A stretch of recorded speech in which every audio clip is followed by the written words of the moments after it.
ਅੰਗ 14। ਰਾਜ ਨੂੰ ਜਗਰਾਵਾਂ ਤੋਂ ਆਇਆ ਕਈ ਮਹੀਨੇ ਹੋ ਗਏ ਸਨ। ਕਈ ਥਾਈਂ ਕੰਮ ਭਾਲਣ ਨੂੰ ਹੱਥ ਪੱਲਾ ਵੀ ਮਾਰਿਆ, ਪਰ ਕਿਤੇ ਵੀ ਗੱਲ ਨਾ ਬਣੀ। ਨਿਆਈ 'ਚ ਜੋ 1.5 ਕੁ ਜ਼ਮੀਨ ਸੀ, ਉਹ ਭਾਵੇਂ ਆਪ ਬੀਜ ਲਈ ਸੀ, ਪਰ ਫਿਰ ਵੀ ਉਹਦਾ ਦਿਨ ਵਿਹਲਿਆਂ ਵਾਂਗ ਹੀ ਲੰਘਦਾ। ਉਹ ਇਸ ਗੱਲ ਨੂੰ ਲੈ ਕੇ ਚਿੰਤਾ 'ਚ ਹੀ ਰਹਿੰਦਾ ਕਿ ਉਹ ਕਰੇ ਤਾਂ ਕੀ ਕਰੇ। ਕਈ ਧੰਦੇ ਅੱਖਾਂ ਮੂਹਰੇ ਆਉਂਦੇ ਲੰਘ ਜਾਂਦੇ। ਕਦੀ ਕਦੀ ਚਿੱਤ 'ਚ ਆਉਂਦੀ 5-4 ਘੁਮਾ ਵਾਹਣ ਠੇਕੇ 'ਤੇ ਵੀ ਲੈ ਲਵੇ, ਪਰ ਅਜੇ ਤੱਕ ਕਿਸੇ ਗੱਲ ਦਾ ਸਿਰਾ ਹੱਥ 'ਚ ਨਹੀਂ ਸੀ ਆਇਆ।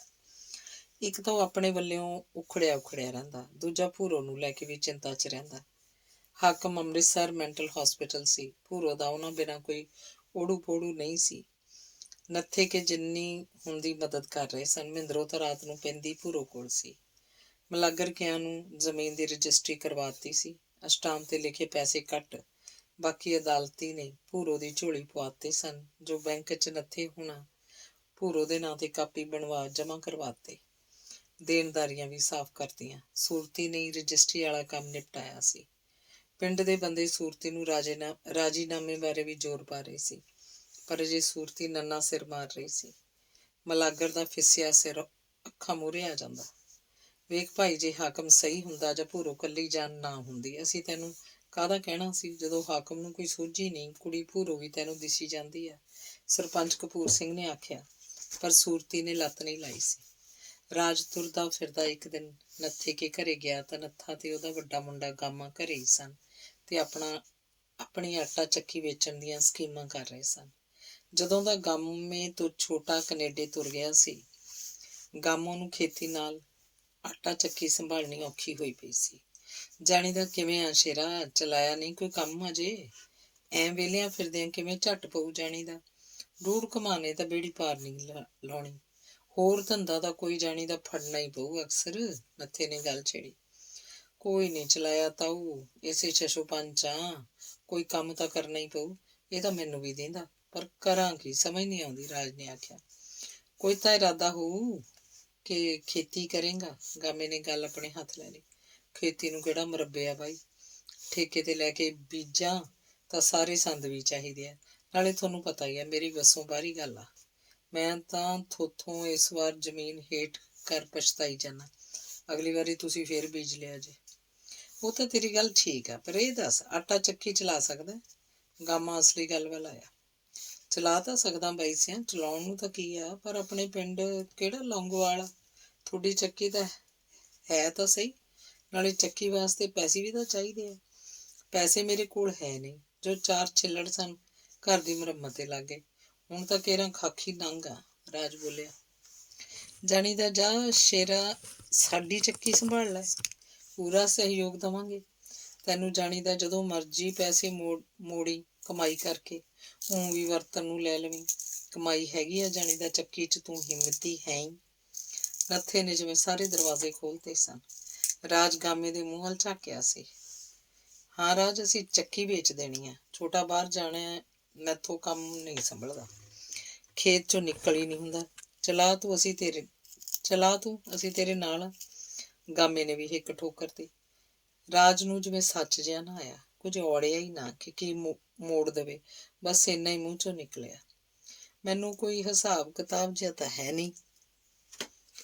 ਇਹ ਨਾ ਫਿਕਰ ਕਰ ਤੂੰ, ਕੋਈ ਬੰਦਾ ਭਾਲ ਦਿਆਂਗੇ। ਮਹੀਨਾ 20 ਦਿਨ ਹੁਣ ਕਿਹੜਾ ਅਗਲੀਆਂ ਗੱਲਾਂ ਬੁੜਿਆਂ ਵਾਲੀਆਂ ਵੀ ਇੰਜਣ ਨੂੰ ਗੇੜਾ ਪਾਉਣਾ ਪਊ, ਹੱਥ ਮੂੰਹ ਕਾਲਾ ਹੋਇਆ ਰਿਹਾ ਕਰੂ, ਸਵਿੱਚ ਹੀ ਛੱਡਣੀ ਆ ਮੋਟਰ ਦੀ। ਸਾਰਾ ਜੁਗਾੜ ਨਵਾਂ ਆਪਣਾ।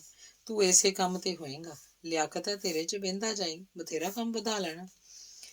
ਤੂੰ ਮਿਹਨਤੀ ਬੰਦਾ। ਗਾਮੇ ਨੇ ਆਖਿਆ ਤਾਂ ਰਾਜ ਨੇ ਸਹਿਮਤੀ ਦੇ ਦਿੱਤੀ। ਫਿਰ ਉਹਨਾਂ ਦੀ ਗੱਲ ਹਾਕਮ ਸਿਉਂ ਵੱਲ ਮੋੜਾ ਖਾ ਗਈ।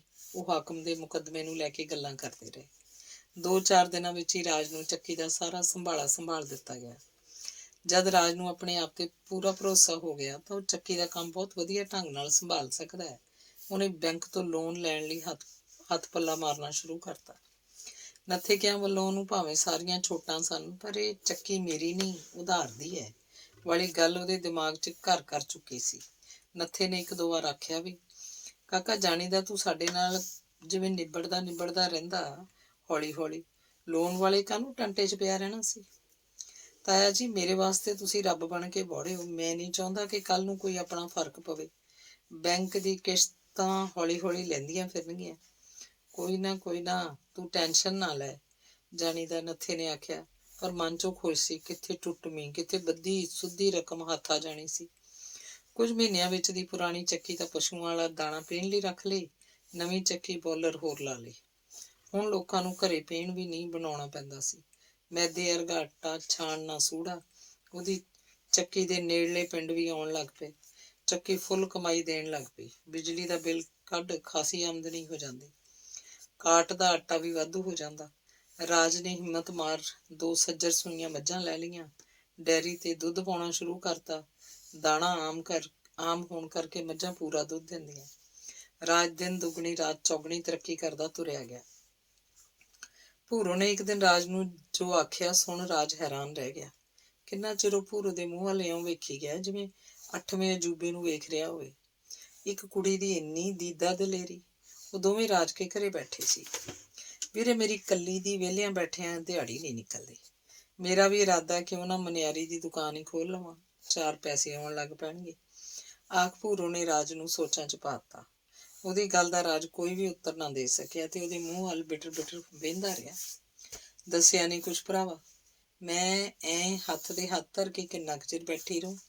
ਪਾਪਾ ਦਾ ਕੀ ਪਤਾ ਠੀਕ ਹੋਣ ਜਾਂ ਨਾ ਹੋਣ। ਜੇ ਹੋ ਵੀ ਗਏ, ਕਿੰਨੀ ਜੇਲ੍ਹ ਹੋਵੇ, ਜ਼ਮੀਨ ਕਿਹੜੀ ਰਹਿ ਗਈ ਹੈ। ਮਾਂ ਪਿਓ ਹੁੰਦਿਆਂ ਗੱਲ ਹੋਰ ਸੀ। ਰਾਜ ਚੁੱਪ ਸੀ। ਵੀਰੇ ਬੋਲਦਾ ਨਹੀਂ ਕੁਛ। ਤੁਹਾਤੋਂ ਬਿਨਾਂ ਗੱਲ ਕਰ ਵੀ ਕਿਹਦੇ ਨਾਲ ਸਕਦੀ ਹੈ। ਤੂੰ ਕਮਲੀਏ ਭੈਣੇ, ਕੁਆਰੀ ਤਾਂ ਨਹੀਂ ਬੈਠੀ ਰਹੇਂਗੀ ਸਾਰੀ ਉਮਰ।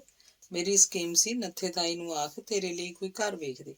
ਰਾਜ ਬੋਲਿਆ, ਆਪਣੇ ਮਨ ਦੀ ਗੱਲ ਦੱਸੀ। ਵੀਰੇ, ਤੈਨੂੰ ਕਿੰਨਾ ਕੁ ਚਿਰ ਬਿਠਾਈ ਰੱਖਾਂਗੇ ਭੈਣ ਮੇਰੀਏ, ਇੱਕ ਨਾ ਇੱਕ ਦਿਨ ਤਾਂ। ਰਾਜ ਨੇ ਪਿਆਰ ਨਾਲ ਭੂਰੋ ਦੇ ਸਿਰ ਤੇ ਹੱਥ ਰੱਖਿਆ।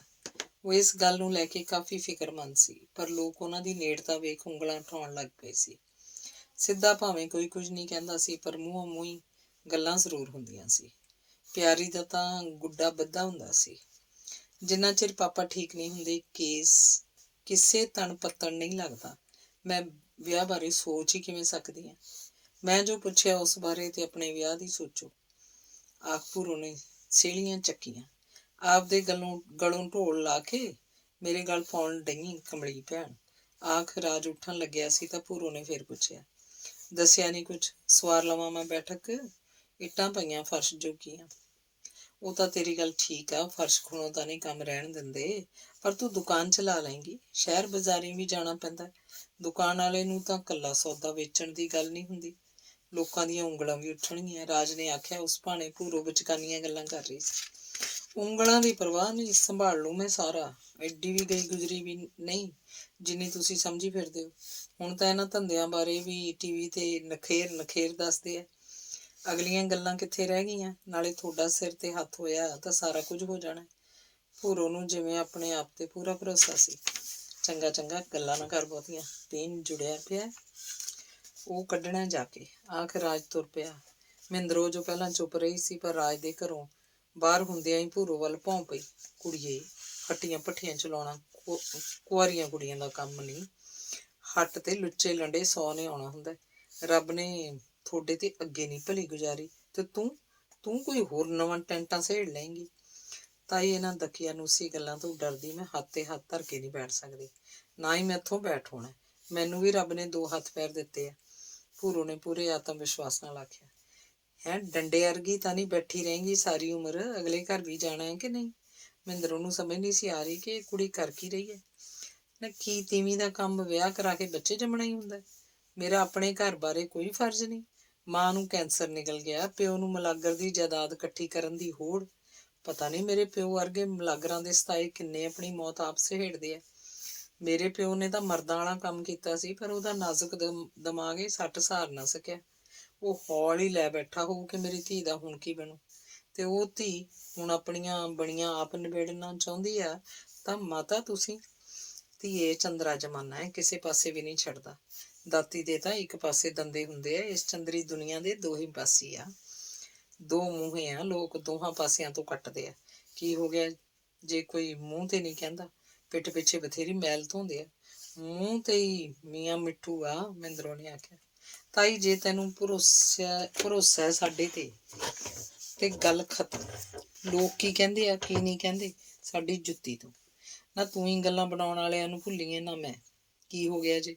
ਮੈਂ ਤੇ ਰਾਜ ਨੇ ਇੱਕੋ ਢਿੱਡੋਂ ਜਨਮ ਨਹੀਂ ਲਿਆ। ਸਕਿਆਂ ਭੈਣ ਭਰਾਵਾਂ ਤੋਂ ਵੱਧ ਪਿਆਰ ਆ ਸਾਡੇ 'ਚ। ਜੇ ਤੈਨੂੰ ਕੁਝ ਹੋਰ ਵਿਖਾਈ ਦਿੰਦਾ ਗੱਲ ਹੋਰ ਆ। ਭੂਰੋ ਬੋਲੇ, ਬੱਚੀਏ ਭਰੋਸਾ ਹੈ ਤੁਹਾਡੇ ਤੇ ਤਾਂ ਆਪਣੇ ਆਪ ਜਿੰਨਾ ਹੀ, ਪਰ ਅੱਗ ਦੀ ਡਰਾਈਟ ਟਹਿਣਿਓਂ ਡਰਦੀ ਆ। ਮਹਿੰਦਰੋਂ ਨੇ ਜੱਸੀ ਵਾਲੀ ਗੱਲ ਵੀ ਕਾਲਜੇ 'ਚ ਚਸਕ ਦਿੱਤੀ ਸੀ, ਜਿਹਨੇ ਉਹਨਾਂ ਦੀ ਦੁਨੀਆ ਹੀ ਉਜਾੜ ਕੇ ਰੱਖਤੀ ਸੀ। ਕੀੜੇ ਪੈਣੇ ਇਸ ਮਲਾਗਰ ਔਂਤਰੇ ਨੇ ਇੱਕ ਵੀ ਚੱਜ ਦਾ ਕੰਮ ਨਹੀਂ ਕੀਤਾ ਸੀ। ਮਰਿਆ ਵੀ ਕੁੱਤੇ ਦੀ ਮੌਤ ਤਾਂ ਹੀ ਆ, ਨਹੀਂ ਤੇਰੇ ਪਿਓ ਦਾ ਕਿਹੜਾ ਜੀਅ ਕਰਦਾ ਸੀ ਕਤਲ ਕਰਨ ਨੂੰ। ਮਾਰੀ ਦੇ ਨੇ ਹੀ ਅੱਕ ਚੱਬਿਆ। ਬੰਦਾ ਮਾਰਨਾ ਕਿਹੜਾ ਸੌਖਾ ਹੈ, ਮਹਿੰਦਰੋਂ ਨੇ ਆਖਿਆ। ਇਹ ਤਾਂ ਤਾਈ ਹੌਲੀ ਹੌਲੀ ਗੱਲ ਬਾਹਰ ਆਈ ਸੀ। ਕੀਚਰ ਉਹਨਾਂ ਦੇ ਸੀਰੀ ਤੋਂ ਹੀ, ਉਹ ਕੋਲੇ ਹੀ ਸੀ। ਪਾਪੇ ਨੇ ਪੈਰੀਂ ਧਰਨ ਲਈ ਪੱਗ ਨੂੰ ਹੱਥ ਪਾ ਲਿਆ ਸੀ। ਇਹ ਤਾਂ ਮਲਾਗਰ ਹੀ ਖੌਰਾ ਕੀ ਆਖ ਗਿਆ ਜਿਹੜਾ ਪੱਗ ਨੂੰ ਲਿਜਾਂਦਾ ਲਿਜਾਂਦਾ ਪਾਪਾ ਸੱਬਲ ਨੂੰ ਹੱਥ ਪਾ ਗਿਆ। ਖਬਰੇ ਮਰਨ ਵਾਲਾ ਕੀੜੇ ਪੈਣਾ ਕੀ ਮੂੰਹ ਮਾਰ ਗਿਆ ਹੋ। ਚੱਲ ਧੀਏ, ਜੋ ਹੋਇਆ ਨਿਬੜਿਆ। ਉਹਨੂੰ ਤਾਂ ਹੁਣ ਘੋੜੇ ਨਹੀਂ ਮਿਲਦੇ। ਅੱਜ ਦੀ ਘੜੀ ਤਾਂ ਰੱਬ ਤੋਂ ਇਹੋ ਸੁੱਖ ਮੰਗਦੇ ਆ, ਤੇਰਾ ਪਿਓ ਠੀਕ ਹੋ ਜਾਏ। ਉਹਦੀ ਹੁਣ ਕੋਈ ਜ਼ਿੰਦਗੀ ਹੈ ਵਿਚਾਰੇ ਦੀ, ਮਹਿੰਦਰੋਂ ਨੇ ਆਖਿਆ। ਇਸ ਨਾਲੋਂ ਤਾਂ ਰੱਬ ਦਿਮਾਗ ਵਾਲੀ ਨਾਲੀ ਫਟਾ ਦਿੰਦਾ। ਕੇਰਾਂ ਟੈਂਟਾ ਤਾਂ ਮੁੱਕਦਾ। ਹੁਣ ਖਬਰੇ ਉਹਦੇ ਤੇ ਕੀ ਕੀ ਬੀਤਦੀਆਂ ਹੋਣਗੀਆਂ, ਪਰ ਬੀਤਣੀਆਂ ਕੀ ਆ ਜਦੋਂ ਕੋਈ ਉਹਨੂੰ ਹੋਰ ਸੰਭਾਲੇ ਨਹੀਂ। ਭੂਰੋ ਬੋਲੀ ਸੀ। ਦੋਵੇਂ ਬੈਠੀਆਂ ਕਿੰਨਾ ਚਿਰ ਗੱਲਾਂ ਕਰਦੀਆਂ ਰਹੀਆਂ ਸਨ, ਉਹੀ ਗੱਲਾਂ ਜੋ ਪਹਿਲੋਂ ਵੀ ਪਤਾ ਨਹੀਂ ਕਿੰਨੀ ਵਾਰੀ ਕਰ ਚੁੱਕੀਆਂ ਸਨ। ਹਾਕਮ ਕੀ ਗਲੀ ਵਾਲੀ ਬੈਠਕ 'ਚ ਜਦ ਕੰਧ ਨਾਲ ਬਕਸੇ ਬਣਾ ਕੇ ਖੜੇ ਕਰਤੇ, ਕਾਊਂਟਰ ਲੱਗ ਗਿਆ ਤਾਂ ਲੋਕ ਆਪੋ ਆਪਣੇ ਕਿਆਫੇ ਲਾਉਂਦੇ ਲੰਘਣ ਲੱਗੇ। ਪਰ ਜਦ ਮਨਿਆਰੀ ਦੇ ਸਮਾਨ ਨਾਲ ਦੁਕਾਨ ਨਵੀਂ ਨਵੇਲੀ ਵਹੁਟੀ ਵਾਂਗ ਸਜਾ ਭੂਰੋ ਕਾਊਂਟਰ ਤੇ ਬੈਠੀ ਤਾਂ ਲੋਕ ਮੂੰਹ ਜੋੜ ਗੱਲਾਂ ਕਰਨ ਲੱਗ ਪਏ। ਦੰਦ ਕਥਾਵਾਂ ਨੇ ਜ਼ੋਰ ਫੜ ਲਿਆ। ਐਂ ਵੀ ਕਿਤੇ ਸੁਣੀ ਆ, ਪਿਓ ਪਾਗਲਖਾਨੇ ਆ, ਪੁਲਿਸ ਦੀ ਕਸਟਡੀ 'ਚ, ਧੀ ਨੇ ਆਹ ਨਵਾਂ ਹੀ ਕੰਜਰਖਾਨਾ ਖੋਲ ਛੱਡਿਆ। ਮੈਨੂੰ ਤਾਂ ਊਂ ਕਹਿੰਦੇ ਨੂੰ ਸ਼ਰਮ ਆਉਂਦੀ ਹੈ। ਸ਼ਰਮ ਵਾਲੀ ਕਿਹੜੀ ਗੱਲ ਰਹਿ ਗਈ ਜਦੋਂ ਲਾਹ ਹੀ ਲਈ। ਸ਼ਰਮ ਤਾਂ ਓਨਾ ਚਿਰ ਹੀ ਹੁੰਦੀ ਆ ਜਿੰਨਾ ਚਿਰ ਸਿਰ ਤੇ ਚੁੰਨੀ ਹੋਵੇ। ਜਦ ਚੁੰਨੀ ਦਾ ਰੁਮਾਲ ਬਣ ਜੇ ਫੇਰ ਸ਼ਰਮਾਂ ਕਿੱਥੇ ਰਹਿ ਜਾਂਦੀਆਂ। ਇਹ ਸਾਰੀਆਂ ਘਤਿੱਤਾਂ ਮਿੰਦੋ ਵਾਲੇ ਦੀਆਂ। ਉਹਨੇ ਕਿਸੇ ਨਾ ਕਿਸੇ ਹਿਸਾਬ ਆਪਣੀ ਠਾਰ ਬਣਾਉਣੀ ਸੀ, ਬਣਾ ਲਈ ਆ। ਹੁਣ ਚੱਕੀ ਤੋਂ ਆਉਂਦਾ ਜਾਂਦਾ ਇੱਧਰ ਵੱਜਿਆ ਕਰੂ। ਉਹ ਪਹਿਲਾਂ ਕਿਹੜਾ ਕਿਸੇ ਦਾ ਡਰ ਸੀ। ਮੌਜਾਂ ਹੀ ਮੌਜਾਂ ਉਹਨਾਂ ਦੀਆਂ ਤਾਂ। ਦਿਨ ਹੋਵੇ ਰਾਤ ਹੋਵੇ ਕੀ ਫਰਕ ਆ ਹੈਂ, ਕੀ ਫਰਕ ਆ ਭਲਿਓ। ਸੱਚੀ ਗੱਲ ਆ ਭਾਈ, ਸੱਚੀਆਂ ਗੱਲਾਂ ਦੇ ਕਾਹਦੇ ਪੜਦੇ ਆ। ਕਿਉਂ ਚਿੱਕੜ ਸੁੱਟਦੇ ਆ। ਸਾਰੀ ਦੁਨੀਆ ਇੱਕੋ ਜਿਹੀ ਨਹੀਂ ਤੁਰੀ ਫਿਰਦੀ। ਹੁਣ ਕੁੜੀ ਨੇ ਕਿਸੇ ਨਾ ਲਾ ਕੇ ਤਾਂ ਖਾਣਾ ਹੀ ਹੋਇਆ, ਪਰ ਤੁਹਾਨੂੰ ਤਾਂ ਗੱਲਾਂ ਕਰਨ ਲਈ ਮਸਾਲਾ ਚਾਹੀਦਾ। ਐਵੇਂ ਨਹੀਂ ਬਦਨਾਮ ਕਰੀਦਾ ਕਿਸੇ ਨੂੰ। ਬਈ ਇਹ ਲੋਕ ਸਕੇ ਭੈਣ ਭਰਾ ਤੁਰੇ ਜਾਂਦੇ ਹੁਣ, ਮੂੰਹ ਖੋਲਣ ਲੱਗੇ ਅੱਗਾ ਪਿੱਛਾ ਨਹੀਂ ਵੇਖਦੇ। ਉਹ ਤਾਂ ਫੇਰ ਵੀ ਲੋਕ ਗੱਲਾਂ ਕਰਦੇ, ਚੰਗੀਆਂ ਵੀ ਮੰਦੀਆਂ ਵੀ, ਭਾਂਦੀਆਂ ਕਰਦੇ। ਕਿਹੜਾ ਮੂੰਹ ਫੜ ਲੈਣਾ ਸੀ ਕਿਸੇ ਨੇ, ਜੋ ਮੂੰਹ ਆਉਂਦਾ ਬੋਲਦੇ। ਪਰ ਇੱਕ ਤਾਂ ਜਦ ਭੂਰੋ ਦੀ ਦੁਕਾਨ ਦਾ ਆਂਢ ਗੁਆਂਢ ਕੀ ਸਾਰੇ ਪਿੰਡ ਨੂੰ ਹੀ ਸੁੱਖ ਹੋ ਗਿਆ। ਨਿੱਕੀਆਂ ਮੋਟੀਆਂ ਚੀਜ਼ਾਂ ਦੁਕਾਨ ਤੋਂ ਮਿਲਣ ਲੱਗ ਪਈਆਂ ਤੇ ਇੱਕ ਆਉਂਦੀ ਆਮਦਨ ਵੇਖ ਕਾਫੀ ਲੋਕਾਂ ਦੇ ਮੂੰਹ ਬੰਦ ਹੋਣ ਲੱਗ ਪਏ। ਭੂਰੋ ਨੂੰ ਸੌਦਾ ਸੂਤ ਲੈਣ ਵੀ ਸ਼ਹਿਰ ਆਪ ਘੱਟ ਹੀ ਜਾਣਾ ਪੈਂਦਾ। ਸੇਲਜ਼ਮੈਨ ਆਉਂਦਾ, ਦੁਕਾਨ ਤੇ ਹੀ ਸੌਦਾ ਦੇ ਜਾਂਦੇ, ਪਰ ਫਿਰ ਵੀ 8-10 ਦਿਨ ਤਾਂ ਜਾਣਾ ਹੀ ਪੈਂਦਾ। ਜਦ ਬੱਸ ਤੇ ਜਾਣ ਦੀ ਔਖਿਆਈ ਹੋਣ ਲੱਗੀ ਤਾਂ ਉਹਨੇ ਸਕੂਟਰ ਖਰੀਦ ਲਿਆ ਤੇ 2-4 ਦਿਨਾਂ 'ਚ ਸਿੱਖ ਵੀ ਲਿਆ। ਫਿਰ ਉਹਨੇ ਸੇਲਜ਼ਮੈਨਾਂ ਤੇ ਵੀ ਨਿਰਭਰ ਰਹਿਣਾ ਛੱਡਤਾ। ਜਦ 2-4 ਸੌਦੇ ਖਤਮ ਹੁੰਦੇ, ਸਕੂਟਰ ਤੇ ਕਿੱਕ ਮਾਰਦੀ ਸ਼ਹਿਰ ਨੂੰ ਤੁਰ ਜਾਂਦੀ। ਕੁਝ ਮਹੀਨਿਆਂ 'ਚ ਹੀ ਉਹਦੀ ਦੁਕਾਨ ਸੌਦਿਆਂ ਨਾਲ ਭਰਦੀ ਤੁਰੀ ਗਈ। ਮਨਿਆਰੀ ਦੇ ਨਾਲ ਕਰਿਆਣਾ ਵੀ ਹੋ ਗਿਆ। ਇਸ ਪੱਤੀ 'ਚ ਪਹਿਲਾਂ ਕੋਈ ਦੁਕਾਨ ਹੈ ਹੀ ਨਹੀਂ ਸੀ। ਗਾਹਕਾਂ ਨੂੰ ਦੂਜੇ ਪਾਸੇ ਚੱਲ ਕੇ ਜਾਣਾ ਪੈਂਦਾ ਸੀ, ਪਰ ਹੁਣ ਨੇੜਿਓਂ ਹੀ ਮੌਜ ਬਣਨ ਲੱਗ ਪਈ ਤਾਂ ਭੂਰੋ ਦੀ ਦੁਕਾਨ ਤੇ ਭੀੜ ਹੋਣ ਲੱਗ ਪਈ। 1-2 ਗਾਹਕ ਤਾਂ ਖੜੇ ਹੀ ਰਹਿੰਦੇ। ਭੂਰੋ ਨੂੰ ਹੁੰਦੀ ਆਮਦਨੀ ਵੇਖ ਲੋਕ ਆਪਣੇ ਨਖੱਟੂ ਪੁੱਤਰਾਂ ਨੂੰ ਕਹਿਣ ਲੱਗ ਪਏ, ਓਏ ਸਹੁਰੀ ਦਿਓ, ਹਾਕਮ ਦੀ ਟੇਂਗਰੀ ਨਾਲੋਂ ਵੀ ਮਾੜੇ ਆ। ਉਹ ਆਥਣ ਨੂੰ ਥੱਬਾ ਨੋਟਾਂ ਦਾ ਲੈ ਕੇ ਉੱਠਦੀ ਹੈ। ਇੱਕ ਤੁਸੀਂ ਉਹ ਕੰਮ ਦੇ ਨਾ ਕਰਦੇ। ਖੇਤ ਦਾ ਨਹੀਂ ਹੁੰਦਾ ਹਰਾਮੀਓ, ਕੋਈ ਹੋਰ ਕੰਮ ਰੇੜ ਲਓ ਹੈਂ। ਹੱਥ ਤੇ ਹੱਥ ਧਰ ਕੇ ਬੈਠਿਆਂ ਨੂੰ ਕੌਣ ਦੇ ਜਾਊ। ਪਿੰਡ 'ਚ ਕੀ ਆਸੇ ਪਾਸੇ ਦੇ ਪਿੰਡਾਂ 'ਚ ਵੀ ਭੂਰੋ ਦੀਆਂ ਗੱਲਾਂ ਹੋਣ ਲੱਗ ਪਈਆਂ। ਲੋਕ ਭੂਰੋ ਦੀਆਂ ਉਦਾਹਰਨਾਂ ਦੇਣ ਲੱਗ ਪਏ ਸਨ। ਉਹਨੂੰ ਵੇਖ ਹੋਰ ਵੀ ਕਈ ਕੁੜੀਆਂ ਨੇ ਨਿੱਕੇ ਮੋਟੇ ਕੰਮਾਂ ਤੇ ਹੱਥ ਅਜਮਾਉਣਾ ਸ਼ੁਰੂ ਕਰਤਾ ਸੀ। ਗੁਰੂਆਂ ਨਾਲੋਂ ਚੇਲੇ ਵੱਧ ਗਏ ਬਈ। ਇੱਕ ਦਿਨ ਚੱਕੀ ਤੋਂ ਆਉਂਦਾ ਰਾਜ ਭੂਰੋ ਦੀ ਦੁਕਾਨ 'ਚ ਵੜ ਗਿਆ। ਉਹ ਵੀ ਜਦ ਥੋੜ੍ਹੀ ਘਣੀ ਵਿਹਲ ਮਿਲਦੀ ਸੀ 10 ਮਿੰਟ ਬੈਠ ਜਾਂਦੇ ਸਨ। ਦੁਕਾਨ ਭਰੀ ਭਰੀ ਵੇਖ ਰਾਜ ਦਾ ਮਨ ਖਿੜ ਗਿਆ। ਤੂੰ ਗੁਰੂ ਕਿਹੜੇ ਪਾਸਿਓਂ ਆਵੇ? ਆਖ ਭੂਰੋ ਹੱਸ ਪਈ। ਚੱਲ ਹੈ ਸਹੀ, ਹੈ ਸਹੀ। ਤੂੰ ਕੰਮ ਕਾਜ ਦੱਸ ਕਿਵੇਂ ਆ? ਰਾਜ ਨੇ ਪੁੱਛਿਆ। ਬਹੁਤ ਵਧੀਆ, ਫੰਨੇ ਕਾ ਹੱਥਣ ਸਵੇਰ ਤਾਂ ਗਾਹਕ ਸੰਭਾਲਣੀ ਹੁੰਦੇ, ਹੁਣ ਕੋਈ ਦਿੱਕਤ ਵੀ ਨਹੀਂ ਆਉਂਦੀ। ਪਹਿਲੋਂ ਪਹਿਲ ਬਹੁਤ ਆਉਂਦੀ ਸੀ, ਸੰਗ ਵੀ ਆਇਆ ਕਰੇ। ਮੈਂ ਕੇਰਾਂ ਤਾਂ ਸੋਚਣ ਲੱਗ ਪਈ ਸੀ ਕਿ ਆਹ ਕੀ ਪੰਗਾ ਲੈ ਲਿਆ, ਪਰ ਹੁਣ ਕੋਈ ਗੱਲ ਨਹੀਂ। ਇੱਕ ਕੰਮ ਹੋਰ ਚਲਾਉਣ ਲੱਗੀ ਆ। ਜਿਹੜੀ ਦੁਕਾਨ ਤੋਂ ਮੈਂ ਸਮਾਨ ਲੈ ਕੇ ਆਉਣੀ ਆ, ਉਹਨਾਂ ਹੀ ਸੁਝਾਅ ਦਿੱਤਾ, ਮੈਨੂੰ ਜੱਚ ਵੀ ਗਿਆ। ਕੀ? ਦੱਸਦਾ ਸਹੀ। ਮੈਂ ਬਿਜਲੀ ਦੇ ਬਿੱਲ ਲੋਕਾਂ ਤੋਂ ਇਕੱਠੇ ਕਰਕੇ ਭਰ ਆਇਆ ਕਰਾਂ। 10 ਰੁਪਏ ਪ੍ਰਤੀ ਬਿੱਲ ਲੈ ਕੇ ਹੱਸ ਕੇ ਦਿਆ ਕਰਨਗੇ।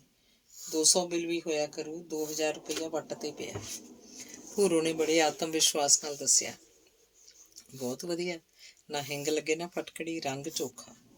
ਆਪਾਂ ਅੱਜ ਹੀ ਗੁਰਦੁਆਰੇ ਦੇ ਸਪੀਕਰ 'ਚ ਲੌਸਮੈਂਟ ਕਰਵਾ ਦਿੰਦੇ ਹਾਂ। ਬਿੱਲ ਤਾਂ ਅੱਜ ਭਲਕ ਆਉਣ ਵਾਲੇ ਹੀ ਆ। ਜੇ ਆਖੇ ਇੱਕ ਦੋ ਬਿੱਲ ਮੈਂ ਤੇਰੇ ਨਾਲ ਚਲਾ ਲੋੜ ਹੀ ਕੋਈ ਨਹੀਂ।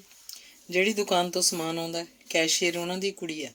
ਹੋਰਾਂ ਦਿੱਕਤ ਨਹੀਂ ਆਉਣੀ। ਮੇਰੀ ਗੱਲ ਹੋਈ ਆ, ਭੂਰੂ ਨੇ ਦੱਸਿਆ। ਇੱਕ ਗੱਲ ਦਿਮਾਗ 'ਚ ਰੱਖੀ ਭੂਰਿਆ। ਰਾਜ ਕੁਝ ਸੋਚ ਕੇ ਬੋਲਿਆ। ਕਿਹੜੀ? ਭੂਰੂ ਉਹਦੇ ਮੂੰਹ ਵੱਲ ਝਾਕੀ। ਉਦਾਹਰਨਾਂ ਬਹੁਤਾ ਪਾਉਣ ਲੱਗ ਪਈ। ਨਵੀਂ ਦੁਕਾਨਦਾਰੀ 'ਚ ਬੰਦਾ ਸਾਲ 6 ਮਹੀਨੇ ਤਾਂ ਚਾਅ ਮਚਾਇਆ ਹੀ ਸੌਦਾ ਤੋਲ ਫੜਾਈ ਜਾਂਦਾ। ਪਤਾ ਉਦੋਂ ਲੱਗਦਾ ਜਦੋਂ ਗਾਹਕ ਖਿਸਕ ਜਾਂਦੇ ਆ ਤੇ ਰਹਿ ਜਾਂਦੇ ਆ ਖਾਲੀ ਪੀਪੇ। ਜੇ ਉਧਾਰ ਦੇਣਾ ਹੀ ਪੈ ਜਾਏ, ਬੜਾ ਸੋਚ ਸਮਝ ਕੇ। ਰਾਜ ਨੇ ਆਖਿਆ। ਆਪਣੇ ਜਾਣੇ ਮੱਤ ਦਿੱਤੀ। ਮੈਨੂੰ ਪਤਾ, ਮੈਂ ਉਧਾਰ ਕਰਦੀ ਹੀ ਨਹੀਂ। ਜੇ ਕਰਨਾ ਪੈ ਵੀ ਜਾਵੇ, ਬੰਦਾ ਵੇਖ ਕੇ, ਨਾ ਮਾਤਰ। ਤੂੰ ਦੱਸ, ਤੇਰੀ ਚੱਕੀ ਦਾ ਕੰਮ ਕਿਵੇਂ ਆ? ਭੂਰੂ ਨੇ ਪੁੱਛਿਆ। ਸਿਰ ਖੁਰਕਣ ਦੀ ਵਿਹਲ ਨਹੀਂ ਮਿਲਦੀ, ਵਾਧੂ ਕੰਮ ਆ। ਇਸ ਵਾਰ ਪੇਂਜਾ ਵੀ ਲਾ ਦੇਣਾ। ਕੋਹਲੂ ਲਾਉਣ ਦੀ ਸਕੀਮ ਵੀ ਆ। ਇੱਕ ਹੋਰ ਕੰਮ ਕਰਨ ਦੀ ਵੀ ਸੋਚੀ ਆ। ਆਪਣੀ ਜ਼ਮੀਨ 'ਚ ਹਲਦੀ ਲਾ ਦੇਣੀ ਆ। ਆਪਦੀ ਚੱਕੀ ਤੇ ਪੀ ਕੇ ਪੈਕਿੰਗ ਕਰਕੇ ਵੇਚੀ। ਕੰਮ ਬਹੁਤ ਆ, ਜਿੰਨਾ ਮਰਜ਼ੀ ਵਧਾਉਂਦੇ ਜਾਈਏ। ਹੁਣ ਤਾਂ ਬੰਦਾ ਰੱਖ ਕੇ ਵੀ ਸੰਭਾਲਿਆ ਨਹੀਂ ਸੰਭਲਦਾ। ਡੈਰੀ ਦਾ ਵੀ ਕਰ ਲਿਆ, ਵੇਚੀ, ਰਾਜ ਨੇ ਦੱਸਿਆ। ਵਿਆਹ ਕਰਾਉਣ ਬਾਰੇ ਕੀ ਖਿਆਲ ਆ? ਸੁਣਿਆ ਕਈ ਰਿਸ਼ਤੇ ਆਉਂਦੇ, ਮੋੜਿਆ ਤੂੰ? ਭੂਰੂ ਨੇ ਗੱਲਾਂ ਦਾ ਰੁਖ ਬਦਲਿਆ। ਨਹੀਂ, ਇਹੋ ਜਿਹੀ ਤਾਂ ਕੋਈ ਗੱਲ ਨਹੀਂ। ਹੁਣ ਵਿਆਹ ਬਾਰੇ ਅਜੇ ਕੁਝ ਸੋਚਿਆ ਹੀ ਨਹੀਂ, ਰਾਜ ਨੇ ਆਖਿਆ। ਦਿਮਾਗ ਜਗਰਾਵੀਂ ਠੂ ਵੱਜਿਆ। ਜਗਰਾਵਾਂ ਵਾਲੀ ਨਾਲ ਸੰਪਰਕ ਨਹੀਂ ਹੋਇਆ ਮੁੜ ਕੇ? ਫੋਨ ਤਾਂ ਕਰਦਾ ਨਿਧਾਰਿਆ। ਉਹ ਕੀ ਸੋਚਦੀ ਹੋ? ਭੂਰੂ ਨੇ ਪੁੱਛਿਆ। ਭੂਰੂ ਤੋਂ ਰਾਜ ਨੇ ਲੁਕੋ ਨਹੀਂ ਰੱਖਿਆ ਸੀ, ਸਾਰੀਆਂ ਗੱਲਾਂ ਸਾਂਝੀਆਂ ਕਰ ਲਈਆਂ ਸੀ। ਜਿਹੜੇ ਪਿੰਡ ਨਹੀਂ ਜਾਣਾ ਭੈਣ ਮੇਰੀ, ਉਹਦਾ ਰਾਹ ਪੁੱਛ ਕੇ ਵੀ ਕੀ ਕਰਨਾ। ਤੋਂ ਅੱਗੇ ਇੱਕ ਸ਼ਬਦ ਵੀ ਨਾ ਬੋਲਿਆ ਗਿਆ। ਰਾਜ ਤੋਂ ਗਲਾ ਭਰਦਾ ਗਿਆ। ਕੀ? ਭੁਲਾਇਆ ਵੀ ਨਹੀਂ ਭੁੱਲਦੀ। ਜਿੰਨਾ ਭੁਲਾਉਣ ਦੀ ਕੋਸ਼ਿਸ਼ ਕਰਦਾ, ਹਿੱਕ ਤੇ ਆ ਚੜ੍ਹਦੀ ਆ। ਰਾਜ ਦੀਆਂ ਅੱਖਾਂ ਸਿਮ ਆਈਆਂ। ਫੋਨ ਕਰਕੇ ਵੇਖ ਲੈ, ਖਬਰੇ ਗੱਲ ਹੋਈ ਜਾਵੇ। ਤੂੰ ਤਾਂ ਊਂ ਫਿੱਸ ਪਿਆ ਜਵਾਕਾਂ ਵਾਂਗ। ਭੂਰੋ ਅੱਗੇ ਕੁਝ ਬੋਲਦੀ। ਗਾਹਕ ਆਇਆ ਵੇਖ, ਦੰਦ ਘੁੱਟ ਗਈ। ਰਾਜ ਆਪਣੇ ਘਰ ਵੱਲ ਤੁਰ ਗਿਆ। ਅੰਗ 15। 3-4 ਰਾਤਾਂ ਕਿਵੇਂ ਕੱਟੀਆਂ ਸਨ, ਕਮਲ ਹੀ ਜਾਣਦੀ ਸੀ। ਹਰ ਰਾਤ ਸੂਲੀ ਬਰਾਬਰ ਸੀ। ਉਹ ਕਿਤੇ ਆਪਣੀ ਕਿਸਮਤ ਨੂੰ ਕੋਸਦੀ, ਕਿਤੇ ਆਪਣੀ ਮਾਂ ਨੂੰ, ਜਿਹਨੇ ਬਗੈਰ ਅੱਗਾ ਪਿੱਛੇ ਵੇਖਿਆ ਉਹਨੂੰ ਕਸਾਈਆਂ ਵੱਸ ਪਾਤਾ ਸੀ। ਬਿੰਦਰੀ ਤਾਂ ਬਿੰਦਰੀ, ਆਪਣੀ ਸੱਸ ਵੀ ਦੋ ਧਾਰੀ ਤਲਵਾਰ ਲੱਗ ਰਹੀ ਸੀ। ਗੁੱਸੇ ਨਾਲ ਕਮਲ ਨੇ ਨਾ ਆਪਣੀ ਮਾਂ ਦਾ ਆਇਆ ਫੋਨ ਸੁਣਿਆ ਤੇ ਨਾ ਹੀ ਆਪ ਕੀਤਾ। ਬਿੰਦਰੀ ਨੂੰ ਅੱਜ ਉਹਦੀ ਮਾਂ ਨਿੰਦੋ ਅੰਦਰ ਵਾੜ ਬਥੇਰੀਆਂ ਸਮਝੌਤੀਆਂ ਦਿੰਦੀ ਰਹੀ। ਕਾਕਾ, ਆਪਣੇ ਆਪ ਨੂੰ ਸੁਧਾਰ ਲਾਏਗਾ ਤਾਂ ਚੰਗੀ ਗੱਲ ਆ, ਨਹੀਂ ਇਹ ਵੀ ਚੁੰਨੀ ਚੱਕ ਤੁਰ ਗਈ ਤਾਂ ਫੇਰ ਕੀ ਕਰ ਲਵਾਂਗੇ? ਬੁੜਾ ਤਾਂ ਪਹਿਲਾਂ ਹੀ ਤੇਰਾ ਵਿਆਹ ਕਰਵਾ ਕੇ ਖੁਸ਼ ਨਹੀਂ ਸੀ। ਇਹ ਤਾਂ ਮੈਂ ਹੀ ਸੀ ਜਿਹਨੇ ਤੇਰੇ ਅੰਕਲ ਕਾਕੂ ਨੂੰ ਆਖ ਗੱਲ ਸਿਰੇ ਲਾਤੀ। ਤੇ ਘਰ ਵੀ ਉਹ ਮੁਰਗੀ ਭਾਲੀ ਜਿਹੜੀ ਸੋਨੇ ਦਾ ਅੰਡਾ ਦੇਊ। ਮੁਰਗੀ ਮਾਰਨ ਤੇ ਕਿਉਂ ਤੁਲਿਆ ਐ? ਲੰਡੂ ਯਾਰਾਂ ਦਾ ਖਹਿੜਾ ਛੱਡ, ਬੁਰੀਆਂ ਆਦਤਾਂ ਤੋਂ ਕੰਨੀ ਕਤਰਾ ਲੈ। ਮੈਨੂੰ 5000 ਰੁਪਇਆ ਦੇ, ਕਿਤੋਂ ਵੀ ਲਿਆ ਕੇ ਦੇ। ਕੁਛ ਕਰ, ਮੈਂ ਨਹੀਂ ਜਾਣਦਾ, ਬਿੰਦਰੀ ਨੇ ਆਖਿਆ। ਮੇਰੇ ਕੋਲ ਪੈਸੇ ਹੈ ਨਹੀਂ, ਦੇਵਾਂ ਕਿੱਥੋਂ? ਪਹਿਲਾਂ ਹੀ ਤੇਰੇ ਅੰਕਲ ਦੇ ਕਰਜ਼ਾਈਆਂ। ਮੈਨੂੰ ਨਹੀਂ ਪਤਾ, ਮੈਨੂੰ ਪੈਸੇ ਚਾਹੀਦੇ ਆ। ਕਾਕੂ ਤੈਨੂੰ ਜਵਾਬ ਦੇਊ ਵੀ ਕਿਵੇਂ? ਬਿੰਦਰੀ ਨਸ਼ੇ ਦੀ ਤੋੜ 'ਚ ਸੀ, ਅੱਖਾਂ 'ਚੋਂ ਪਾਣੀ ਵਗ ਰਿਹਾ ਸੀ, ਉਬਾਸੀਆਂ ਆ ਰਹੀਆਂ ਸੀ। ਕਾਕੂ ਮੇਰਾ ਖਸਮ ਨਹੀਂ ਲੱਗਦਾ ਜਿਹੜਾ ਮੇਰੇ ਲਈ ਟੌਂਟੇ ਲਈ ਬੈਠਾ ਹੋ? ਜੇ ਕਾਕੂ ਤੇਰਾ ਖਸਮ ਨਹੀਂ ਲੱਗਦਾ, ਖਸਮ ਤੋਂ ਘੱਟ ਵੀ ਨਹੀਂ। ਮੈਥੋਂ ਭੁੱਲ ਨਹੀਂ ਕੋਈ। ਗਲਾਸੀ ਤੁਹਾਡੀ ਵੀ ਖੜਕਦੀ ਆ? ਜੇ ਨਹੀਂ ਖੜਕਦੀ ਤਾਂ ਦੱਸ। ਬਿੰਦਰੀ ਨੇ ਆਖਿਆ ਤਾਂ ਨਿੰਦੋ ਦੀ ਧੌਣ ਕੁੱਕੜ ਦੀ ਕਲਗੀ ਅੰਗ ਡਿੱਗ ਪਈ। ਕਵਲ ਦੇ ਕੰਨ ਉਹਨਾਂ ਦੀਆਂ ਗੱਲਾਂ ਵੱਲ ਹੀ ਸਨ। ਸਾਰੀਆਂ ਗੱਲਾਂ ਭਾਵੇਂ ਨਹੀਂ ਸੱਚ ਸੁਣ ਰਹੀਆਂ, ਪਰ ਬਹੁਤ ਕੁਝ ਪੱਲੇ ਪੈ ਰਿਹਾ ਸੀ। ਉਹ ਘਿਰਨਾਂ ਨਾਲ ਭਰਦੀ ਜਾ ਰਹੀ ਸੀ। ਤੇ ਉਸ ਰਾਤ ਬਿੰਦਰੀ ਨੇ ਗੱਲ ਸਿਰੇ ਹੀ ਲਾਤੀ, ਜਦ ਜਾਦੂ ਨਾਂ ਦੇ ਮੁੰਡੇ ਨੂੰ ਆਪਣੇ ਕਮਰੇ 'ਚ ਲਿਆ ਆਖਿਆ ਸੀ। ਅੱਜ ਜਾਦੂ ਵੀ ਆਪਣੇ ਕੋਲ ਹੀ ਪਊ। ਤੇਰੀ ਸੁਰਤ ਟਿਕਾਣੇ ਆ ਜਾਂ ਨਹੀਂ? ਦਿਮਾਗ ਤਾਂ ਨਹੀਂ ਘੁੱਕ ਗਿਆ ਤੇਰਾ? ਕੀ ਬਕੜਵਾ ਕਰੀ ਜਾਂਦਾ? ਕਮਲ 3 ਰਾਤਾਂ 'ਚ ਹੀ ਅੱਧੀ ਰਹਿ ਗਈ ਸੀ। ਜਾਦੂ ਮੇਰੇ ਧਰਮ ਦਾ ਭਰਾ ਹੈ, ਜੋ ਮੇਰਾ ਹੈ ਉਹ ਇਹਦਾ ਵੀ ਆ। ਸਾਡਾ ਕੁਝ ਨਹੀਂ ਵੰਡਿਆ। ਇਹ ਪਊ ਤਾਂ ਇੱਥੇ ਹੀ ਪਊ, ਇਸੇ ਬੈੱਡ ਤੇ। ਆਖ ਉੱਠ ਕੇ ਬਿੰਦਰੀ ਨੇ ਕਮਲ ਦੀ ਗੁੱਤ ਨੂੰ ਵੱਟ ਚਾੜਿਆ। ਜਾਦੂ ਨਾਂ ਦਾ ਆਦਮੀ ਬੜੇ ਆਰਾਮ ਨਾਲ ਬੈੱਡ ਦੇ ਨਾਲ ਪਈ ਕੁਰਸੀ ਤੇ ਬੈਠਾ ਸੀ। ਚਿਹਰੇ ਤੇ ਫਿੱਕੀ ਜਿਹੀ ਮੁਸਕਰਾਹਟ ਸੀ ਜਾਂ ਦੰਦਾਂ ਦੀ ਬਣਤਰੀ ਇਉਂ ਸੀ, ਕੋਈ ਸਮਝ ਨਹੀਂ ਆ ਰਹੀ ਸੀ।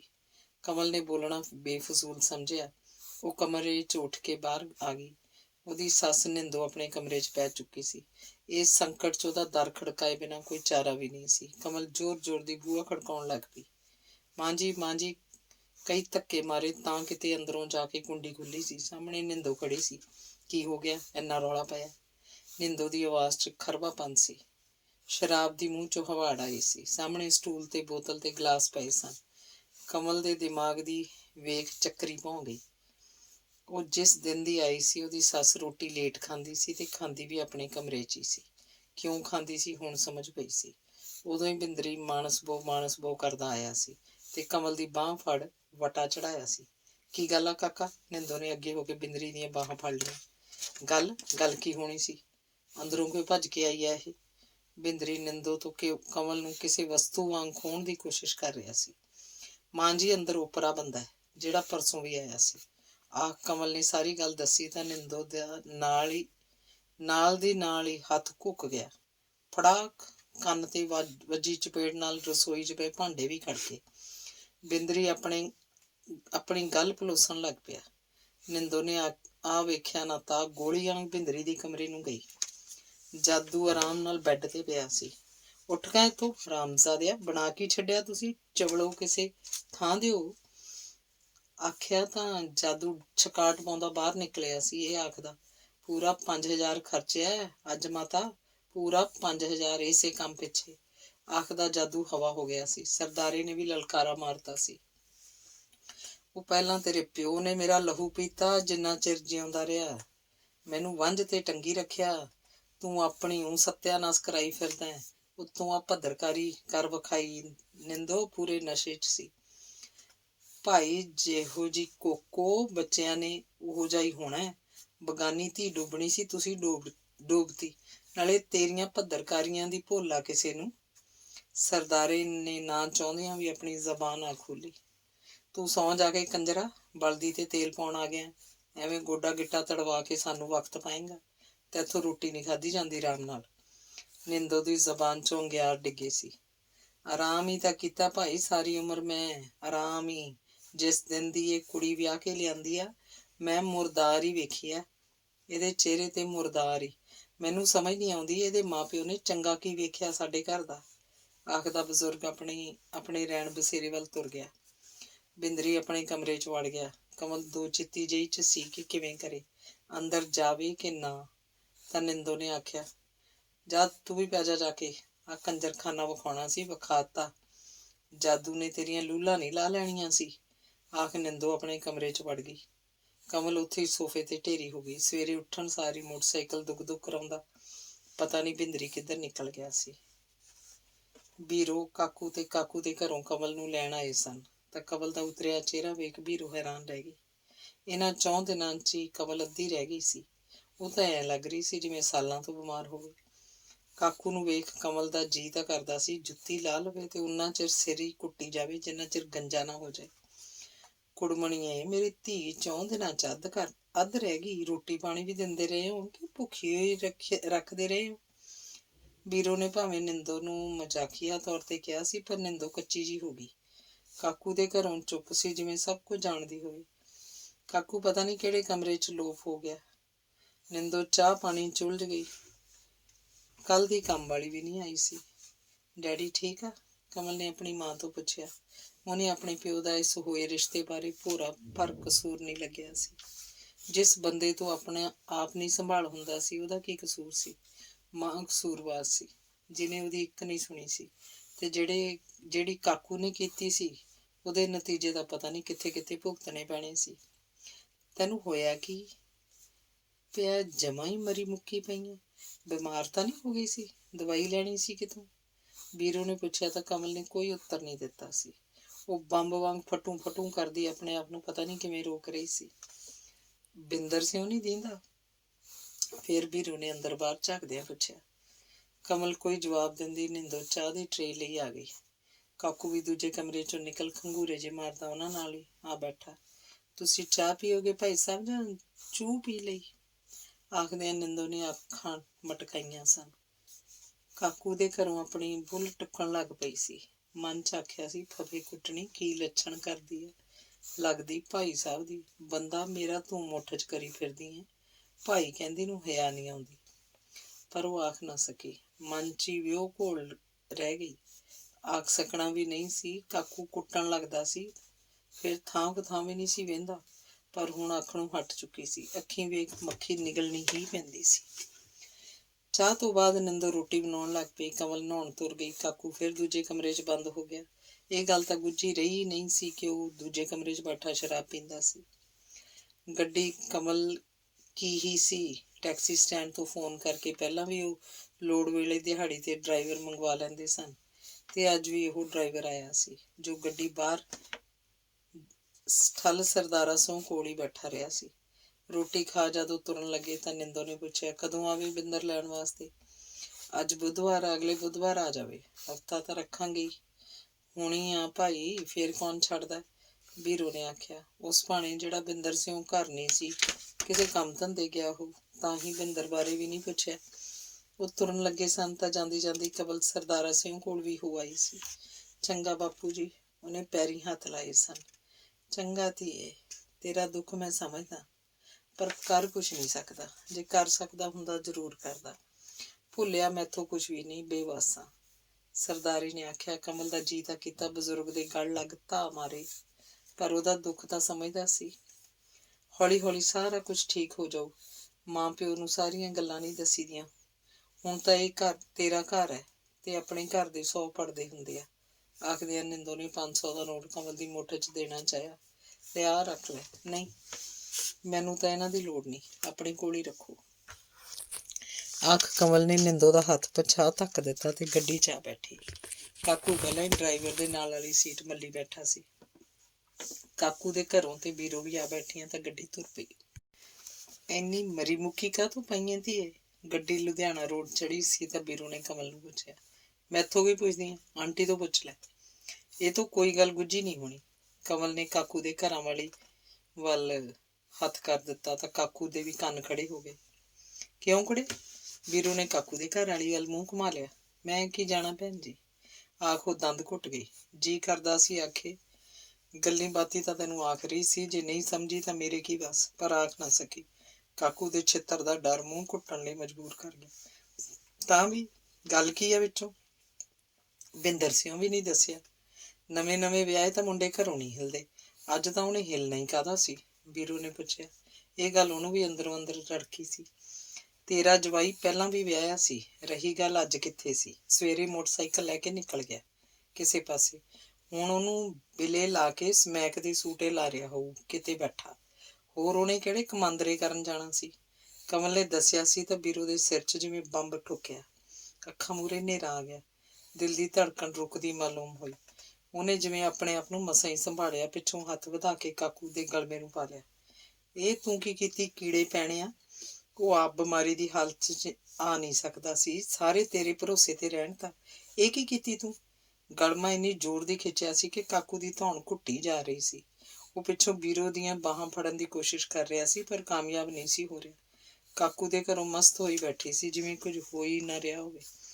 ਪਰ ਕਮਲ ਨੇ ਜ਼ਰੂਰ ਵੀਰੋ ਦਾ ਹੱਥ ਫੜਦਿਆਂ ਆਖਿਆ, ਛੱਡ ਦੇ ਬੀਬੀ ਇਹਨੂੰ, ਆਪਦੀ ਗਲਤੀ ਹੁਣ ਇਹਦੇ ਸਿਰ ਨਾ ਮੜ। ਭਾਈ ਕਾਕਾ ਗੱਡੀ ਰੋਕ। ਹੈਂਜੀ? ਡਰਾਈਵਰ ਨੇ ਸਿਰ ਘੁਮਾਇਆ। ਉਹ ਵੀ ਛੱਛੋ ਪੰਜ ਜਿਹੀ 'ਚ ਸੀ ਕਿ ਬਣ ਕੀ ਰਿਹਾ। ਉਹਨੇ ਗੱਡੀ ਰੋਕੀ ਤਾਂ ਵੀਰੋ ਕਾਕੂ ਤੇ ਉਹਦੇ ਘਰ ਵਾਲੀ ਨੂੰ ਸਾਂਝਾ ਜਿਹਾ ਬੋਲੀ, ਉਤਰੋ ਗੱਡੀ 'ਚੋਂ, ਦਫਾ ਹੋ ਜਾਓ ਮੇਰੀਆਂ ਅੱਖਾਂ ਦਿਓ ਸਾਹਮਣੇ। ਭੈਣ ਜੀ, ਕਾਕੂ ਦੇ ਘਰੋਂ ਅੰਦਰੋਂ ਖੁਸ਼ ਤੇ ਬਾਹਰੋਂ ਬੋਲੀ ਸੀ। ਬਸ ਹੁਣ ਕੁਝ ਵੀ ਕਹਿਣ ਸੁਣਨ ਦੀ ਲੋੜ ਨਹੀਂ, ਗੱਡੀ 'ਚੋਂ ਬਾਹਰ ਹੋ। ਵੀਰੂ ਨੇ ਆਖਿਆ ਤਾਂ ਪਤਾ ਨਹੀਂ ਲੱਗਾ ਸੀ ਕਾਕੂ ਕਿਹੜੇ ਵੇਲੇ ਬਾਰੀ ਖੋਲ ਬਾਹਰ ਖੜਾ ਸੀ। ਉਹਦੇ ਘਰੋਂ ਵੀ ਉਤਰ ਪਈ ਸੀ। ਉਹ ਅਜੇ ਜਗਰਾਵਾਂ ਤੋਂ ਕਾਫੀ ਪਿੱਛੇ ਸਨ। ਗੱਡੀ ਫੇਰ ਤੁਰ ਪਈ। ਹੁਣ ਵੀਰੂ ਤੇ ਕਮਲ ਇਹ ਨਹੀਂ ਜਾਣਦੀਆਂ ਸੀ ਕਿ ਕਾਕੂ ਨੇ ਆਪਣੀ ਘਰ ਵਾਲੀ ਨੂੰ ਸੜਕ ਦੇ ਵਿਚਾਲੇ ਝੰਬਣਾ ਸ਼ੁਰੂ ਕਰਤਾ ਸੀ ਤੇ ਸਾਰਾ ਗੁੱਸਾ ਉਸ ਗਰੀਬਣੀ ਤੇ ਉਤਰ ਰਿਹਾ ਸੀ। ਕੰਜਰਾ, ਮੈਨੂੰ ਕਿਉਂ ਭੰਨਣ ਲੱਗ ਪਿਆ? ਮੇਰਾ ਕਸੂਰ ਵੀ ਕੀ ਆ? ਜਿਨ੍ਹਾਂ ਦੀ ਕੁੜੀ ਡੋਬੀ ਆ, ਹੋਰ ਹਾਰ ਤਾਂ ਤੇਰੇ ਪਾਉਣੋਂ ਰਹੇ। ਕਾਕੂ ਦੇ ਘਰੋਂ ਆਖ ਰਹੀ ਸੀ। ਉਧਰ ਕਾਰ 'ਚ ਮਾਵਾਂ ਧੀਆਂ ਚੁੱਪ ਸਨ, ਪਰ ਚੁੱਪ ਜ਼ਿਆਦਾ ਚਿਰ ਨਹੀਂ ਸੀ ਰਹੀ। ਵੀਰੋ ਨੇ ਮੂੰਹ ਖੋਲਿਆ। ਸੱਚੀ ਵਿਆਹਿਆ ਸੀ? ਪਹਿਲਾਂ ਬਿੰਦਰ ਸਿੰਘ, ਦੂਜੇ ਵਿਆਹ ਵਾਲੀ ਗੱਲ ਵੀਰੋ ਨੂੰ ਜਿਵੇਂ ਝੂਠ ਜਾਪ ਰਹੀ ਸੀ। ਕਿਉਂ? ਮੈਨੂੰ ਚਾਅ ਆਉਂਦਾ ਸੀ ਕਹਿਣ ਦਾ। ਹਾਂ, ਵਿਆਹਿਆ ਸੀ। ਸਿਰੇ ਦਾ ਨਕੰਮਾ ਬੰਦਾ, ਸਮੈਕ ਪੀਂਦਾ, ਟੀਕੇ ਲਾਉਂਦਾ, ਬੰਦਿਆਂ ਵਾਲੀ ਉਹਦੇ 'ਚ ਕੋਈ ਗੱਲ ਹੀ ਨਹੀਂ। ਘਰੂੰਡਾਂ ਨਾਲ ਮਾਸ ਛਿੱਲਣ ਹੀ ਜਾਣਦਾ। ਨਾ ਮਰਦ ਦਾ ਨਾ ਮਰਦ ਉਹ। ਹੁਣ ਹੋਰ ਨਾ ਪੁੱਛੀ ਕੁਛ, ਮੈਥੋਂ ਦੱਸ ਨਹੀਂ ਹੋਣਾ। ਹਾਂ, ਹੁਣ ਇਹ ਆਖ, ਆਪਣੇ ਆਪ ਨੂੰ ਫਾਰਗ ਕਰ ਲਈ ਕਿ ਧੀਏ ਤੇਰੇ ਕਰਮ। ਕਮਲ ਨੇ ਜਿਵੇਂ ਅੰਦਰਲਾ ਗੁਬਾਰ ਕੱਢਿਆ। ਤੇਰੇ ਪਿਓ ਨੇ ਮੰਜੇ ਤੇ ਪੈਣਾ ਸੀ ਤਾਂ ਆਪਣੇ ਨਾਲ ਇਹ ਹੋਣੀਆਂ ਸੀ। ਉਹਨੂੰ ਹੀ ਰੱਬ ਨੇ ਭੈੜੀ ਬਿਮਾਰੀ ਨਾ ਲਾਈ ਹੁੰਦੀ ਤਾਂ ਮੈਂ ਐਂ ਕਾਹਦੀ ਹੋਣੀ ਸੀ। ਆਪੇ ਤੁਰ ਫਿਰ ਕੇ ਕੋਈ ਚੱਜ ਹਾਲ ਦਾ ਘਰ ਵੇਖ ਲੈਂਦਾ। ਤੇਰੇ ਕਰਮ। ਵੀਰੋ ਸੱਚਮੁੱਚ ਹੀ ਗੱਲ ਕਰਮਾਂ ਤੇ ਲਈ। ਮੇਰੇ ਕਰਮਾਂ ਤੇ ਤਾਂ ਤੂੰ ਹੀ ਪੋਚਾ ਫੇਰਤਾ ਮਾਂ ਮੇਰੀਏ, ਤੂੰ ਹੀ। ਮੱਥੇ ਦੀਆਂ ਲਿਖੀਆਂ ਕੌਣ ਮੇਟ ਸਕਦਾ ਧੀਏ? ਚਾਰ ਸਿਆੜ ਚੰਗੇ ਆ, ਘਰ-ਬਾਰ ਵੀ ਸੋਹਣਾ ਹੈ। ਅੱਜ ਹੋਰ ਭਲਕ ਹੋਰ ਢਾਲ ਲਏਂਗੀ ਆਪਣੇ ਆਪ ਨੂੰ। ਜੋ ਹੋਣਾ ਸੀ ਉਹ ਤਾਂ ਹੋ ਗਿਆ। ਹੁਣ ਤੇਰੇ ਪਿਓ ਦੇ ਕੰਨੀ ਨਾ ਪਵੇ। ਉਹਨੇ ਤਾਂ ਦੂਜਾ ਸਾਹ ਵੀ ਨਹੀਂ ਲੈਣਾ ਜੇ ਪਤਾ ਲੱਗ ਗਿਆ। ਵੀਰੂ ਨੇ ਆਖਿਆ। ਵੀਰੋ ਕਰਮਾਂ ਦੀਆਂ ਲਿਖੀਆਂ ਤੋਂ ਅੱਗੇ ਕੁਝ ਸੋਚ ਹੀ ਨਹੀਂ ਸੀ ਸਕਦੀ। ਜਦ ਕਾਰ ਘਰੇ ਵੜੀ ਤਾਂ ਬਾਗ ਸਿੰਘ ਧੁੱਪੇ ਕੁਰਸੀ ਤੇ ਬੈਠਾ ਸੀ। ਮਾਵਾਂ ਧੀਆਂ ਗੱਡੀ 'ਚ ਉਤਰੀਆਂ। ਕੰਮ ਵਾਲਾ ਮੁੰਡਾ ਵੀ ਘਰੇ ਹੀ ਸੀ। ਵਾਹੀ ਤਾਂ ਛੱਡੀ ਸੀ ਮੁੰਡੂ ਨੇ, 2 ਮੱਝਾਂ ਹੀ ਸੰਭਾਲਣੀਆਂ ਹੁੰਦੀਆਂ ਸੀ। ਕਮਲ ਸਿੱਧੀ ਗੱਡੀ 'ਚ ਉਤਰ ਆਪਣੇ ਪਾਪੇ ਵੱਲ ਗਈ ਤੇ ਉਹਦੇ ਗਲ ਨੂੰ ਜਾ ਚਿੰਬੜੀ। ਜੀ ਤਾਂ ਕੀਤਾ ਸੀ ਭੁੱਬ ਮਾਰੇ, ਪਰ ਉਹਦੀ ਭੁੱਬ ਦੇ ਵਿਚਾਲੇ ਵੀਰੂ ਦੀ ਆਖੀ ਨੇ ਜਿਵੇਂ ਕੰਧ ਜੀ ਕੱਢਤੀ। ਹੁਣ ਤੇਰੇ ਪਿਓ ਦੇ ਕੰਨੀ ਨਾ ਪਵੇ, ਜੋ ਹੋਣਾ ਸੀ ਹੋ ਗਿਆ। ਲਾਉਣਾ ਤਾਂ ਤੂੰ ਧੀਏ, ਧੀਆਂ ਤਾਂ ਬਦਾਨਾ ਧਨ ਹੁੰਦੀਆਂ। ਬਾਗ ਸਿੰਘ ਨੇ ਆਪਣੇ ਕਮਜ਼ੋਰ ਹੋ ਚੁੱਕੇ ਹੱਥਾਂ ਨਾਲ ਕਮਲ ਨੂੰ ਘੁੱਟਿਆ ਸੀ ਤੇ ਅੱਖਾਂ ਡਬ-ਡਬਾ ਆਈਆਂ ਸਨ। ਥੋਲੀਏ ਦੀ ਨੀ ਲੱਦਾ ਤੇਲੇ ਬਿਨ। ਕਮਲ ਦਾ ਜੀ ਤਾਂ ਕਰਦਾ ਸੀ ਆਪਣਾ ਢਿੱਡ ਪਾੜ ਕੇ ਆਪਣੇ ਪਾਪੇ ਅੱਗੇ ਧਰ ਦੇਵੇ, ਆਪਣੇ ਸਾਰੇ ਦੁੱਖ ਉਸ ਨਾਲ ਸਾਂਝੇ ਕਰੇ, ਪਰ ਉਹ ਜਾਣਦੀ ਸੀ ਸੱਚ ਸਾਹਮਣੇ ਆਉਣ ਤੇ ਪਾਪੇ ਦਾ ਪਤਲਾ ਦਿਲ ਥਾਂ ਤੇ ਹੀ ਰੁਕ ਜਾਣਾ। ਉਹ ਤੋਂ ਐਡਾ ਸਦਮਾ ਸਹਿਣ ਨਹੀਂ ਹੋਣਾ ਸੀ। ਕਮਲ ਆਪਣੀਆਂ ਅੱਖਾਂ ਪੂੰਝਦਿਆਂ ਉੱਠੀ ਸੀ ਤੇ ਆਪਣੇ ਕਮਰੇ ਵੱਲ ਭੌਂ ਗਈ। ਬਾਗ ਸਿਉਂ ਭਾਣੇ ਧੀ ਪਹਿਲੀ ਵਾਰ ਸਹੁਰਿਆਂ ਤੋਂ ਆ ਕੇ ਆਈ ਕਰਕੇ ਰੋ ਰਹੀ ਸੀ। ਉਹ ਕੀ ਜਾਣਦਾ ਸੀ ਕਿ ਉਹਦੀ ਦੁੱਧ ਮੱਖਣਾ ਨਾਲ ਪਾਲੀ ਲਾਡੋ ਧੌੜੀ ਦੀ ਜੁੱਤੀ ਹੇਠ ਆਏ ਫੁੱਲਾਂ ਵਾਂਗ ਚਕਨਾਚੂਰ ਹੋ ਗਈ। ਕਮਲ ਦੀ ਘਰ ਖੇਤਾਂ 'ਚ ਹੋਣ ਕਰਕੇ ਕੋਈ ਸਹੇਲੀ ਤਾਂ ਹੈ ਹੀ ਨਹੀਂ ਸੀ ਜਿਹਦੇ ਮੋਢੇ ਤੇ ਸਿਰ ਰੱਖ ਕੇ ਦਿਲ ਹੌਲਾ ਕਰ ਲੈਂਦੀ, ਰੋ ਰੋ ਆਪਣੇ ਦੁੱਖੜੇ ਸੁਣਾਉਂਦੀ। ਉਹ ਗਿੱਲੇ ਗੋਹੇ ਵਾਂਗ ਧੁਖਣ ਲੱਗੀ। ਵੀਰੋ ਵੀ ਉਹਦੀਆਂ ਨਜ਼ਰਾਂ ਦਾ ਸਾਹਮਣਾ ਨਾ ਕਰਦੀ। ਬੀਬੀ, ਉਹਨਾਂ ਅੱਜ ਭਲਕ ਆਈ ਜਾਣਾ, ਫੇਰ ਨਾ ਆਖੀ ਦੱਸਿਆ ਨਹੀਂ। ਹੁਣ ਮੈਥੋਂ ਨਹੀਂ ਜਾ ਹੋਣਾ ਉੱਥੇ। ਵੀਰੋ ਅੱਗੇ ਕਮਲ ਨੂੰ ਆਪਣੀ ਭੜਾਸ ਕੱਢਣੀ ਪਈ। ਵਿਆਹੀਆਂ ਵਰੀਆਂ ਧੀਆਂ ਘਰ ਕਿੱਥੇ ਰੱਖ ਹੁੰਦੀਆਂ ਕਾਕੀ? ਹੁਣ ਤਾਂ ਉਹੀ ਤੇਰਾ ਘਰ ਆ। ਹੌਲੀ ਹੌਲੀ ਸਭ ਠੀਕ ਹੋ ਜਾਊ। ਧੀ ਪੁੱਤੀ ਪੈ ਕੇ। ਵੀਰੂ ਨੇ ਆਖਿਆ। ਕੀ ਸਵਾਹ ਠੀਕ ਹੋ ਜਾਊ? 4 ਦਿਨ ਮੈਂ ਰਹਿ ਕੇ ਆਈਆਂ, ਤੂੰ ਧੀ ਪੁੱਤੀ ਵੀ ਪਾਤੀ। ਨਾਲੇ ਧੀ ਪੁੱਤੀ ਪਾਉਣ ਵਾਲਾ ਉਸ ਬੰਦੇ ਕੋਲ ਕੁਝ ਵੀ ਨਹੀਂ ਜਿਹੜਾ 4 ਰਾਤਾਂ 'ਚ ਭੁਗਤੀ ਹੈ। ਮੈਂ ਹੀ ਜਾਣਦੀ ਹਾਂ। ਸ਼ੁਕਰ ਕਰ ਮੈਂ ਸਬੂਤੀ ਘਰ ਆ ਗਈ। ਕਮਲ ਦੇ ਜਿਵੇਂ ਜਿਵੇਂ ਵਾਪਸੀ ਦੇ ਦਿਨ ਨੇੜੇ ਆਈ ਜਾਂਦੇ ਸਨ, ਉਹ ਸਾਹ ਸੂਤੀ ਦੇ ਜਾ ਰਹੇ ਸਨ। ਹੁਣ ਮਾਰੀ ਦੀ ਨਹੀਂ ਮੂੰਹ ਖੋਲਿਆ ਸੀ। ਤੇਰੀ ਭੂਆ ਮਰਨ ਮਰ ਗਈ, ਪਰ ਕਿਤੇ ਜ਼ਬਾਨ ਨਹੀਂ ਵਸ ਰਹੀ ਸੀ। ਫੁੱਫੜ ਨੂੰ ਆਪਦਾ ਵੇਖਿਆ ਹੀ ਸੀ। ਤਵੇ ਤੋਂ ਕਾਲਾ ਰੰਗ ਸੀ, ਇੱਕ ਅੱਖ ਕਾਣੀ, ਪਰ ਫਿਰ ਵੀ ਤੇਰੀ ਭੂਆ ਨੇ ਉਹਦੇ ਨਾਲ ਸਾਰੀ ਉਮਰ ਕੱਢੀ। ਪੁੱਤੀ ਧੀ ਪੈ ਕੇ ਸਾਰਾ ਕੁਝ ਠੀਕ ਹੋ ਜਾਂਦਾ, ਸਦਾ ਇੱਕੋ ਜਿਹੇ ਦਿਨ ਨਹੀਂ ਰਹਿੰਦੇ। ਵੀਰੂ ਨੇ ਆਖਿਆ। ਉਸ ਭਾਣੇ ਜੋ ਹੋ ਚੁੱਕਿਆ ਸੀ ਹੋ ਚੁੱਕਿਆ ਸੀ। ਹੁਣ ਟੁੱਟਣ ਖੁੱਟ ਕਰਨੀ ਖੇਡ ਨਹੀਂ ਸੀ। ਕਮਲ ਨੇ ਦੂਜੀ ਥਾਂ ਤੇ ਜਾ ਕੇ ਦੁਹਾਜੂ ਵੱਜਣਾ ਸੀ ਤੇ ਉਹਦੀ ਧੀ ਦੁਹਾਜੂ ਵੱਜੇ, ਉਹਨੂੰ ਗਵਾਰਾ ਨਹੀਂ ਸੀ। ਭੂਆ ਦੀ ਰੀਸ ਹੁਣ ਮੈਥੋਂ ਵੀ ਕਰਵਾਉਣੀ ਹੈ। ਤੁਹਾਡੀ ਗਲਤੀ, ਭੁਗਤਾਂ ਮੈਂ। ਇਹ ਕਿੱਥੇ ਲਿਖਿਆ? ਤੂੰ ਬੀਬੀ ਮੇਰੇ ਨਾਲ ਪਹਿਲਾਂ ਵੀ ਜ਼ਿਆਦਤੀਆਂ ਹੀ ਕੀਤੀਆਂ। ਤੈਥੋਂ ਮੈਂ ਭੋਰਾ ਪੜਦਾ ਨਹੀਂ ਰੱਖਿਆ ਸੀ। ਰਾਜ ਬਾਰੇ ਗੱਲ ਤੋਰੀ ਸੀ ਤਾਂ ਤੇਰੇ ਹਜ਼ਮ ਨਾ ਆਈ। ਮੇਰਾ ਮੂੰਹ ਬੰਦ ਕਰਵਾ, ਰਾਜ ਨੂੰ ਘਰੋਂ ਧੱਕਤਾ। ਦੂਜੀ ਜ਼ਿਆਦਤੀ ਕੀਤੇ ਬਗੈਰ ਪੌਣ ਛਾਣ ਦੇ ਮੈਨੂੰ ਧੱਕਾ ਦੇਣ ਦੀ। ਹੁਣ ਫੇਰ ਤੂੰ ਮੇਰੀ ਗੱਲ ਸੁਣਨ ਲਈ ਤਿਆਰ ਨਹੀਂ। ਕਮਲ ਦੀਆਂ ਅੱਖਾਂ ਭਰ ਆਈਆਂ। ਨਕਰਮੀਏ, ਤੂੰ ਵੇਖ ਤਾਂ ਸਹੀ, ਸਾਲ 6 ਮਹੀਨੇ ਖਬਰੇ ਬਿੰਦਰ ਸੰਭਲ ਹੀ ਜਾਵੇ। ਸੱਸ ਨੇ ਕਿਹੜਾ ਸਾਰੀ ਉਮਰ ਬੈਠੇ ਰਹਿਣਾ। ਹੁਣ ਤਾਂ ਲੋਕ ਵੀ ਇਹੋ ਗੱਲ ਹੀ ਕਹਿਣਗੇ ਕਿ 4 ਦਿਨਾਂ 'ਚ ਸਹੁਰਿਆਂ ਦਾ ਮਾੜਾ ਵੇਖ ਕੇ ਆਈ। ਵਸਣ ਦੇ ਚੱਜ ਆਪਦੇ ਨਹੀਂ ਹੋਣੇ। 2 ਅਗਲਿਆਂ ਸਿਰ ਮੜਨ ਵਾਲੀ ਗੱਲ ਆ। ਆਖਣ ਵਾਲਿਆਂ ਦਾ ਮੂੰਹ ਨਹੀਂ ਫੜ ਲੈਣਾ। 100 ਗੱਲਾਂ ਬਣਾਉਣਗੇ, ਮੈਂ ਤੈਨੂੰ ਦੱਸਾਂ। ਵੀਰੂ ਐਡੀ ਛੇਤੀ ਟੁੱਟਣ ਖੁੱਟ ਨਹੀਂ ਕਰਨਾ ਚਾਹੁੰਦੀ ਸੀ। ਬਾਘ ਸਿੰਘ ਨਾ ਹੋਇਆ ਬਰਾਬਰ ਸੀ। ਹੁਣ ਦੂਜੀ ਵਾਰੀ ਘਰ ਵੇਖਣਾ ਪੈਂਦਾ ਤਾਂ ਕੀ ਪਤਾ ਸੀ ਉਹ ਤੋਂ ਵੀ ਚੰਦ ਟੱਕਰਨਾ ਸੀ। ਦਿਲੋਂ ਨਾ ਚਾਹੁੰਦੇ ਵੀ ਉਹ ਕਮਲ ਨੂੰ ਸਹੁਰੇ ਘਰ ਜਾਣ ਲਈ ਜ਼ੋਰ ਪਾਉਣ ਤੇ ਮਜਬੂਰ ਸੀ। ਬੀਬੀ ਤੁਸੀਂ ਵੇਖਦੀ ਏ, ਮੈਂ ਤੈਨੂੰ ਪਹਿਲਾਂ ਵੀ ਕਹਿ ਚੁੱਕੀ ਹਾਂ, ਤੇਰੇ ਪਿਓ ਦੇ ਕੋਈ ਕੰਨੀ ਗੱਲ ਪੈ ਗਈ ਉਹਨੇ ਦੂਜਾ ਸਾਹ ਵੀ ਨਹੀਂ ਲੈਣਾ। ਡਾਕਟਰਾਂ ਪੂਰੀ ਤਾਕੀਦ ਕੀਤੀ ਆ, ਇਹਨੇ ਛੋਟੇ ਤੋਂ ਛੋਟਾ ਸਦਮਾ ਵੀ ਸਹਿਣ ਨਹੀਂ ਕਰਨਾ। ਮੈਂ ਤਾਂ ਪਹਿਲਾਂ ਹੀ ਬਥੇਰੀ ਔਖੀ ਹਾਂ। ਇੱਕ ਪੁੱਤ ਆ, ਉਹਦੇ ਨਾਲੋਂ ਟੁੱਟਣ ਖੁੱਟ ਹੋਈ ਪਈ ਆ। ਤੂੰ ਕੋਈ ਹੋਰ ਉਦ ਮੂਲ ਨਾ ਖੜਾ ਕਰਦੀ, ਜਿਵੇਂ ਤਿਵੇਂ ਝੱਲਣੀ ਤਾਂ ਪਊਗੀ। ਵੀਰੂ ਕੋਈ ਗੱਲ ਸੁਣਨ ਲਈ ਤਿਆਰ ਨਹੀਂ ਸੀ। ਉਹਦਾ ਪਹਿਲਾਂ ਤੋਂ ਹੀ ਸੁਭਾਅ ਸੀ ਕਿ ਜਿਸ ਗੱਲ ਤੇ ਅੜੀ ਫੜ ਲਈ ਤਾਂ ਫੜ ਲਈ, ਫਿਰ ਸਾਹਮਣੇ ਵਾਲੇ ਦੀ ਗੱਲ ਨਹੀਂ ਸੁਣਦੀ ਸੀ। ਭਾਵੇਂ ਘਿਓ ਦੇ ਘੜੇ ਮੁੱਧ ਜਾਣ, ਆਪਣੀ ਗੱਲ ਪੁਗਾ ਕੇ ਹੀ ਸਾਹ ਲੈਂਦੀ ਸੀ। ਤੁਹਾਨੂੰ ਮੇਰੀ ਕੋਈ ਪਰਵਾਹ ਨਹੀਂ, ਮੈਂ ਜੀਊਂ ਕਿ ਮਰੂੰ। ਕਮਲ ਅੱਖਾਂ 'ਚ ਮੋਟੇ ਮੋਟੇ ਅੱਥਰੂ ਗੇਰਨ ਲੱਗ ਪਈ ਤਾਂ ਵੀਰੂ ਟਾਲਾ ਵੱਟ ਗਈ।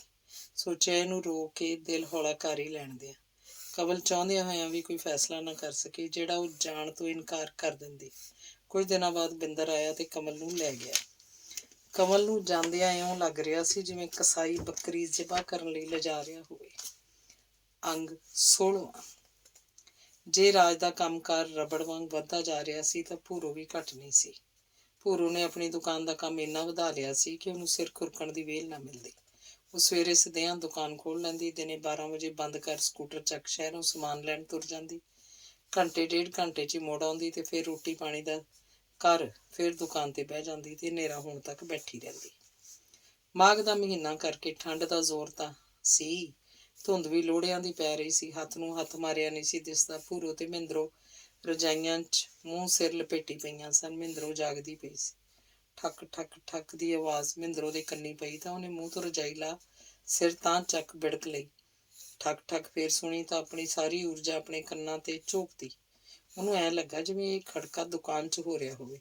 ਉੱਠੀ ਤੇ ਹੌਲੀ ਦੇਣੇ ਸਬਾਤ ਦਾ ਬਾਰ ਖੋਲ੍ਹਿਆ। ਆਵਾਜ਼ ਸਾਫ਼ ਸੁਣਾਈ ਦਿੱਤੀ। ਦੁਕਾਨ ਭੰਨੀ ਜਾ ਰਹੀ ਸੀ। ਨਹੀਂ ਭੂਰੀਏ ਨਹੀਂ, ਮਹਿੰਦਰੋ ਨੇ ਹੌਲੀ ਦੇ ਕੇ ਕੰਨ ਦੇ ਕੋਲ ਮੂੰਹ ਕਰ ਉਹਨੂੰ ਹਲੂਣਿਆ। ਕੀ ਆ ਤਾਈ? ਭੂਰੋ ਨੇ ਅੱਖਾਂ ਖੋਲ੍ਹੀਆਂ। ਅੱਬੜਵਾਈ ਬੋਲੀ। ਸਾਰੀ ਦਿਹਾੜੀ ਦਾ ਥਕੇਵਾਂ ਗੂੜੀ ਨੀਂਦ ਲੈਣ ਲਈ ਮਜਬੂਰ ਕਰ ਰਿਹਾ ਸੀ। ਕੇਰਾਂ ਪੈ ਕੇ ਪਾਸਾ ਵੀ ਨਹੀਂ ਸੀ ਲਿਆ ਜਾਂਦਾ। ਆਪਣੀ ਦੁਕਾਨ ਭੰਨੀ ਜਾਂਦਾ ਕੋਈ? ਉੱਠ ਖੜੀ ਹੋ। ਹੈਂ? ਭੂਰੋ ਬੁੜਕ ਕੇ ਉੱਠੀ ਤੇ ਆਪਣੇ ਬਾਪੂ ਵਾਲਾ ਗੰਡਾਸਾ ਚੱਕ ਬਾਹਰ ਖੋਲ੍ਹਣ ਲਈ ਹੌਲੀ ਤਾਂ ਮਹਿੰਦਰੋ ਬੋਲੀ। ਖੜ ਜੋ ਹਰਾਮਜ਼ਾਦਿਓ, ਕੌਣ ਹੋ ਤੁਸੀਂ? ਮਹਿੰਦਰੋ ਗੜਕੇ ਨਾਲ ਬੋਲੀ। ਭੂਰੋ ਚੋਰ ਆ ਗਏ ਕਰਨ ਲੱਗ ਪਈ। ਫਿਰ ਕੇਰਾਂ ਹੀ ਉਹਨਾਂ ਧੜਕ ਦੇਣੀ ਹੁੰਦੀ ਸੁਣੀ, ਜਿਵੇਂ ਕੋਈ ਗਲੀ 'ਚ ਡਿੱਗਿਆ ਹੋਵੇ। ਭੱਜਣ ਦੀ ਆਵਾਜ਼ ਵੀ ਕੰਨੀ ਪਈ। ਉਹਨਾਂ ਦੇ ਰੌਲਾ ਪਾਉਣ ਨਾਲ ਕੋਈ ਨਾ ਉੱਠਿਆ। ਉੱਠਦਾ ਤਾਂ ਹੀ ਜੇ ਕੋਈ ਸੁਣਦਾ। ਸਿਆਲ ਦੀ ਰਾਤ, ਅਗਲੇ ਕੁੰਡੇ ਜਿੰਦੇ ਲਾਈ ਰਜਾਈਆਂ 'ਚ ਮੂੰਹ ਦੇਈ ਘਰਾੜੇ ਮਾਰ ਰਹੇ ਸੀ। ਦੁਕਾਨ ਵੇਖੀਏ ਤਾਈ? ਆਖ ਭੂਰੋ ਨੇ ਟਾਂਡ ਤੋਂ ਕੁੰਜੀ ਚੁੱਕੀ ਤੇ ਘਰ ਵਾਲੇ ਪਾਸੇ ਖੁੱਲਦਾ ਬਾਰਜਾ ਖੋਲ੍ਹਿਆ। ਗਲੀ ਵਾਲੇ ਪਾਸਿਓਂ ਰੋਸ਼ਨਦਾਨ ਭੰਨਿਆ ਪਿਆ ਸੀ। ਪਾੜ ਵੇਖ ਕਿੱਥੇ ਲਾਇਆ, ਪਤਾ ਨਾ ਲੱਗਦਾ ਤਾਂ ਚੋਰੀ ਹੋ ਜਾਣੀ ਸੀ। ਡੱਕਾ ਨਹੀਂ ਵਿਗੜਿਆ ਅਜੇ ਵੀ। ਮਹਿੰਦਰੋ ਨੇ ਰੋਸ਼ਨਦਾਨ ਟੁੱਟਿਆ ਵੇਖ ਆਖਿਆ। ਭੂਰੋ ਆਸੇ ਪਾਸੇ ਝਾਕ ਰਹੀ ਸੀ ਪਰ ਅਜੇ ਕੁਛ ਨਹੀਂ ਛੇੜਿਆ ਗਿਆ ਸੀ। ਚੋਰ ਅੰਦਰ ਉਤਰਿਆ ਹੀ ਨਹੀਂ ਸੀ। ਸ਼ਟਰ ਵੀ ਉਵੇਂ ਹੀ ਲੱਗਾ ਸੀ, ਹਰ ਰੋਜ਼ ਦੀ ਤਰ੍ਹਾਂ। ਤਾਈ ਗਲੀ ਵਾਲਾ ਬਾਹਰ ਖੋਲ੍ਹ ਕੇ ਵੇਖੀਏ। ਚੜਿਆ ਕਾਹਦੇ ਨਾਲ ਹੋਇਆ? ਰੋਸ਼ਨਦਾਨ ਕਾਫੀ ਉੱਚਾ ਹੈ, ਭੂਰੋ ਨੇ ਆਖਿਆ ਤੇ ਦੁਕਾਨ 'ਚੋਂ ਹੀ ਬੈਟਰੀ ਚੱਕ ਲਈ। ਵੇਖ ਲੈਂਦੀ ਹਾਂ ਧੀਏ ਜੇ ਤੂੰ ਆਖੇ। ਪਰ ਮਹਿੰਦਰੋ ਗਲੀ ਵੱਲ ਜਾਣ ਤੋਂ ਡਰ ਰਹੀ ਸੀ। ਮਤਾ ਚੋਰ ਸਹਿ ਕੇ ਬੈਠੇ ਹੋਣ। ਪਰ ਨੂੰ ਕੀ ਆ ਤਾਈ? ਉਹ ਡੰਡੀ ਪਏ ਜਾਂ ਪਿਆ ਹੋਊ। ਕਿਹੜੇ ਵੇਲਿਆਂ ਦਾ ਇੱਥੇ ਥੋੜ੍ਹਾ ਬੈਠਾ ਹੋਣਾ। ਜੇ ਆਖੇ ਤਾਂ ਰਾਜ ਨੂੰ ਹਾਕ ਮਾਰ ਲਿਆਉਣੀ ਆ।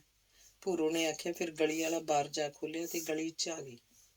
ਬਾਰੀ ਦੇ ਨਾਲ 4 ਕੁ ਡੰਡਿਆਂ ਦੀ ਪੌੜੀ ਪਈ ਸੀ। ਉਹ ਸਮਝ ਗਈ ਕਿ ਚੋਰ ਪੌੜੀ ਲੈ ਕੇ ਆਇਆ ਸੀ। ਇੱਕ ਜਣਾ ਸੀ ਜਾਂ ਦੋ, ਇਸ ਗੱਲ ਦਾ ਤਾਂ ਅਜੇ ਕੀ ਪਤਾ ਲੱਗਦਾ ਸੀ। ਹੈਦਰ ਨਾ ਹੋਈ, ਪੈੜਾਂ ਮਰ ਜਾਣਗੀਆਂ। ਆ ਜਾ ਲਾ ਦੇ ਬਾਰ, ਸਵੇਰੇ ਪੰਚਾਇਤ ਨੂੰ ਵਿਖਾਵਾਂਗੇ ਮੌਕਾ। ਨਾਲੇ ਹੁਣ ਰਾਜ ਨੇ ਕਿਹੜਾ ਪਹਿਲੇ ਬੋਲ ਹੀ ਉੱਠ ਪੈਣਾ। ਥੱਕਿਆ ਟੁੱਟਿਆ ਉਹ ਮਸਾਂ ਡਿੱਗਦਾ ਮੰਜੇ ਤੇ। ਨਾਲੇ ਉੱਠ ਕੇ ਹੁਣ ਕਰੂ ਵੀ ਕੀ? ਆਵਾਜ਼ਾਰ ਕਰਾਂਗੀਆਂ ਉਹਨੂੰ ਵੀ, ਆਪਾਂ ਤਾਂ ਹੋਣਾ ਹੀ ਆ। ਮਹਿੰਦਰੋ ਨੇ ਆਖਿਆ ਤੇ ਫਿਰ ਉਸ ਬਾਅਦ 'ਚ ਆ ਕੇ ਆਪੋ ਆਪਣੇ ਮੰਜਿਆਂ ਤੇ ਰਜਾਈਆਂ ਦੀਆਂ ਬੁੱਕਲਾਂ ਮਾਰ ਬੈਠ ਗਈਆਂ। ਨੀਂਦ ਤਾਂ ਕਾਹਦੀ ਆਉਣੀ ਸੀ, ਬਾਕੀ ਰਹਿੰਦੀ ਰਾਤ ਗੱਲਾਂ 'ਚ ਕੱਢ ਲਈ। ਮਹਿੰਦਰੋ ਨੇ ਸਵੇਰੇ ਸਦਿਆਂ ਹੀ ਪਹਿਲਾਂ ਤਾਂ ਹਰ ਰੋਜ਼ ਦੀ ਤਰ੍ਹਾਂ ਰਾਜ ਨੂੰ ਚਾਹ ਕਰਕੇ ਪਿਆਈ, ਫਿਰ ਦੱਸਿਆ। ਰਾਤ ਤਾਂ ਭਾਈ ਚੋਰਾਂ ਨੇ ਪਾੜ ਲਾ ਲਿਆ ਭੂਰੇ ਦੀ ਦੁਕਾਨ ਨੂੰ। ਵਾਹਵਾ ਸਾਨੂੰ ਪਤਾ ਲੱਗ ਗਿਆ, ਬੱਚਤ ਹੋ ਗਈ। ਮਹਿੰਦਰੋ ਨੇ ਜੋ ਵੇਖਿਆ ਸੀ ਦੱਸਦਾ। ਹੈਂ? ਰਾਜ ਮਹਿੰਦਰੋ ਵੱਲ ਝਾਕਿਆ। ਤੇ ਹੋਰ? ਜੁੱਲੀ ਚੋਂ ਨਿਕਲ ਮੇਰਾ ਪੁੱਤ, ਹੁਣ 4 ਬੰਦੇ ਇਕੱਠੇ ਕਰਕੇ ਮੌਕਾ ਵਿਖਾਓ। ਅਜੇ ਤਾਂ ਪੌੜੀ ਵੀ ਉਵੇਂ ਪਈ ਆ, ਪੈੜਾਂ ਵੀ ਹੋਣਗੀਆਂ, ਲੰਘ ਹੈ, ਰਾਹ ਦਾ ਕੰਮ ਆ, ਫਿਰ ਪੈੜਾਂ ਮਰ ਜਾਣਗੀਆਂ। ਮਹਿੰਦਰੋਂ ਨੇ ਆਖਿਆ ਤਾਂ ਰਾਜ ਮੰਜੇ ਤੋਂ ਛਾਲ ਮਾਰ ਕੇ ਖੜਾ ਹੋ ਗਿਆ। ਜਦ ਰਾਜ ਦੁਕਾਨ ਕੋਲ ਆਇਆ ਤਾਂ ਦਿਨ ਚਿੱਟਾ ਚੜ੍ਹ ਚੁੱਕਿਆ ਸੀ। ਲੰਘਣ ਟੱਪਣ ਵਾਲੇ ਹੋਰ ਵੀ 2-4 ਜਣੇ ਆ ਖੜੇ ਸੀ। ਭੂਰੋ ਵੀ ਹੁਣੀ ਬਾਹਰ ਨਿਕਲੀ ਸੀ। ਸਾਰੇ ਪੈੜਾਂ ਢਹਿ ਜਾਣ ਦੇ ਡਰੋਂ ਪਿੱਛੇ ਹੀ ਖੜੇ ਸੀ। ਇਹ ਤਾਂ ਪੌੜੀ ਗੁੱਲੂ ਕੀ ਆ? ਉਹਨਾਂ ਦੇ ਖੇਤ ਮੋਟਰ ਵਾਲੀ ਕੋਠੜੀ ਨੂੰ ਲੱਗੀ ਹੁੰਦੀ ਆ। ਮੈਂ 20 ਵਾਰੀ ਵੇਖੀ ਆ ਉੱਥੇ। ਨੱਥੇ ਨੇ ਦੇ ਮੁੰਡੇ ਗਾਮੇ ਨੇ ਆਖਿਆ ਤਾਂ ਛੇਤੀ ਕੀਤੇ ਕੋਈ ਨਾ ਬੋਲਿਆ। ਐਡੀ ਛੇਤੀ ਕਿਸੇ ਦਾ ਨਾਂ ਲੈਣਾ ਜਿਵੇਂ ਠੀਕ ਨਹੀਂ ਲੱਗਿਆ। ਰਾਜ ਦਾ ਧਿਆਨ ਅਚਾਨਕ ਪੌੜੀ ਦੇ ਟੰਬੇ ਨਾਲ ਪਏ ਬਟੂਏ ਵੱਲ ਗਿਆ ਤਾਂ ਉਹਨੇ ਅੱਗੇ ਵੱਧ ਕੇ ਬਟੂਆ ਚੱਕ ਲਿਆ। ਖੋਲ ਕੇ ਵੇਖਿਆ ਤਾਂ ਇੱਕ 10 ਤੇ ਇੱਕ 5 ਦੇ ਨੋਟ ਤੋਂ ਇਲਾਵਾ ਇੱਕ ਗੋਲੀਆਂ ਦਾ ਪੱਤਾ ਸੀ, ਇੱਕ ਐਸ਼ਵਰਿਆ ਰਾਏ ਦੀ ਫੋਟੋ ਤੇ ਦੂਜੀ ਫੋਟੋ ਮਲਾਗਰ ਕੇ ਸੀਰੀ ਕਾਰੇ ਦੀ ਸੀ। ਚੋਰ ਤਾਂ ਹੱਥ ਆ ਗਿਆ ਮਿੱਤਰੋ, ਆਖਦਿਆਂ ਰਾਜ ਨੇ ਬਟੂਏ ਵਾਲੀ ਫੋਟੋ ਸਾਰਿਆਂ ਦੇ ਅੱਗੇ ਕਰਤੀ। ਓਏ ਤੇਰਾ ਭਲਾ ਹੋ ਜੇ, ਇਹ ਤਾਂ ਮੁੰਡਾ ਹੀ ਭਲਾ ਮਾਨਸਾ, ਗਾਮਾ ਬੋਲਿਆ। ਨੱਥਾ ਵੀ ਆ ਗਿਆ। ਭੀੜ ਵੱਧਦੀ ਜਾ ਰਹੀ ਸੀ। ਸਥਿਤੀ ਵੇਖ ਨੱਥਾ ਬੋਲਿਆ, ਰਾਜ ਸ਼ੇਰਾ ਜਾਣੀ ਦਾ ਪਹਿਲਾਂ 2-4 ਜਣੇ ਆਪਾਂ ਚੱਲੀਏ ਸਰਪੰਚ ਕੋਲ, ਆਪੇ ਪੁੱਛੂ ਉਹ ਕਾਰੇ ਤੋਂ ਜਾਣੀ ਦਾ। ਅਗਲਾ ਕਦਮ ਫੇਰ ਚੱਕਾਂਗੇ ਜਾਣੀ ਦਾ ਸੋਚ ਵਿਚਾਰ ਕੇ। ਨੱਥੇ ਨੇ ਆਖਿਆ ਤਾਂ 2-4 ਜਣੇ ਉਹਨਾਂ ਦੇ ਨਾਲ ਹੋਰ ਵੀ ਤੁਰ ਪਏ। ਇੱਕ ਜਣੇ ਨੇ ਬੱਠਲ ਲਿਆ, ਦੋਵੇਂ ਪੈੜਾਂ ਹੀ ਨੱਪਤੀਆਂ। ਇੱਕ ਬੂਟਾਂ ਦੀ ਪੈੜ ਸੀ, ਇੱਕ ਲੱਕ ਮਾਰਵੀਂ ਜੁੱਤੀ ਸੀ। ਉਹ ਸਰਪੰਚ ਦੇ ਘਰ ਆਏ ਸਨ ਤਾਂ ਸਰਪੰਚ ਇਸ਼ਨਾਨ ਕਰਕੇ ਇਸ਼ਨਾਨ ਘਰ ਚੋਂ ਨਿਕਲਿਆ ਹੀ ਸੀ। ਪਹਿਲਾਂ ਚਲਵੀਂ ਜੀ ਖਬਰ ਉਸ ਕੋਲ ਪਹੁੰਚ ਚੁੱਕੀ ਸੀ। ਉਹਨਾਂ ਦਾ ਸੀਰੀ ਆਉਂਦਾ ਆਉਂਦਾ ਇਹ ਖਬਰ ਲਿਆਇਆ ਸੀ, ਕਿਵੇਂ ਸੌਖਾ? ਕਪੂਰ ਸਿੰਘ ਨੇ ਖੇਸ ਦੀ ਬੁੱਕਲ ਠੀਕ ਕੀਤੀ। ਪਿੰਡਾ ਉਹਦਾ ਨੰਗਾ ਸੀ, ਤੇੜ ਕਚਹਿਰਾ ਹੀ ਸੀ। ਸੁੱਖ ਕਾਹਦੀ ਹੈ ਜਾਣੀ ਦਾ? ਤੂੰ ਲੀੜੇ ਪਾ ਪਹਿਲਾਂ, ਫੇਰ ਹੀ ਦੱਸਦੇ ਆ ਜਾਣੀ ਦਾ। ਨੱਥੇ ਨੇ ਆਖਿਆ ਤਾਂ ਸਰਪੰਚ ਬੋਲਿਆ, ਚੰਗਾ ਤੁਸੀਂ ਬੈਠਕ 'ਚ ਬੈਠੋ, ਮੈਂ ਕੱਪੜੇ ਪਾਵਾਂ। ਆਖ ਸਰਪੰਚ ਸਬਾਤਾਂ ਵੱਲ ਭੌਂ ਗਿਆ। ਨੱਥੇ ਹੋਣੀ ਬਣੇ ਤਣੇ ਬੈਠਕ 'ਚ ਜਾ ਬੈਠੇ। ਸਰਪੰਚ ਦੇ ਆਉਣ ਤੱਕ ਉਹ ਚੁੱਪ-ਚਾਪ ਬੈਠੇ ਰਹੇ, ਕੋਈ ਗੱਲ ਨਾ ਛਿੜੀ। ਸਰਪੰਚ ਆ ਬੈਠਾ ਤਾਂ ਨੱਥੇ ਨੇ ਮੂੰਹ ਦੀ ਬਾਚੀ ਖੋਲੀ। ਜਾਣੀ ਦਾ ਤੇਰਾ ਨਾਂ ਕੀ? ਕਪੂਰ ਸਿੰਘ ਆਪਣੇ ਹਾਕਮ ਦੀ ਕੁੜੀ ਭੂਰੋ ਦੀ ਦੁਕਾਨ ਨੂੰ ਰਾਤ ਪਾੜ ਲੱਗ ਗਿਆ। ਸਮਾਨ ਤਾਂ ਜਾਣੀ ਦਾ ਚੋਰੀ ਹੋਣੋਂ ਗਿਆ ਬਚ। ਮਹਿੰਦਰ ਖੁਰ ਰਾਜ ਦੀ ਮਾਂ ਉੱਧਰ ਹੀ ਹੁੰਦੀ ਆ, ਉਹਨੂੰ ਪਤਾ ਲੱਗ ਗਿਆ। ਆਪ ਨੱਥੇ ਨੇ ਸਾਰੀ ਕਹਾਣੀ ਬਿਆਨ ਕਰਤੀ। ਮਾੜੀ ਗੱਲ ਕੀਤੀ ਜਿਹਨੇ ਵੀ ਕੀਤੀ, ਪਿੰਡ ਦੀ ਧੀ ਧਿਆਣੀ ਆ। ਪਹਿਲਾਂ ਵੀ ਯਾਰ ਚੋਰੀ ਦੀਆਂ ਕਈ ਵਾਰਦਾਤਾਂ ਹੋਈਆਂ, ਸਾਡੀ ਕੋਈ ਸਮਝ ਹੀ ਨਹੀਂ ਆਉਂਦੀ। ਅੰਨੇ ਥੂ ਕਰੀਏ ਤਾਂ ਕੀ ਕਰੀਏ? ਤੁਸੀਂ ਦੱਸੋ, ਜਿਵੇਂ ਆਖੋਗੇ ਉਵੇਂ ਕਰ ਲਾਂਗੇ। ਕਪੂਰ ਸਿੰਘ ਬੋਲਿਆ। ਉਹਨੂੰ ਸਰਪੰਚੀ ਕਰਦਿਆਂ 2 ਪਲਾਨ ਹੋ ਗਏ ਸੀ। ਅੰਨਾ ਥੂ ਨਹੀਂ ਸਰਪੰਚ ਸਾਹਿਬ, ਇੱਕ ਚੋਰ ਤਾਂ ਹੱਥ 'ਚ ਆ ਗਿਆ, ਦੂਜੇ ਬਾਰੇ ਉਹ ਆਪੇ ਦੱਸੂ। 2 ਜਾਣਿਆਂ ਦੀਆਂ ਪੈੜਾਂ, ਇੱਕ ਜੁੱਤੀ ਦੀ, ਇੱਕ ਬੂਟ ਆ, ਪੌੜੀ ਵੀ ਉਵੇਂ ਪਈ ਆ। ਪੌੜੀ ਗੁੱਲੂ ਕੀ ਕਹਿੰਦੇ ਆ, ਤੇ ਉੱਥੋਂ ਆ ਮਿਲਿਆ ਚੋਰ ਦਾ ਡਿੱਗਿਆ। ਆਖਦਿਆਂ ਰਾਜ ਨੇ ਬਟੂਆ ਸਰਪੰਚ ਦੇ ਹੱਥ 'ਤੇ ਧਰਤਾ। ਇਹ ਮੁੰਡਾ, ਸਰਪੰਚ ਤੋਂ ਫੋਟੋ ਸਿਆਣੀ ਨਾ ਗਈ, ਮਰਨ ਵਾਲੇ ਮਲਾਗਰ ਕਾ ਸੀਰੀ ਆ, ਭੱਲੇ ਕੋਲ ਹੁੰਦਾ ਹੈ, ਰਾਜ ਨੇ ਦੱਸਿਆ। ਉਹ ਤੇਰਾ ਭਲਾ ਹੋ ਜੇ, ਵੀ ਗੱਲ ਮੂੰਹ ਚੋਂ ਕੱਢਣੀ ਹੈ ਤਾਂ ਔਖੀ, ਪਰ ਕਹਿਣਾ ਤਾਂ ਪੈਣਾ ਹੀ ਆ। ਆਪਾਂ ਭੱਲੇ ਦਾ ਨਾਂ ਨਹੀਂ ਲੈਂਦੇ, ਪਰ ਦੱਸਦੇ ਆ ਮਲਾਗਰ ਦੀ ਮੌਤ ਤੋਂ ਬਾਅਦ ਉਹ ਵੀ ਨਸ਼ਿਆਂ ਪੱਤਿਆਂ 'ਚ ਪੈ ਗਿਆ। ਮੇਰੇ ਕੋਲ ਮਲਾਗਰ ਦੇ ਘਰੋਂ ਸੂਰਤੀ ਵੀ ਵਿਰ-ਵਿਰ ਕਰਦੀ ਸੀ। ਉਹਨੇ ਤਾਂ ਆੜਤ ਤੇ ਹੋਰ ਥਾਈਂ ਵੀ ਆਖ ਛੱਡਿਆ ਕਿ ਭੱਲੇ ਨੂੰ ਉਹ ਤੋਂ ਬਿਨਾਂ ਕੋਈ ਦਵਾਨੀ ਨਾ ਦੇਵੇ। ਉਹ ਤਾਂ ਮਤਬੰਨਾ ਬਣਾਉਣ ਨੂੰ ਫਿਰਦੇ ਸੀ, ਪਰ ਹੁਣ ਮੁਸ਼ਕਿਲ ਆ। ਮੈਨੂੰ ਦਿੰਦਾ ਜੇ ਉਸ ਛੋਰ ਦੇ ਇਹੋ ਲੱਛਣ ਰਹੇ ਤਾਂ ਸੂਰਤੀ ਨੇ ਚਿੱਤਰਾਂ ਤੇ ਲੱਤ ਮਾਰ ਕੇ ਘਰੋਂ ਕੱਢ ਦੇਣਾ ਕੀ ਨੇ। ਸਰਪੰਚ ਨੇ ਆਖਿਆ। ਸੂਰਤੀ ਉਹਦੀਆਂ ਕਈਆਂ ਕਮੀਆਂ ਸਰਪੰਚ ਕੋਲ ਦੱਸ ਚੁੱਕੀ ਸੀ। ਭੁੱਲਦੇ ਉਹਨੂੰ ਆਸੇ ਪਾਸਿਓਂ ਕਈ ਉਲਾਂਭੇ ਆਏ ਸੀ ਤਾਂ ਫਿਰ ਜਾਣੀ ਦਾ ਕਿਤੇ ਉਸ ਛੋਰ ਨਹੀਂ ਸੀਰੀ ਨਾਲ ਰਲ ਕੇ ਜਾਣੀ ਦਾ। ਅਜੇ ਬਾਈ ਨੱਥਾ ਸਿਆਪਾ ਕੁਛ ਨਹੀਂ ਕਹਿੰਦੇ। ਇਹ ਤਾਂ ਹੁਣ ਤੁਸੀਂ ਕੀ ਨਾਂ ਲਿਆ ਸੀ? ਕਾਰੀ, ਉਹੀ ਦੱਸੂ। ਤੁਸੀਂ ਹੁਣ ਇਹ ਦੱਸੋ, ਪਹਿਲਾਂ ਆਪਾਂ ਹੀ ਪੁੱਛ ਦੱਸ ਕਰੀਏ ਜਾਂ ਪੁਲਿਸ ਨੂੰ ਚੁਕਵਾਈਏ? ਸਰਪੰਚ ਨੇ ਆਖਿਆ। ਪੰਚਾਇਤ 'ਚ ਸੱਦੋ ਪਹਿਲਾਂ, ਕੀ ਕਹਿੰਦੇ, ਫਿਰ ਵੇਖਾਂਗੇ। ਰਾਜ ਨੇ ਆਖਿਆ ਤਾਂ ਇਸ ਗੱਲ ਨਾਲ ਸਾਰੇ ਸਹਿਮਤ ਹੋ ਗਏ। ਸਰਪੰਚ ਨੇ ਵੀ ਸਿਰ ਹਿਲਾਤਾ ਤੇ ਟਾਹਣ ਤੇ ਪਏ ਫੋਨ ਨੂੰ ਜਾ ਹੱਥ ਪਾਇਆ ਤੇ ਮਲਾਗਰ ਕੇ ਘਰ ਦਾ ਨੰਬਰ ਮਿਲ ਗਿਆ। ਅੱਗੋਂ ਸੂਰਤੀ ਦੀ ਆਵਾਜ਼ ਆਈ, ਹੈਲੋ, ਕੌਣ ਜੀ? ਭਾਈ ਮੈਂ ਕਪੂਰ ਸਰਪੰਚ ਬੋਲਦਾ, ਆਪਣੇ ਸੀਰੀ ਨੂੰ ਲੈ ਕੇ ਸਾਡੇ ਘਰ ਤੱਕ ਆਇਆ ਜੋ ਕੰਮ। ਸੌਖਾ ਜੀ? ਹੈਲੋ, ਹਾਂ ਸੌਖੀ ਆ, ਹੁਣੇ ਆ ਜਾਓ 2-4 ਮਿੰਟਾਂ 'ਚ। ਸਰਪੰਚ ਨੇ ਆਖ ਰਿਸੀਵਰ ਰੱਖਤਾ। ਉਦੋਂ ਚਾਹ ਆ ਗਈ? ਲਓ ਤੁਸੀਂ ਚਾਹ ਪੀਓ ਪਹਿਲਾਂ। ਉਹਨਾਂ ਚਾਹ ਪੀਂਦਿਆਂ ਪੀਂਦਿਆਂ ਹੀ ਆ ਜਾਣਾ, ਜਿਹੜੀ ਗੱਲ ਹੋਊ ਸੂਰਤੀ ਦੇ ਸਾਹਮਣੇ ਹੀ ਹੋਈ, ਸਰਪੰਚ ਨੇ ਆਖਿਆ। ਉਹਨਾਂ ਚਾਹ ਪੀ ਕੇ ਪਿਆਲੀਆਂ ਰੱਖੀਆਂ ਹੀ ਸੀ ਜਦੋਂ ਸਕੂਟਰ ਤੇ ਕਾਰੀ ਤੇ ਸੂਰਤੀ ਆ ਗਏ। ਬੈਠਕ 'ਚ ਬੰਦਿਆਂ ਦਾ ਇਕੱਠ ਵੇਖ ਸੂਰਤੀ ਸਮਝ ਗਈ ਕਿ ਕੋਈ ਖਾਸ ਗੱਲ ਹੀ ਸੀ। ਕੀ ਸੀ ਸੋਚ, ਉਹ ਆਪਣੀ ਅਕਲ ਦੇ ਘੋੜੇ ਭਜਾਉਣ ਲੱਗ ਪਈ ਤੇ ਸਾਰਿਆਂ ਨੂੰ ਫਤਿਹ ਬੁਲਾਈ ਸੀ। ਬਹਿ ਜਾ ਭਾਈ, ਪਹਿਲਾਂ ਚਾਹ ਪੀਓ, ਫੇਰ ਕਰਦੇ ਆਂ ਗੱਲ। ਸਰਪੰਚ ਸੂਰਤੀ ਨੂੰ ਆਖ ਕਾਰੀ ਵੱਲ ਗੌਰ ਨਾਲ ਝਾਕਿਆ। ਕਾਰੀ ਦੇ ਹਵਾਸ ਉੱਡੇ ਪਏ ਸੀ। ਜਦੋਂ ਘਰੇ ਪਸ਼ੂਆਂ ਨੂੰ ਪੱਠੇ ਪਾਉਂਦੇ ਕਾਰੀ ਨੂੰ ਸੂਰਤੀ ਨੇ ਸਕੂਟਰ ਚੱਕ ਵੀ ਆਪਾਂ ਕਿਸੇ ਦੇ ਘਰ ਤੱਕ ਜਾਣਾ ਪਿੰਡ 'ਚ ਆਖਿਆ ਸੀ ਤਾਂ ਕਾਰੀ ਨੂੰ ਕੋਈ ਪਤਾ ਨਹੀਂ ਸੀ ਕਿ ਕੀ ਹੋਣ ਵਾਲਾ ਸੀ। ਜਦ ਹੁਣ ਸਰਪੰਚ ਦੀ ਬੈਠਕ 'ਚ ਪੰਚਾਇਤ ਜੁੜੀ ਵੇਖੀ ਸੀ ਤਾਂ ਉਹ ਸਮਝ ਗਿਆ ਕਿ ਸਰਪੰਚ ਨੂੰ ਆਪਣੇ ਵੱਲ ਝਾਕਦਾ ਵੇਖ ਚਾਹ ਦੀ ਪਿਆਲੀ ਛਲਕ ਉਹਦਾ ਕੁੜਤਾ ਭਿਉਂ ਗਈ। ਕਾਕਾ, ਰਾਤ ਕਿੱਥੇ ਸੀ ਤੂੰ? ਝੂਠ ਨਾ ਮਾਰੀ, ਜੇ ਝੂਠ ਮਾਰਿਆ ਸੱਚ ਪੁਲਿਸ ਆਪੇ ਬੁਲਵਾ ਲੂ। ਸਰਪੰਚ ਨੇ ਗੱਲ ਸਿੱਧੀ ਸਪਾਟ ਤੋਰੀ ਸੀ ਤਾਂ ਕਾਰੀ ਨੇ ਨੀਵੀਂ ਪਾ ਲਈ। ਸੂਰਤੀ ਨਹੀਂ ਪੁੱਛਿਆ, ਤੁਸੀਂ ਗੱਲ ਦੱਸੋ ਜੀ, ਵਿੱਚੋਂ ਕੀ ਆ? ਜਾਣੀ ਦਾ ਗੱਲ ਭਾਈ ਇਹ ਆ, ਆਪਣੇ ਹਾਕਮ ਸਿਉਂ ਦੀ ਬੀਬੀ ਦੀ ਦੁਕਾਨ ਨੂੰ ਪਾੜ ਲੱਗ ਗਿਆ ਰਾਤ ਤੇ ਚੋਰ ਤੇਰੇ ਸਾਹਮਣੇ ਆ। ਜਾਣੀ ਦਾ ਇਹਦੇ ਨਾਲ ਹੋਰ ਕੌਣ ਸੀ, ਉਹ ਤਾਂ ਹੁਣ ਇਹੀ ਦੱਸੂ। ਨੱਥਾ ਸਿਉਂ ਨੇ ਦੱਸਿਆ ਤਾਂ ਸੂਰਤੀ ਕਾਰੀ ਵੱਲ ਝਾਕੀ। ਕਾਰੀ ਬੈਠਾ ਕੰਬਣ ਲੱਗ ਪਿਆ। ਸਾਡੀਆਂ ਪੈੜਾਂ ਵੀ ਨੱਪੀਆਂ, ਇਹਦਾ ਮੌਕੇ ਤੋਂ ਬਟੂਆ ਮਿਲਿਆ। ਆਹ ਵੇਖ ਓਏ, ਤੇਰਾ ਹੀ ਆ ਨਾ? ਰਾਜ ਨੇ ਬਟੂਆ ਕੱਢ ਕਾਰੀ ਨੂੰ ਵਿਖਾਇਆ ਤਾਂ ਸੂਰਤੀ ਨੇ ਵੀ ਕਾਰੀ ਦੀ ਫੋਟੋ ਵੇਖ ਲਈ ਤੇ ਕਾਰੀ ਨੂੰ ਬੁੱਲ ਟੁੱਕ ਘੂਰਨ ਲੱਗ ਪਈ। ਤੇਰੇ ਨਾਲ ਕੌਣ ਸੀ ਓਏ? ਕਪੂਰ ਸਿੰਘ ਕਰੜਾ ਜਿਹਾ ਹੋ ਕੇ ਬੋਲਿਆ ਤਾਂ ਕਾਰੀ ਚਾਬੀ ਵਾਲੇ ਖਿਲੌਣੇ ਵਾਂਗ ਬੋਲਿਆ, ਜੀ ਭੱਲਾ, ਮੈਂ ਤੇ ਭੱਲਾ ਸੀ ਜੀ, ਉਹੀ ਲੈ ਕੇ ਗਿਆ ਸੀ ਮੈਨੂੰ ਤਾਂ, ਕਾਰੀ ਨੇ ਦੱਸਿਆ ਤਾਂ ਕਪੂਰ ਸਿੰਘ ਸਰਪੰਚ ਨੇ ਸੂਰਤੀ ਵੱਲ ਰੁੱਖ ਕਰ ਲਿਆ। ਕਿਉਂ ਭਾਈ, ਕਿਵੇਂ ਕਰੀਏ ਹੁਣ? ਚੋਰੀਆਂ ਪਹਿਲਾਂ ਵੀ ਪਿੰਡ 'ਚ ਬਹੁਤ ਹੋਈਆਂ ਤੇ ਕੀਤੀਆਂ ਵੀ ਇਹਨਾਂ ਹੀ ਆ। ਕਿਉਂ ਓਏ? ਕਾਰੀ ਦੇ ਬੱਚਿਆ, ਮਿੰਨਤ ਆ ਜੀ, ਏਦੂ ਮੁੜ ਕੇ ਨਹੀਂ ਜੀ। ਕਾਰੀ ਹੱਥ ਬੰਨ ਖਲੋਤਾ। ਸੂਰਤੀ ਅਜੇ ਵੀ ਚੁੱਪ ਸੀ। ਜਾਣੀ ਦਾ ਭਾਈ ਸੂਰਤ ਕੌਰ, ਵੇਖੋ ਅਜੇ ਤੁਹਾਡਾ ਮਲਾਗਰ ਵਾਲਾ ਕੇਸ ਵਿੱਚ ਪਿਆ ਤੇ ਜਾਣੀ ਦਾ ਜੇ ਹੁਣ ਤੁਹਾਡਾ ਮੁੰਡਾ ਪੁਲਿਸ ਨੂੰ ਫੜਵਾ ਦੇਈਏ, ਚੋਰੀਆਂ ਤਾਂ ਹੋਰ ਵੀ ਪੁੱਟ ਬਕੂ ਜਦੋਂ ਘੋਟਣਾ ਲੱਗਿਆ। ਜਾਣੀ ਦਾ ਨੱਥਾ ਸਿੰਘ ਨੇ ਆਖਿਆ। ਸੂਰਤੀ ਤਾਂ ਪਹਿਲਾਂ ਹੀ ਪਿਛੇਮਾਨ ਜੀ ਹੋਈ ਬੈਠੀ ਸੀ। ਨੱਥੇ ਦੀ ਸੁਣ ਅੱਖਾਂ ਧਰਤੀ 'ਚ ਗੱਡੀਆਂ ਗਈਆਂ। ਉਹਨੂੰ ਮਲਾਗਰ ਦੇ ਕੇਸ 'ਚ ਰਾਜੀਨਾਮਾ ਕਰ ਲੈਣ ਨੂੰ ਬਹੁਤ ਆਖਿਆ ਸੀ, ਜੋ ਹੋਣਾ ਸੀ ਹੋ ਗਿਆ। ਹਾਕਮ ਦੀ ਕੁੜੀ ਵੱਲ ਵੀ ਵੇਖ, ਨਾਲੇ ਹਾਕਮ ਉਹਦਾ ਪਾਗਲ ਹੋ ਗਿਆ, ਪਰ ਉਹ ਨਹੀਂ ਮੰਨੀ ਸੀ। ਪਰ ਅੱਜ ਮਿਹਨਤ ਕਰਨ ਵਾਲੀ ਸਥਿਤੀ 'ਚ ਆ ਗਈ ਸੀ। ਚਲੋ ਜਾਣ ਦਿਓ ਭਾਈ ਜੀ ਇਹਨੂੰ, ਤਾਂ ਮੈਂ ਅੱਜ ਹੀ ਚੱਲਦਾ ਕਰ ਦਿੰਦੀ ਹਾਂ ਤੇ ਭੁਗਤ ਉਹਦੀ ਭੱਲੇ ਦੀ ਵੀ ਸਵਾਰਦੀ ਹਾਂ। ਜਾਣੀ ਦਾ ਭਾਈ, ਅਸੀਂ ਵੀ ਮਲਾਗਰ ਵਾਲੇ ਕੇਸ 'ਚ ਹਾਕਮ ਨਾਲ ਰਾਜੀਨਾਮੇ ਬਾਰੇ ਗਏ ਸੀ। ਤੂੰ ਅੱਗੋਂ ਸਾਡਾ ਜਾਣੀ ਦਾ ਹਜਾ ਲਾ ਕੇ ਮੋੜਿਆ। ਨੱਥੇ ਨੇ ਆਖ ਗੰਜ ਪਰਖ ਦਿੱਤਾ। ਜੇ ਉਹ ਚਾਹੁੰਦੇ ਤਾਂ ਹੋ ਸਕਦਾ ਸੀ ਰਜਿਸਟਰੀ ਵੀ ਰੁਕ ਜਾਂਦੀ। ਮਲਾਗਰ ਦੀ ਮੌਤ ਨਾਲ ਸਥਿਤੀ ਬਦਲ ਗਈ ਸੀ, ਪਰ ਇਹੋ ਸੋਚਿਆ ਸੀ ਖਬਰੇ ਰਾਜੀਨਾਮਾ ਹੋ ਜਾਵੇ। ਭਾਈ ਜੀ, ਤੁਸੀਂ ਉਸ ਵੇਲੇ ਗਏ ਸੀ ਜਦ ਮਰਨ ਵਾਲੇ ਦਾ ਅਜੇ ਸਿਵਾ ਵੀ ਠੰਡਾ ਨਹੀਂ ਸੀ ਹੋਇਆ। ਬਾਅਦ 'ਚ ਤੁਸੀਂ ਵੀ ਗੱਲ ਨਹੀਂ ਛੇੜੀ। ਜਿਵੇਂ ਤੁਸੀਂ ਆਖੋਗੇ ਉਵੇਂ ਹੀ ਕਰ ਲਓ, ਭੱਜੀ ਨਹੀਂ ਤੁਸਾਂ ਤੋਂ। ਸੁਰਤੀ ਨੇ ਆਖਿਆ। ਉਹ ਵੀ ਹੁਣ ਸੋਚਦੀ ਹੁੰਦੀ ਸੀ ਕਿ ਮਰਨ ਵਾਲੇ ਨੂੰ ਭੱਦਰਕਾਰੀ ਤਾਂ ਕੋਈ ਕੀਤੀ ਨਹੀਂ ਸੀ। ਮਾਰਨ ਵਾਲੇ ਦਾ ਊਂ ਦਿਮਾਗ ਹਿੱਲ ਗਿਆ। ਕੁੜੀ ਵਿਚਾਰੀ ਦਾ ਕੀ ਕਸੂਰ ਆ? ਜੇ ਘਰ ਆ ਜਾਊ ਹਾਕਮ ਸਿਉਂ ਭਾਵੇਂ ਕਮਲਾ ਹੀ ਸਹੀ, ਪਰ ਬੰਦਾ ਤਾਂ ਘਰੇ ਹੋਊ। ਠੀਕ ਆ ਭਾਈ, ਹੁਣ ਤਾਂ ਇਸ ਗੱਲ ਨੂੰ ਨੱਪ ਘੁੱਟ ਲੈਂਦੇ ਆ, ਪਰ ਮੈਨੂੰ ਲੱਗਦਾ ਭਲਾ ਕਦੇ ਕਿਸੇ ਵੱਡੇ ਮਸਲੇ 'ਚ ਫਸੂ। ਉਹ ਪੂਰਾ ਵਿਗੜ ਚੁੱਕਿਆ।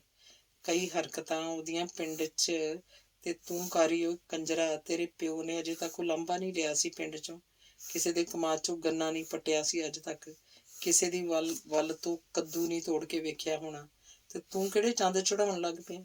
ਅੱਜ ਬਖਸ਼ ਦਿੰਦੇ ਆ। ਸੂਰਤ ਕੌਰ ਦੇ ਆਖੇ, ਜੇ ਅੱਗੇ ਤੋਂ ਕੋਈ ਸ਼ਿਕਾਇਤ ਆਈ ਸੋਚ ਕਰ ਲਈ, ਸਰਪੰਚ ਨੇ ਵਾਰਨਿੰਗ ਦਿੱਤੀ।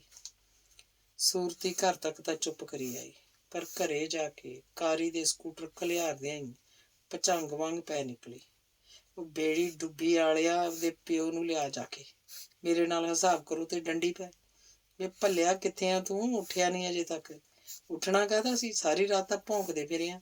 ਆਖੇ ਅਸੀਂ ਪਾਣੀ ਲਾਉਣਾ ਰਾਤ ਨੂੰ। ਬੋਲਦਿਆਂ ਸੂਰਤੀ ਨੂੰ ਮੂੰਹ ਸਿਰ ਲਪੇਟੀ ਪਏ ਭੱਲੇ ਤੋਂ ਰਜਾਈ ਜਾ ਖਿੱਚੀ। ਜੇ ਉਹ ਮਲਾਗਰ ਦਾ ਕਤਲ ਹੋਇਆ ਸੀ, ਭੱਲਾ ਵਿਗੜਦਾ ਹੀ ਤੁਰਿਆ ਗਿਆ ਸੀ। ਰਾਤ ਕੀ ਕਰਕੇ ਆਏ ਵੇ? ਹਾਂ ਵੇ, ਸੂਰਤੀ ਨੇ ਭੱਲੇ ਦੇ ਜੂੰਡੇ ਫੜ ਲਏ। ਮਾਮੀ, ਭੱਲਾ ਤਰਵ ਕੇ ਉੱਠਿਆ। ਮਾਮੀ ਦੇ ਲੱਗਦੇ ਆ, ਅੱਜ ਹੀ ਇਹ ਤੋਂ ਦਵਾ ਉਹ ਤੈਨੂੰ ਰੱਖਿਆ ਤਾਂ ਸੀ ਸਾਡਾ ਆਸਰਾ ਬਣਿਆ ਰਹੋ, ਪਰ ਤੂੰ ਤਾਂ ਤੂਰੀ ਪੁੱਠੇ ਲੱਛਣਾਂ ਤੇ ਪਿਆ। ਮੈਂ ਰੱਜੀ ਤੇ ਆਈ ਇਹੋ ਜੀ ਉਧਾਰ ਲਈ ਔਲਾਦ ਖਣੋ। ਆਹ ਹੱਥ ਬੱਧਿਆ ਮੇਰੇ। ਗੱਲ ਕੀ ਏ, ਬੁੜਕੀ ਜਾਨੀ ਏ ਸਸਤੀ ਜੀ ਗੇਂਦ ਵਾਂਗ? ਭੱਲੇ ਨੇ ਆਖਿਆ। ਉਹਦੀਆਂ ਨੀਂਦਰੇ ਤੇ ਨਸ਼ੇ ਨਾਲ ਅੱਖਾਂ ਲਾਲ ਸੁਰਖ ਸੀ। ਮੈਂ ਬੁੜਕਦੀਆਂ ਹਰਾਮੀਆਂ, ਲੋਕਾਂ ਦੇ ਘਰ ਭੰਨਣ ਲੱਗ ਪਿਆ। 4 ਬੰਦਿਆਂ 'ਚ ਅਗਲਿਆਂ ਸ਼ਰਮ ਮੈਨੂੰ ਦਿੱਤੀ ਆ, ਬੁੜਕਦੀ ਮੈਨੂੰ ਦੱਸਦਾ ਉਲਟਾ। ਅਜੇ ਪਿੰਡ ਵਾਲੇ ਚੰਗੇ ਆ ਜਿਨ੍ਹਾਂ ਐਂ ਖਹਿੜਾ ਛੱਡਤਾ। ਘੋਟਣਾ ਲਵਾਇਆ ਹੁੰਦਾ ਤੇਰੀ ਅਕਲ ਟਿਕਾਣੇ ਆ ਜਾਣੀ ਸੀ। ਮੈਂ ਤਾਂ ਕਹਿੰਦੀ ਆ ਅਜੇ ਚੰਗੇ ਵਗੇ ਹੋ, ਗੱਲ ਆਈ ਗਈ ਕਰਤੀ, ਨਹੀਂ ਪੂਛ ਚਕਾਈ ਹੁੰਦੀ ਤੁਹਾਡੀ। ਸੂਰਤੀ ਨੇ ਆਖਿਆ ਤਾਂ ਭਲਾ ਚੁੱਪ ਕਰ ਰਿਹਾ। ਬੁੱਲ ਜੇ ਟੁਕਣ ਲੱਗ ਪਏ। ਚੱਲ ਤੇਰੇ ਮਾਂ ਪਿਓ ਕੋਲ ਵਾੜਾਂ ਤੁਹਾਨੂੰ, ਬੋਲਦੀ ਸੂਰਤੀ ਘਰਕਣ ਲੱਗ ਪਈ। ਸਾਹ ਨਾਲ ਸਾਹ ਨਹੀਂ ਰਲ ਰਿਹਾ ਸੀ। ਮੈਂ ਨਹੀਂ ਜਾਣਾ ਪਿੰਡ, ਗਲਤੀ ਹੋ ਗਈ ਮਾਮੀ, ਅੱਗੇ ਤੋਂ ਨਹੀਂ ਕੋਈ ਇਹੋ ਜਿਹੀ ਹਰਕਤ ਕਰਦਾ, ਇਸ ਵਾਰ ਮਾਫ਼ ਕਰ ਦੇ ਮੈਨੂੰ। ਭੱਲਾ ਗਿਰਗਿਟ ਵਾਂਗ ਰੰਗ ਬਦਲ ਗਿਆ। ਸੂਰਤੀ ਵੀ ਹੌਕਾ ਲੈ ਕੇ ਰਹਿ ਗਈ। ਭਲਾ ਬੁਰਾ ਤਾਂ ਉਹ ਗੁੱਸੇ 'ਚ ਭਾਵੇਂ ਕਿੰਨਾ ਵੀ ਕਹਿ ਗਈ ਸੀ, ਪਰ ਭੱਲੇ ਨੂੰ ਘਰੋਂ ਧੱਕਣਾ ਵੀ ਉਹਨੂੰ ਸਿਆਣਪ ਨਹੀਂ ਲੱਗਦੀ ਸੀ। ਲੋਕਾਂ ਝੱਟ ਦੂਜੇ ਪਾਸੇ ਹੋ ਜਾਣਾ ਸੀ। ਨਨਾਣ ਦਾ ਪੁੱਤ ਇਹਦਾ ਲੱਗਦਾ ਵੀ ਕੀ ਸੀ। ਭਾਂਜਾ ਤਾਂ ਭਾਈ ਮਲਾਗਰ ਸਿਉਂਦਾ ਸੀ। ਮੱਝ ਦਾ ਬੱਚਾ ਕੀ ਲੱਗਦਾ ਹੁੰਦਾ। ਲੋਕਾਂ ਇਹ ਚਰਚਾ ਜ਼ਰੂਰ ਕਰਨੀ ਸੀ, ਤੇ ਜਿਹੜੀ ਭੱਲੇ ਦੇ ਮਾਂ ਪਿਓ ਦੇ ਦਿਲ ਤੇ ਬੀਤਣੀ ਸੀ, ਉਹ ਜ਼ਖਮ ਵੀ ਭਰਨੀ ਸੀ ਹੋਣਾ। ਚੱਲ ਬੇੜੀ ਡੁੱਬੀ ਵਾਲਿਆ, ਉੱਠ ਕੇ ਕੰਮ ਧੰਦੇ ਨੂੰ ਹੱਥ ਪਾ ਹੁਣ। ਤਾਂ ਜੋ ਹੋਇਆ ਸੋ ਹੋਇਆ। ਜੇ ਅੱਗੇ ਤੋਂ ਇਹੋ ਜਿਹੀ ਹਰਕਤ ਕੀਤੀ, ਆਪਣਾ ਪੜਿਆ ਵਿਚਾਰ ਲਈ। ਮੈਂ ਤਾਂ ਇੱਥੋਂ ਡੰਡੀ ਪਾਉਂ। ਤੂੰ ਇਹ ਤਾਂ ਸੋਚ ਕਮੂਤਾ, ਜੇ ਬੰਦਾ ਬਣਿਆ ਰਹੇਗਾ ਇਹ ਸਾਰਾ ਕੁਝ ਤੇਰਾ ਹੀ ਤਾਂ ਹੈ। ਮੈਂ ਸਿਰ ਤੇ ਤਾਂ ਨਹੀਂ ਧਰ ਕੇ ਲੈ ਜਾਊਂ, ਹੋਰ ਸਾਂਭਣ ਵਾਲਾ ਹੈ ਹੀ ਕੌਣ। ਤੇ ਜੇ ਤੂੰ ਐਂ ਕਰਨ ਲੱਗ ਪਿਆ, ਮੈਨੂੰ ਹੈ ਕੋਈ ਥਾਂ? ਹਾਂ, ਇਹ ਵੀ ਤੈਨੂੰ ਦੱਸ ਦਿੰਦੀ ਹਾਂ, ਜੇ ਇਹੋ ਜਿਹੇ ਕਰਦਾ ਰਿਹਾ ਜ਼ਮੀਨ ਮੈਂ ਤੈਨੂੰ ਨਹੀਂ ਦੇਣੀ, ਭਾਵੇਂ ਕਿਸੇ ਗੁਰਦੁਆਰੇ ਦੇ ਨਾਂ ਕਿਉਂ ਨਾ ਕਰਾਉਣੀ ਪਵੇ। ਸੂਰਤੀ ਅੱਖਾਂ ਭਰੀ ਆਈ। ਆਪਣੇ ਕੋਈ ਪੁੱਤ ਧੀ ਨਾ ਹੋਣ ਦਾ ਸੱਲ ਸਿਰ ਚੱਕ ਖਲੋਤਾ। ਭੱਲਾ ਹੌਲੀ ਦੇ ਕੇ ਬਾਹਰ ਖਿਸਕ ਗਿਆ। ਉਸ ਦਿਨ ਹੀ ਸੂਰਤੀ ਨੇ ਕਾਰੀ ਨੂੰ ਡੰਡੀ ਪਾ ਦਿੱਤਾ, ਪਰ ਉਹਦੀ ਥਾਂ ਤੇ ਉਹਦਾ ਪਿਓ ਆ ਲੱਗਾ। ਸਰਦਾਰਨੀ, ਅੱਜ ਤੋਂ ਬਾਅਦ ਕੰਮ ਤੇ ਮੈਂ ਆਊਂ, ਫਿਕਰ ਨਾ ਕਰ, ਕਾਰੀ ਦੇ ਬਾਪੂ ਨੇ ਆਖਿਆ। ਬੁੱਢੇ ਵਾਰੀ ਪੁੱਤ ਦੀ ਗਲਤੀ ਦਾ ਖਮਿਆਜਾ ਉਸ ਗਰੀਬ ਨੂੰ ਭੁਗਤਣਾ ਪਿਆ। ਗੱਲ ਭੱਲੇ ਦੀ ਮਾਂ ਪਿਓ ਕੋਲ ਅਪੜੀ ਸੀ ਤਾਂ ਭੱਲੇ ਦਾ ਪਿਓ ਆਇਆ ਸੀ ਤੇ ਪਾਸੇ ਕਰਕੇ ਭੱਲੇ ਨੂੰ ਬਥੇਰਾ ਸਮਝਾਇਆ। ਕਿਉਂ ਤੇਰੀ ਬੁੱਧ ਭ੍ਰਿਸ਼ਟ ਹੋਈ ਆ ਛੋਰਾ? ਤੂੰ ਪਹਿਲਾਂ ਇਹ ਦੱਸ, ਆਪਣੇ ਕੋਲ ਕਿਹੜੇ ਮੁਰੱਬੇ ਆ ਜਿਨ੍ਹਾਂ ਦੇ ਸਿਰ ਤੇ ਤੈਨੂੰ ਖੰਭ ਲੱਗਿਆ? ਤੈਥੋਂ ਖਾ ਵੀ ਨਹੀਂ ਹੁੰਦਾ। ਮਿੱਠਾ ਪਿਆਰਾ ਰਿਹਾ ਤਾਂ ਤੇਰੀ ਮਾਮੀ ਕਿਹੜਾ ਜਾਇਦਾਦ ਨਾਲ ਚੱਕ ਕੇ ਲੈ ਜਾਊ। ਉਹਨੇ ਤੈਨੂੰ ਪੁੰਨ ਹੇਵਾ ਕਰਵਾਈ ਦੇਣਾ। ਜਿਹੜਾ ਰੁਕੀ ਆ, ਤੇਰੇ ਲੱਛਣ ਵੇਖ ਕੇ ਰੁਕੀ ਆ। ਲਿਆਈ ਤਾਂ ਤੈਨੂੰ ਇਸੇ ਕਰਕੇ ਹੀ ਸੀ, ਪਰ ਮੈਨੂੰ ਲੱਗਦਾ ਤੇਰੇ ਚਾਲੇ ਰਹੇ ਤਾਂ ਅਗਲੀ ਨੇ ਮੱਖਣ 'ਚੋਂ ਵਾਲਾਂ ਵਗਾ ਮਾਰਨਾ। ਬੰਦਾ ਬਣ ਕੇ ਰਿਹਾ ਮੇਰੇ ਸ਼ੇਰ, ਅਜੇ ਵੀ ਕੁਝ ਨਹੀਂ ਵਿਗੜਿਆ। ਬਹੁਤ ਮੋਹ ਕਰਦੀ ਆ ਤੈਨੂੰ, ਤਾਂ ਹੀ ਤੇਰੀਆਂ ਆਪੂਦਰੀਆਂ ਜਰੀ ਆਉਂਦੀ ਆ। ਕਮਲਿਆ, ਜਾਇਦਾਦਾਂ ਤੋਂ ਵਿਰਵੇ ਤਾਂ ਨਸ਼ੇੜੀ ਧੀਆਂ ਪੁੱਤਾਂ ਨੂੰ ਸਕੇ ਮਾਂ ਬਾਪ ਕਰੀ ਆਉਂਦੇ ਆ। ਉਹ ਤੂੰ ਕਿਹੜੇ ਬਾਗ ਦੀ ਮੂਲੀ ਹੈ? ਭੱਲੇ ਦਾ ਪਿਓ ਮੱਤਾਂ ਦਿੰਦਾ ਰਿਹਾ ਸੀ।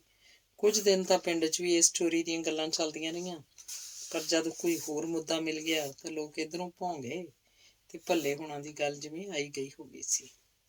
ਅੰਗ 17ਵਾਂ। ਕਵਲ ਤਲਵੰਡੀ ਆਈ ਸੀ। ਉਹਨੂੰ ਇਹ ਵੇਖ ਧੱਕਾ ਲੱਗਾ ਸੀ ਕਿ ਬਿੰਦਰ ਉਹਨਾਂ ਵੱਲੋਂ ਦਾਜ 'ਚ ਦਿੱਤਾ ਮੋਟਰਸਾਈਕਲ ਬਿੱਲੇ ਲਾ ਚੁੱਕਿਆ ਸੀ। ਕਮਲ ਵਿੱਚ ਕੁੜ ਕੇ ਰਹਿ ਗਈ। ਗਿਲਾ ਕਰਦੀ ਵੀ ਤਾਂ ਕਰਦੀ ਕਿਹਦੇ ਕੋਲ? ਦੂਜਾ ਧੱਕਾ ਉਸ ਵੇਲੇ ਲੱਗਿਆ ਸੀ ਜਦ ਉਹਦਾ ਵਿਚੋਲਾ ਕਾਕੂ ਇੱਕ ਦਿਨ ਆਇਆ ਤੇ ਆਉਂਦਾ ਹੀ ਕਾਲੇ ਨਾਗ ਵਾਂਗ ਫੁੰਕਾਰੇ ਮਾਰਨ ਲੱਗਾ। ਕਮਲ ਹੁਣ ਇਹ ਗੱਲ ਤਾਂ ਜਾਣਦੀ ਸੀ ਕਿ ਕਾਕੂ ਦੀ ਇਸ ਘਰ ਦੇ ਮਾਲਕਾਂ ਵਾਲੀ ਦਖਲਅੰਦਾਜ਼ੀ ਸੀ।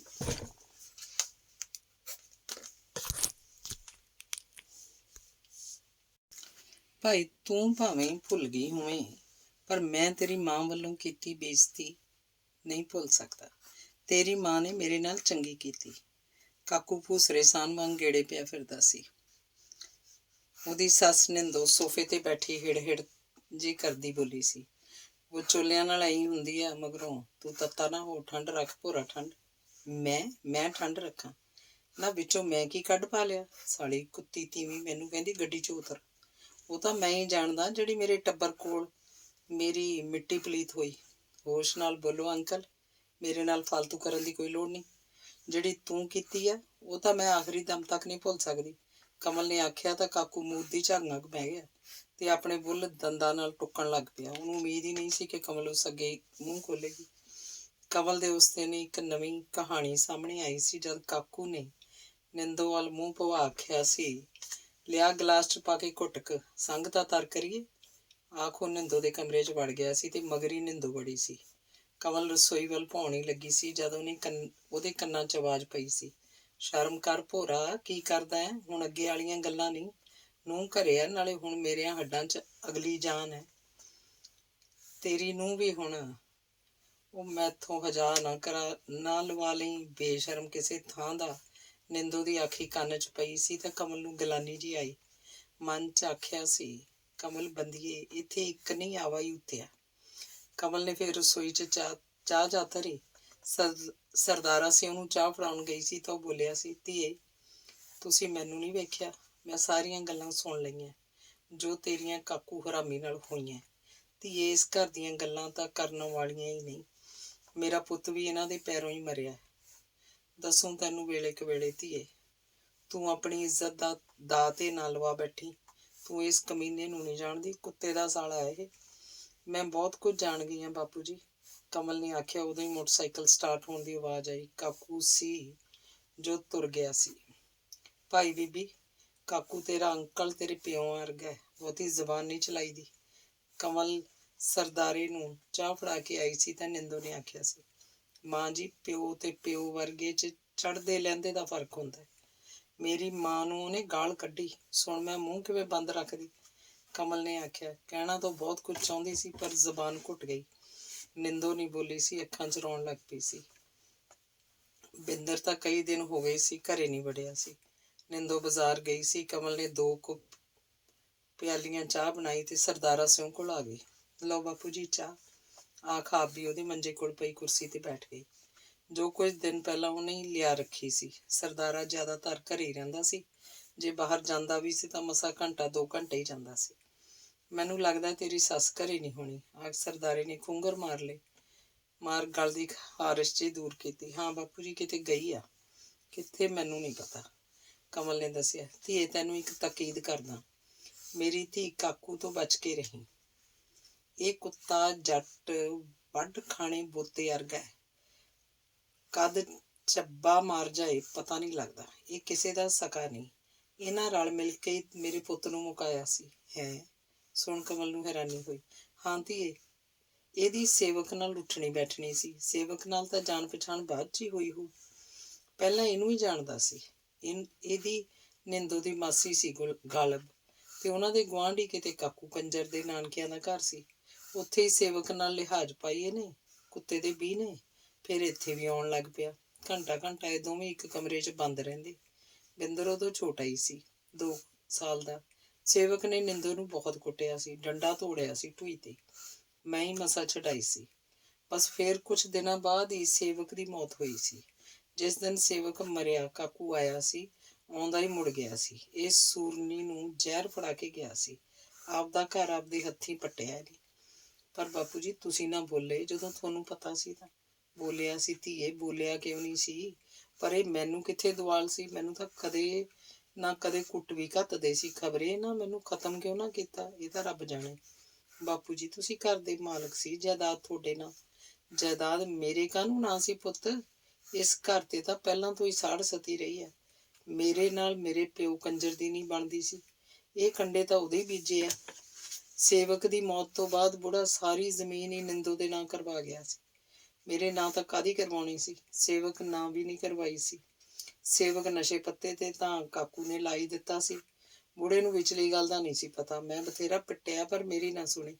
ਕੰਜਰਾ ਜੇ ਮੇਰੇ ਨਾਂ ਨਹੀਂ ਕਰਵਾਉਣੀ ਸੀ, ਸੇਵਕ ਨਾਂ ਹੀ ਕਰਵਾ ਦੇ। ਗੱਲ ਤਾਂ ਬਣੀ ਆ ਵਿੱਚੋਂ। ਜਦੋਂ ਬੁੜੇ ਨੂੰ ਪਤਾ ਲੱਗਾ ਉਦੋਂ ਤਾਂ ਮਰਨ ਕਿਨਾਰੇ ਸੀ। ਬਸ ਫੇਰ ਕੀ ਬਣਨਾ ਸੀ।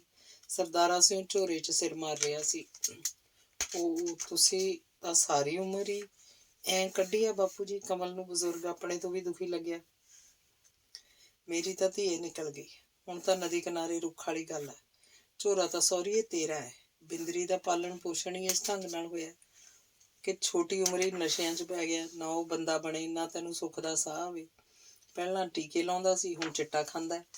ਮੈਨੂੰ ਖਦਸ਼ਾ ਹੈ ਹੁਣ ਛੇਤੀ ਕਾਕੂ ਘਰ ਤੇ ਕਬਜ਼ਾ ਨਾ ਕਰ ਲੈ। ਤੂੰ ਨਹੀਂ ਜਾਣਦੀ ਧੀਏ, ਕਾਕੂ ਬੜੀ ਕੁੱਤੀ ਚੀਜ਼ ਆ। ਜਦ ਨਿੰਦੋ ਹੀ ਉਹਦੀ ਮੁੱਠ 'ਚ ਆ, ਕੀ ਨਹੀਂ ਹੋ ਸਕਦਾ। ਸੁਣਨ 'ਚ ਆਇਆ ਹੈ ਜ਼ਮੀਨ ਵੀ ਲਿਖਵਾਈ ਫਿਰਦਾ ਉਹ। ਸਰਦਾਰਾ ਸਿਉਂ ਝੂਰਦਾ ਰਿਹਾ ਸੀ। ਕਮਲ ਨੇ ਖਾਲੀ ਪਿਆਲੀਆਂ ਚੱਕੀਆਂ ਤੇ ਉੱਠ ਖਲੋਤੀ।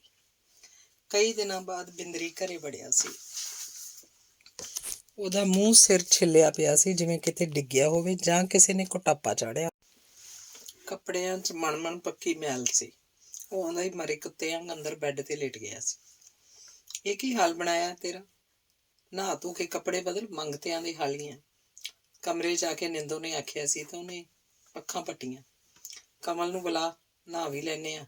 ਨਹਾਉਣ ਭੱਜਿਆ ਨਹੀਂ ਜਾਂਦਾ, ਬਿੰਦਰੀ ਨੇ ਆਖ ਤੜੀਨੀ ਜੀ ਲਾਈ ਸੀ। ਨਿੰਦੋ ਨੇ ਬਾਹਰ ਆ ਕੇ ਆਖਿਆ ਸੀ, ਭਾਈ ਤੈਨੂੰ ਬੁਲਾਉਂਦਾ। ਮਸਾਂ ਘਰੇ ਆਇਆ, ਕਈ ਦਿਨ ਬਾਅਦ। ਐਵੇਂ ਕਲੇਸ਼ ਪਾ ਬਹਿੰਦੀ ਹੋਵੇਂ। ਕਿਉਂ? ਕਲੇਸ਼ ਮੈਂ ਪਾਉਣੀ ਆ? ਕਮਲ ਨੇ ਵਿੱਚ ਬਿਰ ਤਾਂ ਕਦੇ ਕੀਤੀ ਹੋਈ ਨਹੀਂ ਸੀ। ਜਿਹੋ ਜਿਹੀ ਬੋਲੀ 'ਚ ਗੱਲ ਹੁੰਦੀ ਸੀ, ਉਹੋ ਜਿਹੀ ਬੋਲੀ 'ਚ ਹੀ ਜਵਾਬ ਦਿੰਦੀ। ਮੈਂ ਇਹ ਤਾਂ ਨਹੀਂ ਆਖਿਆ, ਤੂੰ ਗੱਲ ਤਾਂ ਸੁਣੀ ਉਹਦੀ। ਨਿੰਦੋ ਬੋਲੀ ਤਾਂ ਕਮਲ ਕਮਰੇ 'ਚ ਵੜੀ। ਕੀ ਗੱਲ ਆ? ਕਮਲ ਨੇ ਬਿੰਦਰੀ ਦੇ ਮੂੰਹ ਸਿਰ ਵੱਲ ਧਿਆਨ ਮਾਰਦਿਆਂ ਪੁੱਛਿਆ। ਇੱਕ ਦਿਨ ਤੂੰ ਮੇਰੀ ਜੇਬ 'ਚ ਪੁੜੀ ਕੱਢੀ ਸੀ, ਉਹ ਦੇ ਮੈਨੂੰ ਛੇਤੀ ਕਰ। ਬਿੰਦਰੀ ਨੇ ਆਵਾਜ਼ 'ਚ ਤਰਲਾ ਜਿਹਾ ਲਿਆ। ਪੁੜੀ? ਕਿਹੜੀ ਪੁੜੀ? ਉਹ ਮੇਰਾ ਨਸ਼ਾ ਸੀ ਉਹਦੇ 'ਚ, ਹੋਰ ਕਿਹੜੀ ਪੁੜੀ? ਮੇਰੀ ਜਾਨ ਗਈ, ਮਿੰਨਤ ਹੀ ਆ। ਅੱਛਾ, ਉਹ ਪੁੜੀ ਤਾਂ ਮੈਂ ਫਲਸ਼ 'ਚ ਡੋਲਤੀ ਸੀ। ਤੇਰੀ ਮੈਂ ਮਾਂ ਫਲਸ਼ 'ਚ ਡੋਲਤੀ ਸੀ? ਕੁੱਤੀਏ, ਉਹ ਡੋਲਣ ਵਾਲੀ ਚੀਜ਼ ਸੀ, ਹਰਾਮਜ਼ਾਦੀਏ। ਬਿੰਦਰੀ ਦੀ ਸੁਰ ਬਦਲ ਗਈ। ਗਾਲ ਕੱਢਣ ਦਾ ਕੋਈ ਕੰਮ ਨਹੀਂ। ਜੇ ਪਿੰਡੇ ਤੇ ਪਾਣੀ ਪਾਉਣਾ ਮੈਂ ਪਾ ਦਿੰਦੀ ਹਾਂ। ਉੱਠ ਕੇ ਕੱਪੜੇ ਬਦਲ ਲੈ, ਮੰਗਤਿਆਂ ਤੋਂ ਬੁਰਾ ਹਾਲ ਹੈ, ਕਮਲ ਨੇ ਆਖਿਆ। ਚੰਗਾ ਫਿਰ 5000 ਰੁਪਈਆ ਕੱਢ। 5000 ਰੁਪਈਆ ਮੈਂ ਕਿੱਥੋਂ ਕੱਢਦੀ? 5000 ਰੁਪਈਆ। ਕਮਲ ਕਮਰਿਓਂ ਬਾਹਰ ਹੋ ਗਈ। ਭਾਈ ਜੇ ਤੈਨੂੰ ਪੁੜੀ ਫੜਾਈ ਸੀ ਤਾਂ ਦੇ ਇਹਨੂੰ। ਨਸ਼ੇ ਬਿਨਾਂ ਇਹਦਾ ਝੱਟ ਨਹੀਂ ਟੱਪਣਾ, ਦੌਰਾ ਪੈ ਜਾਊ ਇਹਨੂੰ। ਜਿੱਦ ਨਹੀਂ ਕਰੀਦੀ, ਨਿੰਦੋ ਨੇ ਆਖਿਆ। ਮੈਂ ਜਿੱਦ ਕਰਦੀ ਹਾਂ? ਕਮਾਲ ਆ ਮਾਂ ਜੀ, ਜਦੋਂ ਮੈਂ ਆਖ ਹੀ ਦਿੱਤਾ ਪੁੜੀ 'ਚ ਜੋ ਭੱਸ ਖੇ ਸੀ ਮੈਂ ਸੁੱਟਤੀ। ਜਿੱਦ ਵਾਲੀ ਕਿਹੜੀ ਗੱਲ ਹੈ ਇਹਦੇ 'ਚ? ਕਮਲ ਬੋਲੀ। ਭਾਈ ਐ ਬੰਦਿਆਂ ਦੀ ਬਰਾਬਰੀ ਥੋੜ੍ਹਾ ਕੀਤੀ ਜਾਂਦੀ ਹੈ। ਤੂੰ ਤਾਂ ਬਰਾਬਰੀ ਕਰਨ ਪੈਂਦੀ ਹੈ। ਨਾਲੇ ਤੁਹਾਡਾ ਅੰਕਲ ਕਾਕੂ ਆਊ, ਸਬਜ਼ੀ ਬਣਾ ਲਈ ਵੇਲੇ ਨਾਲ। ਆਖ ਨਿੰਦੋ ਆਪਣੇ ਕਮਰੇ 'ਚ ਗਈ ਤੇ ਫਿਰ ਮੁੱਠ 'ਚ ਕੋਈ ਚੀਜ਼ ਘੁੱਟੀ ਬਿੰਦਰ ਦੇ ਕਮਰੇ 'ਚ ਵੜੀ। ਕਮਲ ਨੂੰ ਸਮਝਦਿਆਂ ਚਿਰ ਨਹੀਂ ਲੱਗਾ ਕਿ ਜਾਂ ਤਾਂ ਇਹ ਕੋਈ ਨਸ਼ੇ ਵਾਲੀ ਚੀਜ਼ ਹੈ ਜਾਂ ਪੈਸੇ। ਦੋਹਾਂ 'ਚੋਂ ਇੱਕ ਚੀਜ਼ ਤਾਂ ਜ਼ਰੂਰ ਸੀ। ਨਿੰਦੋ ਛੇਤੀ ਕਮਰੇ 'ਚੋਂ ਬਾਹਰ ਆਈ ਸੀ ਤਾਂ ਕਮਲ ਕਮਰੇ 'ਚ ਵੇਖ ਕੇ ਆਈ ਸੀ। ਬਿੰਦਰੀ ਵਰਕ ਤੇ ਚਿੱਟਾ ਜਿਹਾ ਪਾਊਡਰ ਰੱਖ ਨੱਕ ਨਾਲ ਖਿੱਚੀ ਜਾਂਦਾ ਸੀ। ਕੁਝ ਚਿਰ ਬਾਅਦ ਹੀ ਉਹ ਨਸ਼ੇ ਖੇੜਿਆਂ ਤੋਂ ਨਹਾਤਾ ਧੋਤਾ ਸੀ ਤੇ ਫਿਰ ਲੰਮਾ ਪੈ ਗਿਆ ਸੀ। ਸ਼ਾਮ ਨੂੰ ਕਿਤੇ ਜਾ ਕੇ ਕਾਕੂ ਆਇਆ ਸੀ। ਕੁਝ ਚਿਰ ਤੱਕ ਕਾਕੂ ਤੇ ਨਿੰਦੋ ਦੀ ਧੀਮੀ ਸੁਰ 'ਚ ਗੱਲਬਾਤ ਚੱਲਦੀ ਰਹੀ ਸੀ। ਫਿਰ ਨਿੰਦੋ ਦੀ ਆਵਾਜ਼ ਉੱਚੀ ਹੋ ਗਈ ਸੀ, ਜਿਵੇਂ ਆਪਣੇ ਆਪ ਤੇ ਕੰਟਰੋਲ ਨਹੀਂ ਰਿਹਾ। ਉਹ ਨਿੰਦੋ ਵਾਲੇ ਕਮਰੇ 'ਚ ਹੀ ਬੈਠੇ ਸੀ। ਨਾ ਇੰਨੇ ਪੈਸੇ ਕਾਹਦੇ ਨਾਲ ਬਣ ਗਏ? 15 ਲੱਖ। ਤੂੰ ਇਉਂ ਦੱਸ, ਬਣ ਕਾਹਦੇ ਨਾਲ ਗਿਆ? ਕਾਹਦੇ ਨਾਲ ਬਣ ਗਿਆ? ਉਦੋਂ ਤਾਂ ਦੋਵੇਂ ਮਾਂ ਪੁੱਤ ਹੇਮੂ ਬਾਣੀਏ ਵਾਲੀਆਂ ਚਲਾਉਂਦੇ ਸੀ।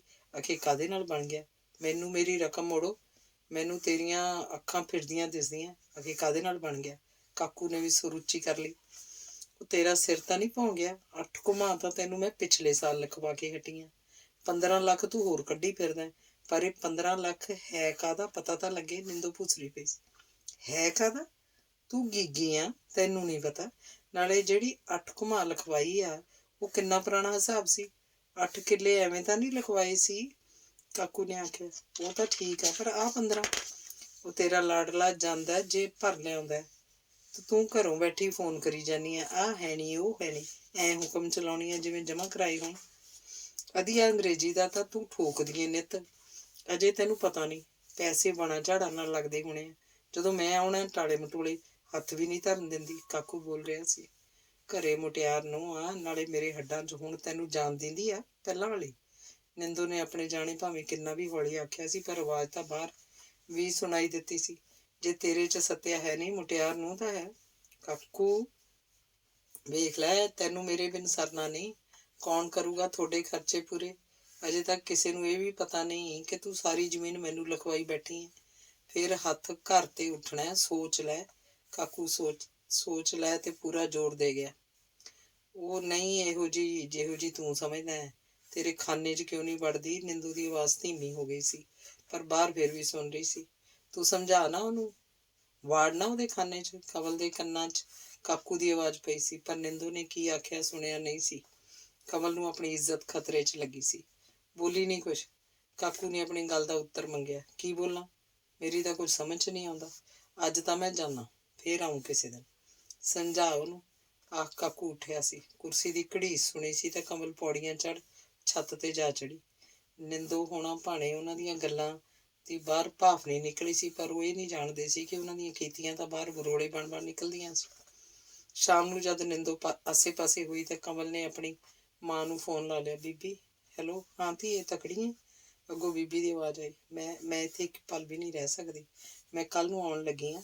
ਇੱਥੇ ਰਹੀ ਤਾਂ ਮੈਂ ਮਰ ਜਾਊਂ। ਕਿਉਂ? ਹੈਲੋ, ਕਿਉਂ, ਕੀ ਗੱਲ ਹੋ ਗਈ?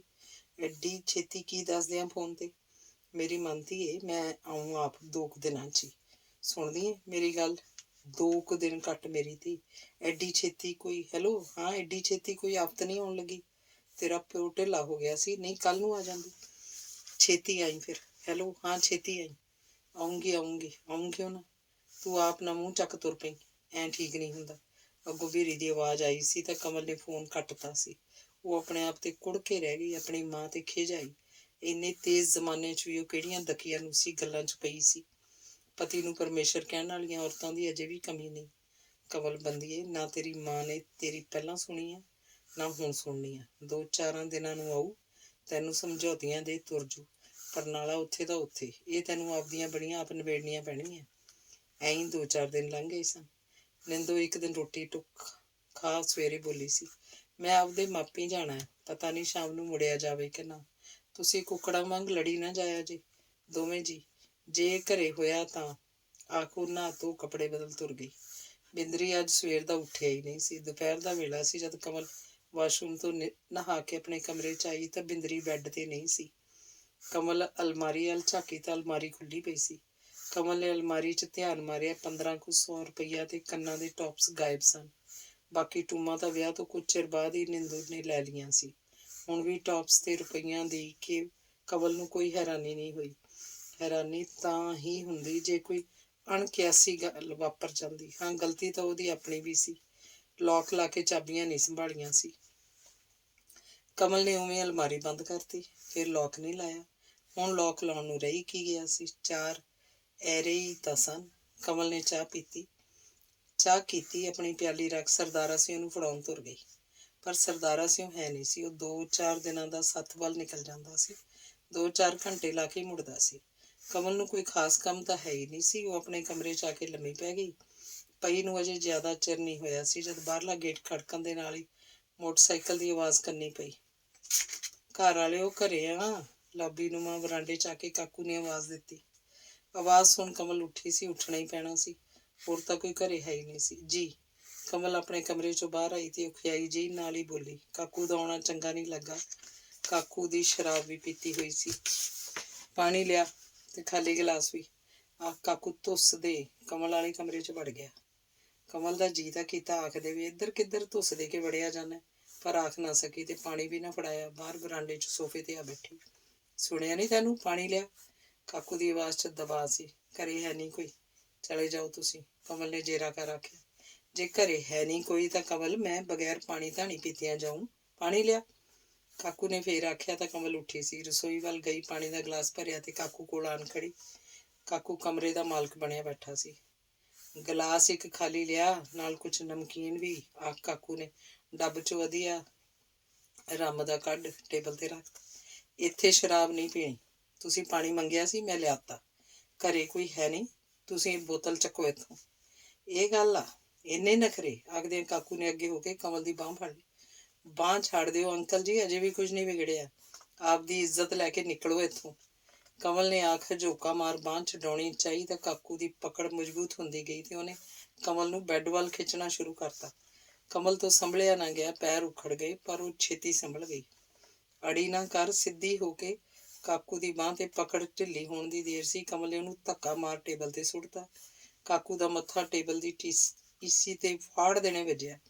ਟੇਬਲ ਤੇ ਪਿਆ ਦੀ ਫਰਸ਼ ਤੇ ਡਿੱਗ ਚਕਨਾਚੂਰ ਹੋ ਗਿਆ। ਕਮਲ ਖੜੀ ਨਹੀਂ, ਬਾਹਰ ਵੱਲ ਭੱਜੀ ਤੇ ਭੱਜਦੀ ਤੁਰੀ ਗਈ ਅੱਡੇ ਤੱਕ। ਉਹਨੇ ਪਿੱਛਾ ਭੌਂ ਕੇ ਨਹੀਂ ਵੇਖਿਆ। ਗਲਮੇ ਕੋਲੋਂ ਕਮੀਜ਼ ਫਟੀ ਸੀ, ਸਿਰ ਤੇ ਚੁੰਨੀ ਨਹੀਂ ਸੀ, ਸਿਰ ਦੇ ਵਾਲ ਖਿਲਰੇ। ਉਹ ਬੁਰੇ ਹਾਲੀ ਸੀ। ਜਗਰਾਓਂ, ਲੁਧਿਆਣਾ ਜਗਰਾਓਂ। ਕੰਡਕਟਰ ਸੀਟੀ ਮਾਰਨੀ ਲੱਗਾ ਸੀ ਜਦ ਕਮਲ ਡੰਡੇ ਨੂੰ ਹੱਥ ਪਾ ਬੱਸ ਚੜ੍ਹ ਗਈ। ਬੱਸ ਵੱਡੇ ਰੋਡ ਪਈ ਸੀ ਤਾਂ ਕੰਡਕਟਰ ਟਿਕਟ ਪਈ। ਟਿਕਟ ਕਰਦਾ ਉਸ ਕੋਲ ਆਇਆ ਤਾਂ ਆਪਣੇ ਕੋਲ ਪੈਸੇ ਨਾ ਹੋਣ ਦਾ ਅਹਿਸਾਸ ਹੋਇਆ ਸੀ। ਮਾਂ, ਮੇਰੇ ਕੋਲ ਪੈਸੇ ਨਹੀਂ? ਉਹਦੀਆਂ ਅੱਖਾਂ ਭਰ ਆਈਆਂ। ਜੇ ਪੈਸੇ ਨਹੀਂ ਤਾਂ ਬੱਸ ਤੇ ਕਿਉਂ ਚੜ੍ਹੀ? ਤੇਰੇ ਵਰਗੀਆਂ ਡਰਾਮੇ ਕਰਦੀਆਂ ਕਈ ਮਿਲਦੀਆਂ। ਆਪ ਕੰਡਕਟਰ ਨੇ ਬੱਸ ਰੁਕਵਾਉਣ ਲਈ ਮੂੰਹ 'ਚ ਸੀਟੀ ਪਾਈ ਸੀ। ਉਹ ਫੂਕ ਮਾਰਦਾ ਕਮਲ ਦੇ ਨਾਲ ਹੀ ਬੈਠਾ ਇੱਕ ਬਜ਼ੁਰਗ ਬੋਲਿਆ, ਮੈਂ ਦਿੰਦਾ ਪੈਸੇ, ਟਿਕਟ ਕੱਟ। ਦੱਸ ਪੁੱਤਰ, ਕਿੱਥੇ ਜਾਣਾ? ਜੀ ਜਗਰਾਵੀਂ, ਥੋੜ੍ਹਾ ਜਿਹਾ ਅੱਗੇ ਕੋਠੇ ਆ, ਖੇਤ ਰਹਿੰਦੇ ਹਾਂ ਅਸੀਂ। ਕਮਲ ਨੇ ਦੱਸਿਆ ਤਾਂ ਬਜ਼ੁਰਗ ਨੇ ਟਿਕਟ ਕਟਵਾ ਲਈ। ਕੰਡਕਟਰ ਨੇ ਬਜ਼ੁਰਗ ਹੱਥ ਟਿਕਟ ਫੜਾਉਂਦਿਆਂ ਆਖਿਆ, ਇਉਂ ਹੀ ਇਹਨਾਂ ਕੋਈ ਨਾ ਕੋਈ ਸਾਮੀ ਮੁੰਨ ਲੈਣੀ ਹੁੰਦੀ ਆ। ਅਸੀਂ ਹਰ ਰੋਜ਼ ਵੇਖਦੇ ਹਾਂ। ਆਖੋ ਟਿਕਟ ਕਰਦਾ ਅੱਗੇ ਵੱਲ ਨਿਕਲ ਗਿਆ। ਕਮਲ ਡੰਡੇ ਨਾਲ ਸਿਰ ਲਾ ਸੋਚਾਂ 'ਚ ਉਤਰ ਗਈ। ਉਹਦੀ ਕਿਹੋ ਜਿਹੀ ਜ਼ਿੰਦਗੀ ਸੀ। ਜੇ ਉਹ ਵਿਆਹੀ ਸੀ, ਇੱਕ ਦਿਨ ਵੀ ਚੱਜ ਹਾਲ ਦਾ ਨਹੀਂ ਨਿਕਲਿਆ। ਕਬੀਲਦਾਰੀ ਬੰਦਿਆਂ ਵਾਲੀ ਉਸ ਘਰ 'ਚ ਇੱਕ ਵੀ ਗੱਲ ਨਹੀਂ ਸੀ। ਪੁੱਤ ਨਸ਼ਿਆਂ ਤੋਂ ਕਿਵੇਂ ਬਚ ਸਕਦਾ ਸੀ ਜਦ ਮਾਂ ਹੀ ਸ਼ਰਾਬ ਪੀਣ ਦੀ ਆਦੀ ਸੀ। ਹੋਰ 1800 ਵਹਿਬਤਾਂ ਸਨ। ਹੇ ਰਾਜ ਬੰਦਿਆ, ਜੇ ਤੂੰ ਮਾੜਾ ਜਿਹਾ ਵੀ ਸਿਰ ਚੱਕਿਆ ਹੁੰਦਾ, ਗੱਲ ਹੀ ਹੋਰ ਹੋਣੀ ਸੀ। ਤੇਰੀਆਂ ਸਿਆਣਪਾਂ ਹੀ ਮੇਰੀ ਜ਼ਿੰਦਗੀ 'ਚ ਜ਼ਹਿਰ ਘੋਲ ਗਈਆਂ। ਪਰ ਕਬਲ ਬੰਦੀਏ, ਉਹਨੂੰ ਵੀ ਕਾਹਦਾ ਦੋਸ਼? ਦੁਸ਼ਮਣ ਤਾਂ ਤੇਰੀ ਮਾਂ ਹੀ ਬਣ ਬੈਠੀ, ਜਿਹਨੇ ਤੇਰੀ ਇੱਕ ਨਾ ਸੁਣੀ। ਉਹਨੂੰ ਪਤਾ ਹੀ ਨਹੀਂ ਲੱਗਾ ਸੀ। ਬਸ ਕਦ ਜਗਰਾਵੀਂ ਆ ਰੁਕੀ। ਕੰਡਕਟਰ ਨੇ ਆਵਾਜ਼ ਦੇਣ ਤੇ ਹੀ ਸਿਰ ਚੱਕਿਆ ਸੀ। ਲੁਧਿਆਣਾ ਲੁਧਿਆਣਾ ਲੁਧਿਆਣਾ। ਬਾਹਰੋਂ ਹੌਕਰ ਦੀਆਂ ਆਵਾਜ਼ਾਂ ਆ ਰਹੀਆਂ ਸਨ। ਉੱਤਰ ਤੂੰ ਵੀ ਜਗਰਾਵਾਂ ਹੀ ਆ। ਕੰਡਕਟਰ ਅਜੇ ਵੀ ਉਸ ਵੱਲ ਸ਼ੱਕ ਦੀ ਨਿਗਾਹ ਨਾਲ ਵੇਖ ਰਿਹਾ ਸੀ। ਅੱਗੇ ਕੋਠਿਆਂ 'ਚ ਉਤਰਨਾ ਵੀਰਾ, ਆਖਿਆ ਸੀ ਤੇ ਕੰਡਕਟਰ ਹਿੜ ਜਿਹੀ ਕਰਦਾ ਆ ਗਿਆ। ਅੱਗੇ ਜਾ ਕੇ ਲੁਧਿਆਣੇ ਨਾ ਆਖਦੀ। ਪਰ ਕਮਲ ਨਹੀਂ ਬੋਲੀ ਸੀ। ਬਜ਼ੁਰਗ ਜ਼ਰੂਰ ਮੂੰਹ ਖੋਲ ਗਿਆ ਸੀ। ਕਾਕਾ, ਤੈਨੂੰ ਬੋਲਣ ਦੀ ਤਮੀਜ਼ ਹੈ ਜਾਂ ਨਹੀਂ? ਟਿਕਟ ਕਟਵਾਈ ਹੈ ਨਾ, ਗੱਲ ਖਤਮ। ਨਾਲੇ ਸਾਰੀ ਦੁਨੀਆ ਠੱਗ ਚੋਰ ਨਹੀਂ ਤੁਰੀ ਫਿਰਦੀ। ਉਹਦੇ ਆਖਣ ਤੇ ਕੰਡਕਟਰ ਕੱਚਾ ਜਿਹਾ ਹੋ ਗਿਆ ਸੀ। ਬੱਸ ਸ਼ਹਿਰੋਂ ਬਾਹਰ ਨਿਕਲੀ ਤਾਂ ਕਮਲ ਉੱਠ ਕੇ ਖੜੀ ਹੋ ਹੌਲੀ ਹੌਲੀ ਬਾਰੀ ਵੱਲ ਰਿਸ਼ਕਣ ਲੱਗ ਪਈ।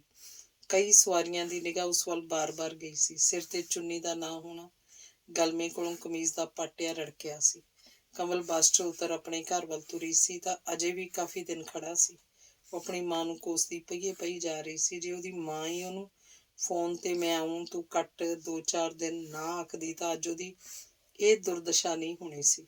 ਉਹਨੂੰ ਆਪਣੀ ਸੱਸ ਦਾ ਘਰੋਂ ਜਾਣਾ ਸਮਝ 'ਚ ਆ ਰਿਹਾ ਸੀ। ਇਹ ਸਾਰੀ ਕਾਕੂ ਨਾਲ ਮਿਲੀ ਭੁਗਤ ਸਾਫ਼ ਨਜ਼ਰ ਆ ਰਹੀ ਸੀ। ਉਹ ਸੋਚਾਂ ਨਾਲ ਘੋਲ ਜਿਹਾ ਕਰਦੀ ਘਰੇ ਵੜੀ ਤਾਂ ਬੀਰੋ ਸਾਹਮਣੇ ਬੈਠੀ ਸੀ।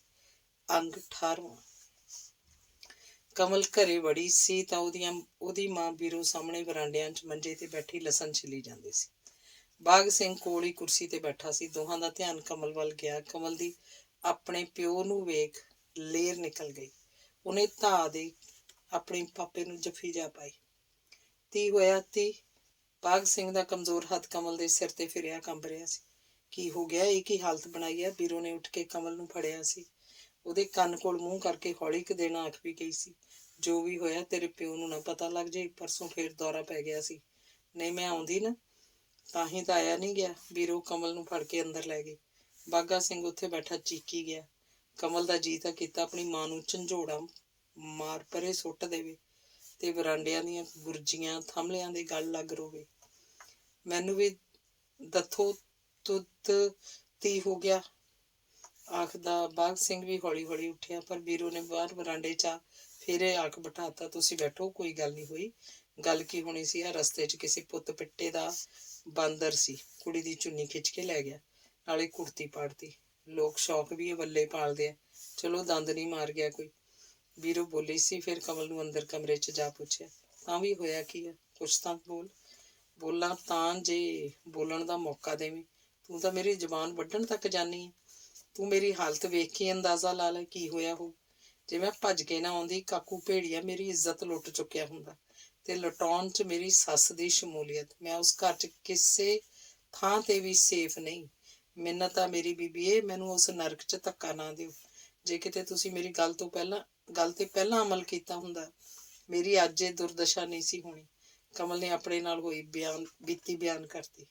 ਉਸ ਕਮੀਨੇ ਕਾਕੂ ਦੀ ਇਹ ਹਿੰਮਤ। ਆਪਾਂ ਨੂੰ ਤਾਂ ਪਤਾ ਹੀ ਨਹੀਂ ਸੀ ਉਹ ਇੱਥੋਂ ਤੱਕ ਗਿਰਿਆ ਇਨਸਾਨ। ਆਪਣੀ ਜ਼ਮੀਨ ਪਾਰ ਵਾਲੀ 1 ਸਾਲ ਉਹਨੇ ਠੇਕੇ ਤੇ ਵਾਹੀ ਸੀ, ਬਸ ਇੰਨੀ ਕੁ ਦੀ ਸਾਂਝ ਸੀ। ਮੈਂ ਹੁਣ ਕਿਸੇ ਦੀ ਨੇਚਰ ਦਾ ਕੀ ਪਤਾ ਲੱਗਦਾ। ਥੂ ਇਹੋ ਜਿਹੇ ਬੰਦੇ ਦੇ। ਬੀਰੋ ਨੇ ਘਿਰਨਾ ਨਾਲ ਥੂ ਕੀਤਾ। ਉਸ ਬੰਦੇ ਨੇ ਅੱਜ ਨਹੀਂ ਤਾਂ ਕੱਲ ਉਸ ਘਰ ਤੇ ਕਬਜ਼ਾ ਕਰ ਲੈਣਾ। ਜ਼ਮੀਨ ਤੋਂ ਲਿਖਵਾਈ ਫਿਰਦਾ। ਘਰ ਕਦ ਤੱਕ ਬਚੂ? ਤੇਰੀ ਕੁੜਮਣੀ ਵੀ ਵਧੀਆ ਪੀ ਕੇ ਰੋਟੀ ਖਾਂਦੀ ਹੈ। ਤੇਰੀ ਸਹੇੜ ਦੀਆਂ ਕੀ ਤਾਰੀਫਾਂ ਕਰਾਂ। ਇੱਕ ਇਨਸਾਨ ਹੀ ਆ ਉਸ ਘਰ 'ਚ ਜਿਹਦੀਆਂ ਅੱਖਾਂ 'ਚ ਮੈਨੂੰ ਵੇਖ ਹੰਝੂ ਆ ਜਾਂਦੇ ਆ। ਉਹ ਆ ਮੇਰੇ ਦਾਦਾ ਸਹੁਰਾ। ਮੇਰੀ ਸੱਸ ਤਾਂ ਇਹੋ ਜਿਹੀ ਦਲਦਲ 'ਚ ਫਸ ਚੁੱਕੀ ਆ ਜਿਸ 'ਚੋਂ ਨਿਕਲਣਾ ਚਾਹੁੰਦੀ ਹੋਈ ਵੀ ਨਿਕਲ ਨਹੀਂ ਸਕਦੀ। ਉਹ ਕਾਕੂ ਨਾਂ ਦੇ ਬੰਦੇ ਦੇ ਪੂਰੀ ਤਰ੍ਹਾਂ ਮੁੱਠ 'ਚ ਆ। ਕਮਲ ਦੱਸਦੀ ਘਰਕ ਜਿਹੀ ਗਈ, ਜਿਵੇਂ ਮੇਲੋਂ ਦੌੜ ਕੇ ਆਈ ਹੋਵੇ। ਨਹੀਂ ਸੁਣ, ਬੀਰੋ ਦੀ ਚੀਕ ਨਿਕਲ ਗਈ। ਇਹ ਸੱਚ ਆ ਬੀਬੀਏ, ਕੌੜਾ ਸੱਚ। ਮੈਂ ਅੱਜ ਬਚ ਆਈ ਹਾਂ, ਫੇਰ ਨਹੀਂ ਬਚਿਆ ਜਾਣਾ। ਮੈਂ ਪਤਾ ਨਹੀਂ ਤੈਨੂੰ ਦੱਸਿਆ ਸੀ ਜਾਂ ਨਹੀਂ, ਯਾਦ ਨਹੀਂ। ਤੇਰਾ ਜਵਾਈ ਪਹਿਲਾਂ ਵੀ ਮੇਰੀ ਇੱਜ਼ਤ ਆਪਣੀ ਇੱਕ ਸ਼ਸ਼ੋਰੀ ਹਰਕਤ ਨਾਲ ਆਪਣੇ ਕਿਸੇ ਲਫੰਗੇ ਯਾਰ ਨੂੰ ਸੌਂਪਣ ਲਈ ਤਿਆਰ ਹੋ ਚੁੱਕਿਆ ਸੀ। ਬਸ ਉਸ ਦਿਨ ਮੇਰੀ ਸੱਸ ਮਦਦ ਤੇ ਖੜੀ ਸੀ। ਦਿਲੋਂ ਜਾਂ ਉਤਲੇ ਮਨੋਂ ਰੱਬ ਜਾਣੇ, ਪਰ ਮੇਰੀ ਇੱਜ਼ਤ ਦੀਆਂ ਉਸ ਦਿਨ ਧੱਜੀਆਂ ਉੱਡ ਜਾਣੀਆਂ ਸੀ। ਬਸ ਹੁਣ ਤੂੰ ਚੁੱਪ ਕਰ। ਹੁਣ ਆਪਾਂ ਗੱਲ ਕਿਸੇ ਤਣ ਪੱਤਣ ਲਾ ਕੇ ਤੈਨੂੰ ਭੇਜਾਂਗੇ, ਫਿਕਰ ਨਾ ਕਰ। ਰੋਣਾ ਨਹੀਂ ਹੁਣ, ਇੰਨਾ ਖਿਆਲ ਰੱਖੀ, ਤੇਰਾ ਪਿਓ ਦਿਲ ਦਾ ਮਰੀਜ਼ ਆ। ਵੀਰੇ ਨੇ ਆਖਿਆ। ਇਹ ਲੱਡੂ ਨਹੀਂ ਮਾਂ ਮੇਰੀਏ ਜੋ ਬੁੱਕਲ 'ਚ ਭੰਨ ਲਏਂਗੀ। ਭੇਲੀ ਭੰਨਿਆ ਤਾਂ ਖਲਾਰਾ ਪੈਣਾ ਹੀ ਪੈਣਾ। ਪਾਪੇ ਤੋਂ ਹੁਣ ਐਡੀ ਗੱਲ ਦਾ ਲੁਕੋ ਰੱਖਿਆ ਵੀ ਕਿਵੇਂ ਜਾਊ? ਉਹਨੂੰ ਤਾਂ ਦੱਸਣਾ ਹੀ ਪੈਣਾ। ਅੰਦਰ ਵਾੜੇ ਫੈਸਲੇ ਨਹੀਂ ਹੋਣੇ। ਆਖ ਕਮਲ ਕੱਪੜੇ ਬਦਲਣ ਤੁਰ ਪਈ। 5-7 ਦਿਨ ਫਿਰ ਐਂ ਹੀ ਨਿਕਲ ਗਏ। ਨਾ ਵੀਰੂ ਨੇ ਕੋਈ ਗੱਲ ਛੇੜੀ, ਨਾ ਕਮਲ ਨੇ। ਇੱਕ ਦਿਨ ਬੈਠਿਆਂ ਬੈਠਿਆਂ ਬਾਘ ਸਿੰਘ ਨੇ ਆਪਣੀ ਤਤਲੀ ਜ਼ੁਬਾਨ ਨਾਲ ਪੁੱਛਿਆ, ਤੁਸੀਂ ਦਲ ਦਲੂਲ ਆ, ਤੁਸੀਂ ਦੱਸਦੀਆਂ ਨਹੀਂ। ਬਾਘ ਸਿੰਘ ਬੋਲ ਭਾਵੇਂ ਢੰਗ ਨਾਲ ਨਹੀਂ ਸਕਦਾ ਸੀ, ਸੋਚ ਸ਼ਕਤੀ ਕਾਫੀ ਹੱਦ ਤੱਕ ਠੀਕ ਸੀ। ਗੱਲ ਕੀ ਹੋਣੀ ਸੀ? ਕੋਈ ਗੱਲ ਨਹੀਂ, ਤੂੰ ਐਵੇਂ ਨਾ ਫਾਲਤੂ ਸੋਚਿਆ ਕਰ। ਵੀਰੋ ਦੀ ਗੱਲ ਅੱਧ ਵਿਚਾਲਿਓਂ ਕੱਟ ਗਈ। ਮੈਂ ਪਾਗਲ ਨਹੀਂ ਬੇਟਾ, ਤੂੰ ਹੀ ਦੱਥ ਨਾ ਦੱਥ, ਮੇਲਾ ਮੱਲੇ ਦਾ ਮੂੰਹ ਵੇਖੇ। ਬਾਘ ਸਿੰਘ ਨੇ ਆਖਣ ਦੀ ਦੇਰ ਸੀ, ਕਮਲ ਦੀ ਭੁੱਬ ਨਿਕਲ ਗਈ। ਮੈਨੂੰ ਕਿਹੜੇ ਖੂਹ 'ਚ ਧੱਕਾ ਦੇਤਾ ਬਾਬਲਾ, ਕਿਹੜੇ ਖੂਹ 'ਚ? ਇਸ ਨਾਲੋਂ ਤਾਂ ਜੰਮਦੀ ਦੇ ਗਲ ਅੰਗੂਠਾ ਦਿੰਦੇ, ਸੁੱਟ ਦਿੰਦੇ ਕਿਸੇ ਖੂਹ ਟੋਭੇ। ਧੀਏ ਹੋਇਆ ਧੀ? ਬਾਘ ਸਿੰਘ ਨੇ ਪੁੱਛਿਆ ਤਾਂ ਕਮਲ ਕੋਈ ਉੱਤਰ ਦਿੰਦੀ ਵੀਰੋ ਪਹਿਲਾਂ ਹੀ ਬੋਲ ਪਈ। ਕੁਛ ਨਹੀਂ ਹੋਇਆ, ਹੋਣਾ ਕੀ ਸੀ? ਘਰ 'ਚ 2 ਭਾਂਡੇ ਹੋਣ ਤਾਂ ਖੜਕ ਹੀ ਪੈਂਦੇ ਆ। ਦੋਵੇਂ ਜੀ ਮਾੜ ਮੋਟ ਬੋਲ ਪਏ ਹੋਣਗੇ। ਤੂੰ ਨਾ ਐਵੇਂ ਟੈਨਸ਼ਨ ਲੈ, ਹੋਰ 4 ਦਿਨਾਂ ਨੂੰ ਘਰੇ ਜਾ ਵੜੂ ਆਪਦੇ। ਆਖਿਰ ਘਰੇ ਹੀ ਜਾਣਾ। ਕਿਉਂ ਮੈਨੂੰ ਮਾਰਨ ਤੇ ਤੁਲੀਆਂ ਬੀਬੀਏ? ਕਿਉਂ ਪਾਪਾ?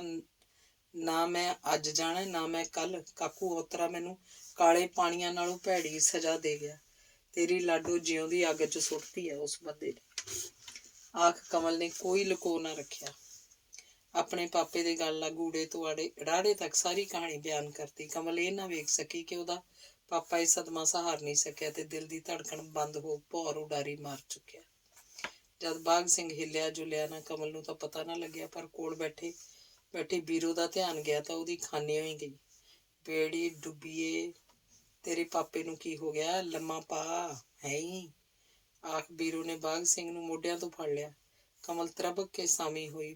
ਬਾਘ ਸਿੰਘ ਹਿਲਦਾ ਜੁਲਦਾ ਨਾ ਵੇਖ ਵੀਰੋ ਨੇ ਦਿਲ ਦੀ ਧੜਕਣ ਵੇਖੀ, ਬੰਦ ਸੀ, ਨਬਜ਼ਾਂ ਖੜ ਚੁੱਕੀਆਂ ਸੀ। ਗਿਆ ਨਹੀਂ ਬੇੜੀ ਡੁੱਬੀਏ ਤੇਰਾ ਪਾਪਾ, ਮੈਂ ਤੈਨੂੰ ਤਾਂ ਹੀ ਵਰਜ ਰਹੀ ਸੀ। ਠਰ ਗਿਆ ਹੋਣਾ ਹੁਣ ਤਾਂ ਕਲਮੂਹੀ ਕੋਲਾ। ਆਖ ਵੀਰੋ ਨੇ ਪੱਟਾਂ ਤੇ ਹੱਥ ਮਾਰਿਆ ਸੀ। ਮਾਵਾਂ ਧੀਆਂ ਧਾਂ ਮਾਰਨ ਲੱਗ ਪਈਆਂ ਸੀ। ਜ਼ਮੀਨ ਭਾਵੇਂ ਠੇਕੇ ਤੇ ਦਿੱਤੀ ਸੀ, ਪਰ ਇੱਕ ਕੰਮਾਂ ਤਾਂ ਰੱਖਿਆ ਹੀ ਸੀ। ਉਹ 2-4 ਪਸ਼ੂ ਵੀ ਪਾਲਦਾ ਸੀ, ਹੋਰ ਵੀ ਨਿੱਕੇ ਮੋਟੇ ਕੰਮ ਕਰਦਾ ਸੀ। ਰੋਣ ਦੀਆਂ ਆਵਾਜ਼ਾਂ ਸੁਣੋ ਬਾਹਰੋਂ ਭੱਜਿਆ ਆਇਆ। ਰੋਇਆ ਤਾਂ ਹੁਣ ਮਸਲਾ ਹੱਲ ਹੋਣ ਵਾਲਾ ਨਹੀਂ ਸੀ। ਵੀਰੋ ਨੇ ਫੋਨ ਮਿਲਾ ਕੇ ਰਿਸ਼ਤੇਦਾਰੀਆਂ 'ਚ ਖਬਰ ਕਰਤੀ। ਤਜਿੰਦਰ ਨਾਲ ਭਾਵੇਂ ਲੰਮੇ ਸਮੇਂ ਤੋਂ ਗੱਲ ਨਹੀਂ ਹੋਈ ਸੀ, ਪਰ ਉਹਦਾ ਫੋਨ ਨੰਬਰ ਸੀ। ਆਖਰ ਭੱਜੀਆਂ ਬਾਹਾਂ ਗਲ ਨੂੰ ਆਈ ਗਈਆਂ। ਤਜਿੰਦਰ ਨੂੰ ਫੋਨ ਮਿਲਾਇਆ ਤਾਂ ਉਹਨੇ ਆਖਿਆ ਕਿ ਤੁਸੀਂ 4 ਦਿਨ ਮੇਰੀ ਵੇਟ ਕਰੋ, ਸਕੀਰੀਆਂ ਵਾਲੇ ਵੀ ਸੰਸਕਾਰ ਵਾਲੇ ਦਿਨ ਹੀ ਆਵਾਂਗੇ। ਆਖ ਮੁੜ ਗਏ। ਮੇਲੂ ਦਾ ਪਤਾ ਹੀ ਨਹੀਂ ਸੀ ਕਿੱਥੇ ਹੈ ਕਿੱਥੇ ਨਹੀਂ। ਉਹਦੇ ਘਰੋਂ ਹੀ ਆਈ ਸੀ ਤੇ ਭੋਗ ਤੱਕ ਰੁਕਣ ਲਈ ਵੀ ਹਾਮੀ ਭਰ ਦਿੱਤੀ ਸੀ। ਆਸੇ ਪਾਸੇ ਵੀ ਖੇਤਾਂ 'ਚ ਹੋਰ ਘਰ ਸਨ ਤੇ ਜਗਰਾਵੇਂ ਵੀ, ਜਿਨ੍ਹਾਂ ਨਾਲ ਗਲ ਘੁਸਾਵਾਂ ਸੀ, ਆ ਗਏ ਸਨ। ਰਿਸ਼ਤੇਦਾਰ ਵੀ ਆ ਗਏ। ਤਜਿੰਦਰ ਨੇ ਆਪਣੇ ਸਾਲੇ ਨੂੰ ਫੋਨ ਕਰਤਾ ਸੀ, ਉਹ ਵੀ ਕੱਲ ਤੱਕ ਆ ਜਾਣਾ ਸੀ। ਬਾਘ ਸਿੰਘ ਦਾ ਮੁਰਦਾ ਸਰੀਰ ਮੁਰਦਾ ਸੰਭਾਲ ਕੇਂਦਰ 'ਚ ਸੰਭਾਲ ਆਂਦਾ ਸੀ। ਤੂੰ ਤਲਵੰਡੀ ਵਾਲਿਆਂ ਨੂੰ ਵੀ ਫੋਨ ਕਰਦੇ ਭਾਈ ਬੀਬਾ। ਹੁਣ ਫੋਨ ਤਾਂ ਕਰਨਾ ਹੀ ਪੈਣਾ ਕਿ ਮੈਂ ਹੀ ਕਰਾਂ। ਵੀਰੂ ਨੇ ਰਾਤ ਨੂੰ ਕਮਲ ਨਾਲ ਗੱਲ ਛਿੜੀ। ਹੁਣ ਉਹਨਾਂ ਵੱਲੋਂ ਕੀ ਗੱਡਾ ਖੜਾ? ਜਦ ਮੈਂ ਤਲਾਕ ਹੀ ਦੇ ਦੇਣਾ ਹੈ, ਗੱਲ ਮੁੱਕੀ, ਰਾਮ ਚੁੱਕੀ। ਕਮਲ ਨੇ ਤੋੜ ਕੇ ਜਵਾਬ ਦੇ ਦਿੱਤਾ। ਵੇਖ ਲੈ, ਤੇਰੀ ਹਿੰਡ ਨਹੀਂ ਤੇਰੇ ਪਿਓ ਦੀ ਜਾਨ ਲਈ ਹੈ। ਤੂੰ ਉਸ ਕੋਲ ਮੂੰਹ ਨਾ ਖੋਲਦੀ ਤਾਂ ਇਹ ਭਾਣਾ ਨਹੀਂ ਵਰਤਣਾ ਸੀ। ਚੰਗਾ ਸੀ ਮਾੜਾ ਸੀ, ਬਿਮਾਰ ਠਮਾਰ ਮੇਰੇ ਸਿਰ ਤੇ ਤਾਂ ਸੀ। ਮੈਂ ਕਰਦੀ ਹਾਂ ਫੋਨ। ਨਹੀਂ, ਕੋਈ ਲੋੜ ਨਹੀਂ ਉਹਨਾਂ ਨੂੰ ਫੋਨ ਕਰਨ ਦੀ। ਤੂੰ ਮੈਨੂੰ ਫੇਰ ਉਸੇ ਭੱਠੀ 'ਚ ਝੋਕਣ ਦੇ ਤੁਲੀਏ। ਕਮਲ ਆਪਣੀ ਮਾਂ ਦੀ ਅਕਲ ਤੇ ਹੈਰਾਨ ਸੀ। ਉਹ ਲੋਕ ਕੀ ਕਹਿਣਗੇ? ਸਕੀਰੀਆਂ ਵਾਲੇ ਕੀ ਕਹਿਣਗੇ? ਸੋਚਣਗੇ ਨਾ ਕਮਲ ਦੇ ਸਹੁਰੇ ਕਿਉਂ ਨਹੀਂ ਆਏ। ਹੈ ਕੋਈ ਉੱਤਰ ਇਸ ਗੱਲ ਦਾ? ਵੀਰੂ ਅਜੇ ਵੀ ਇਸ ਗੱਲ ਦੇ ਪੱਖ 'ਚ ਸੀ ਕਿ ਤੜਕ ਦੇਣੇ ਟੁੱਟਣਾ ਅਕਲਮੰਦੀ ਨਹੀਂ, ਉਹ ਵੀ ਇਹੋ ਜਿਹੇ ਵੇਲੇ। ਲੋਕ ਕੀ ਕਹਿਣਗੇ ਮੈਨੂੰ ਪਰਵਾਹ ਨਹੀਂ। ਬਥੇਰਾ ਚਿਰ ਉਹਨਾਂ ਦੇ ਮੂੰਹ ਵੱਲ ਵੇਖਦੀ ਰਹੀ ਹਾਂ। ਨਾਲੇ ਲੋਕਾਂ ਉਸ ਅੱਗ ਦੀ ਭੱਠੀ 'ਚ ਨਹੀਂ ਸੜਨਾ, ਸੇਕ ਤਾਂ ਮੇਰੇ ਹੱਡਾਂ ਨੂੰ ਲੱਗਣਾ। ਕਮਲ ਨੇ ਮਨ 'ਚ ਧਾਰ ਲਈ ਸੀ ਕਿ ਹੁਣ ਕਿਸੇ ਦੀ ਵੀ ਨਹੀਂ ਸੁਣਨੀ। ਜਿਹੜੇ ਬਾਪ ਦੀ ਬਿਮਾਰੀ ਦਾ ਵਾਸਤਾ ਪਾ ਉਹਦਾ ਮੂੰਹ ਬੰਦ ਕੀਤਾ ਜਾ ਰਿਹਾ ਹੁੰਦਾ ਸੀ, ਜਦੋਂ ਹੁਣ ਨਹੀਂ ਰਿਹਾ ਤਾਂ ਉੱਤੇ ਕੋਈ ਬੰਦਸ਼ ਨਹੀਂ ਸੀ। ਤੇਰਾ ਵੀਰਾ ਆਊ, ਉਹਦੇ ਨਾਲ ਸਕੀਮ ਕਰਾਂਗੇ ਕੀ ਹੋਣਾ ਚਾਹੀਦਾ। ਕੁੜੀਏ, ਕਾਲੀਆਂ ਨਾ ਕਰ ਤੂੰ, ਵੀਰੋ ਨੇ ਆਖਿਆ। ਮੈਂ ਕਾਲੀਆਂ ਕਰਦੀ ਆਂ? ਕਾਲੀਆਂ ਤਾਂ ਤੂੰ ਕੀਤੀਆਂ, ਜਿਹਨੇ ਬਗੈਰ ਅੱਗਾ ਪਿੱਛਾ ਵੇਖਿਆ ਘਰੋਂ ਤਾਰਤੀ। ਜੇ ਹੁਣ ਉਹਨਾਂ ਕੰਜਰਾਂ ਨੂੰ ਫੋਨ ਕੀਤਾ ਫਿਰ ਇੱਕ ਨਹੀਂ ਦੋ ਸਿਵੇ ਬਣਨਗੇ। ਹੁਣੇ ਤੂੰ ਸੋਚ ਕਿਵੇਂ ਕਰਨੀ ਆ। ਆਹ ਕਮਲ ਫੇਰ ਨਹੀਂ ਬੋਲੀ ਸੀ। ਵੀਰੋ ਨੇ ਵੀ ਚੁੱਪ ਧਾਰ ਲਈ। ਇਹੋ ਜਿਹੇ ਵੇਲੇ ਜਿੱਦ ਜਦਾਈ ਠੀਕ ਨਹੀਂ। ਤੇਜਿੰਦਰ ਦੇ ਘਰੋਂ ਤਾਂ ਆਈ ਨਹੀਂ ਸੀ। ਤੇਜਿੰਦਰ ਆ ਗਿਆ ਤੇ ਉਹਨੇ ਭੋਗ ਤੱਕ ਹੀ ਰਹਿਣਾ ਸੀ। ਬਾਘ ਸਿੰਘ ਦਾ ਸੰਸਕਾਰ ਹੋ ਗਿਆ, ਫੁੱਲ ਚੁਗੇ ਗਏ ਤਾਂ ਸਧਾਰਨ ਪਾਠ ਰਖਵਾਤਾ ਗਿਆ।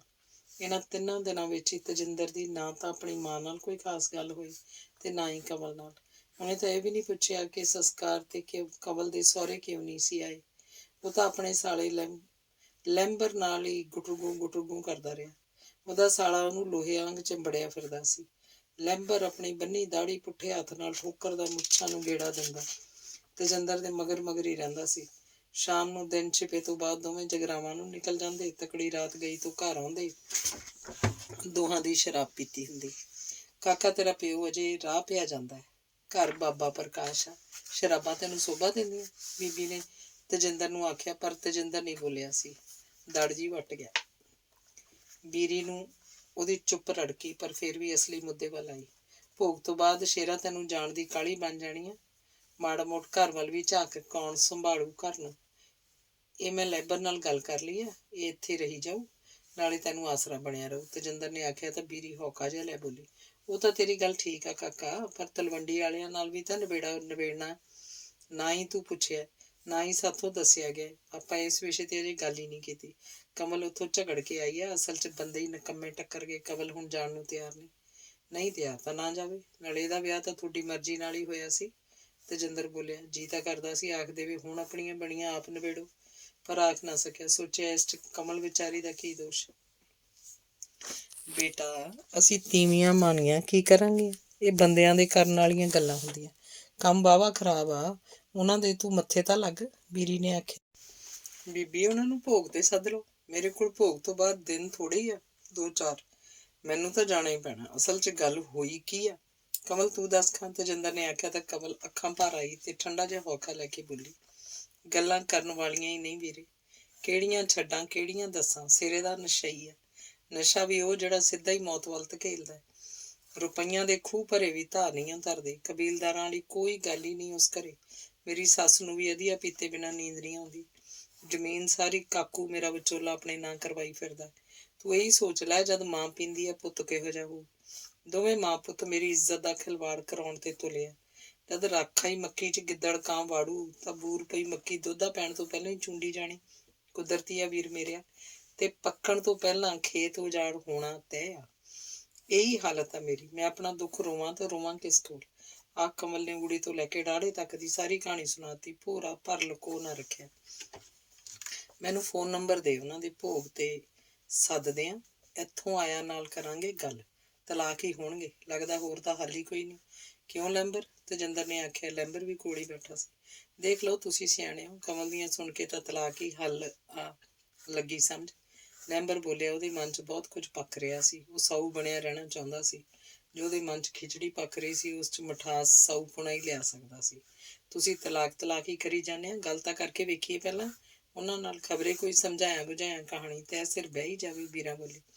ਗੱਲ ਮਾਸੀ ਜੀ ਦੀ ਵੀ ਸਿੱਟਣ ਵਾਲੀ ਨਹੀਂ। ਲੈਂਬਰ ਨੇ ਆਖ ਸਾਰਿਆਂ ਦੇ ਚਿਹਰਿਆਂ ਵੱਲ ਧਿਆਨ ਮਾਰਿਆ। ਬੀਰੀ ਨੂੰ ਲੈਂਬਰ ਦੀ ਗੱਲ 'ਚ ਆਪਣਾ ਪੱਖ ਜਚਿਆ। ਵੀਰਿਆ ਬੀਬੀ ਦੇ ਕਹਾਣੀ ਤੈ ਸਿਰ ਬਹਿੰਦੀ ਏ ਕਿ ਨਹੀਂ?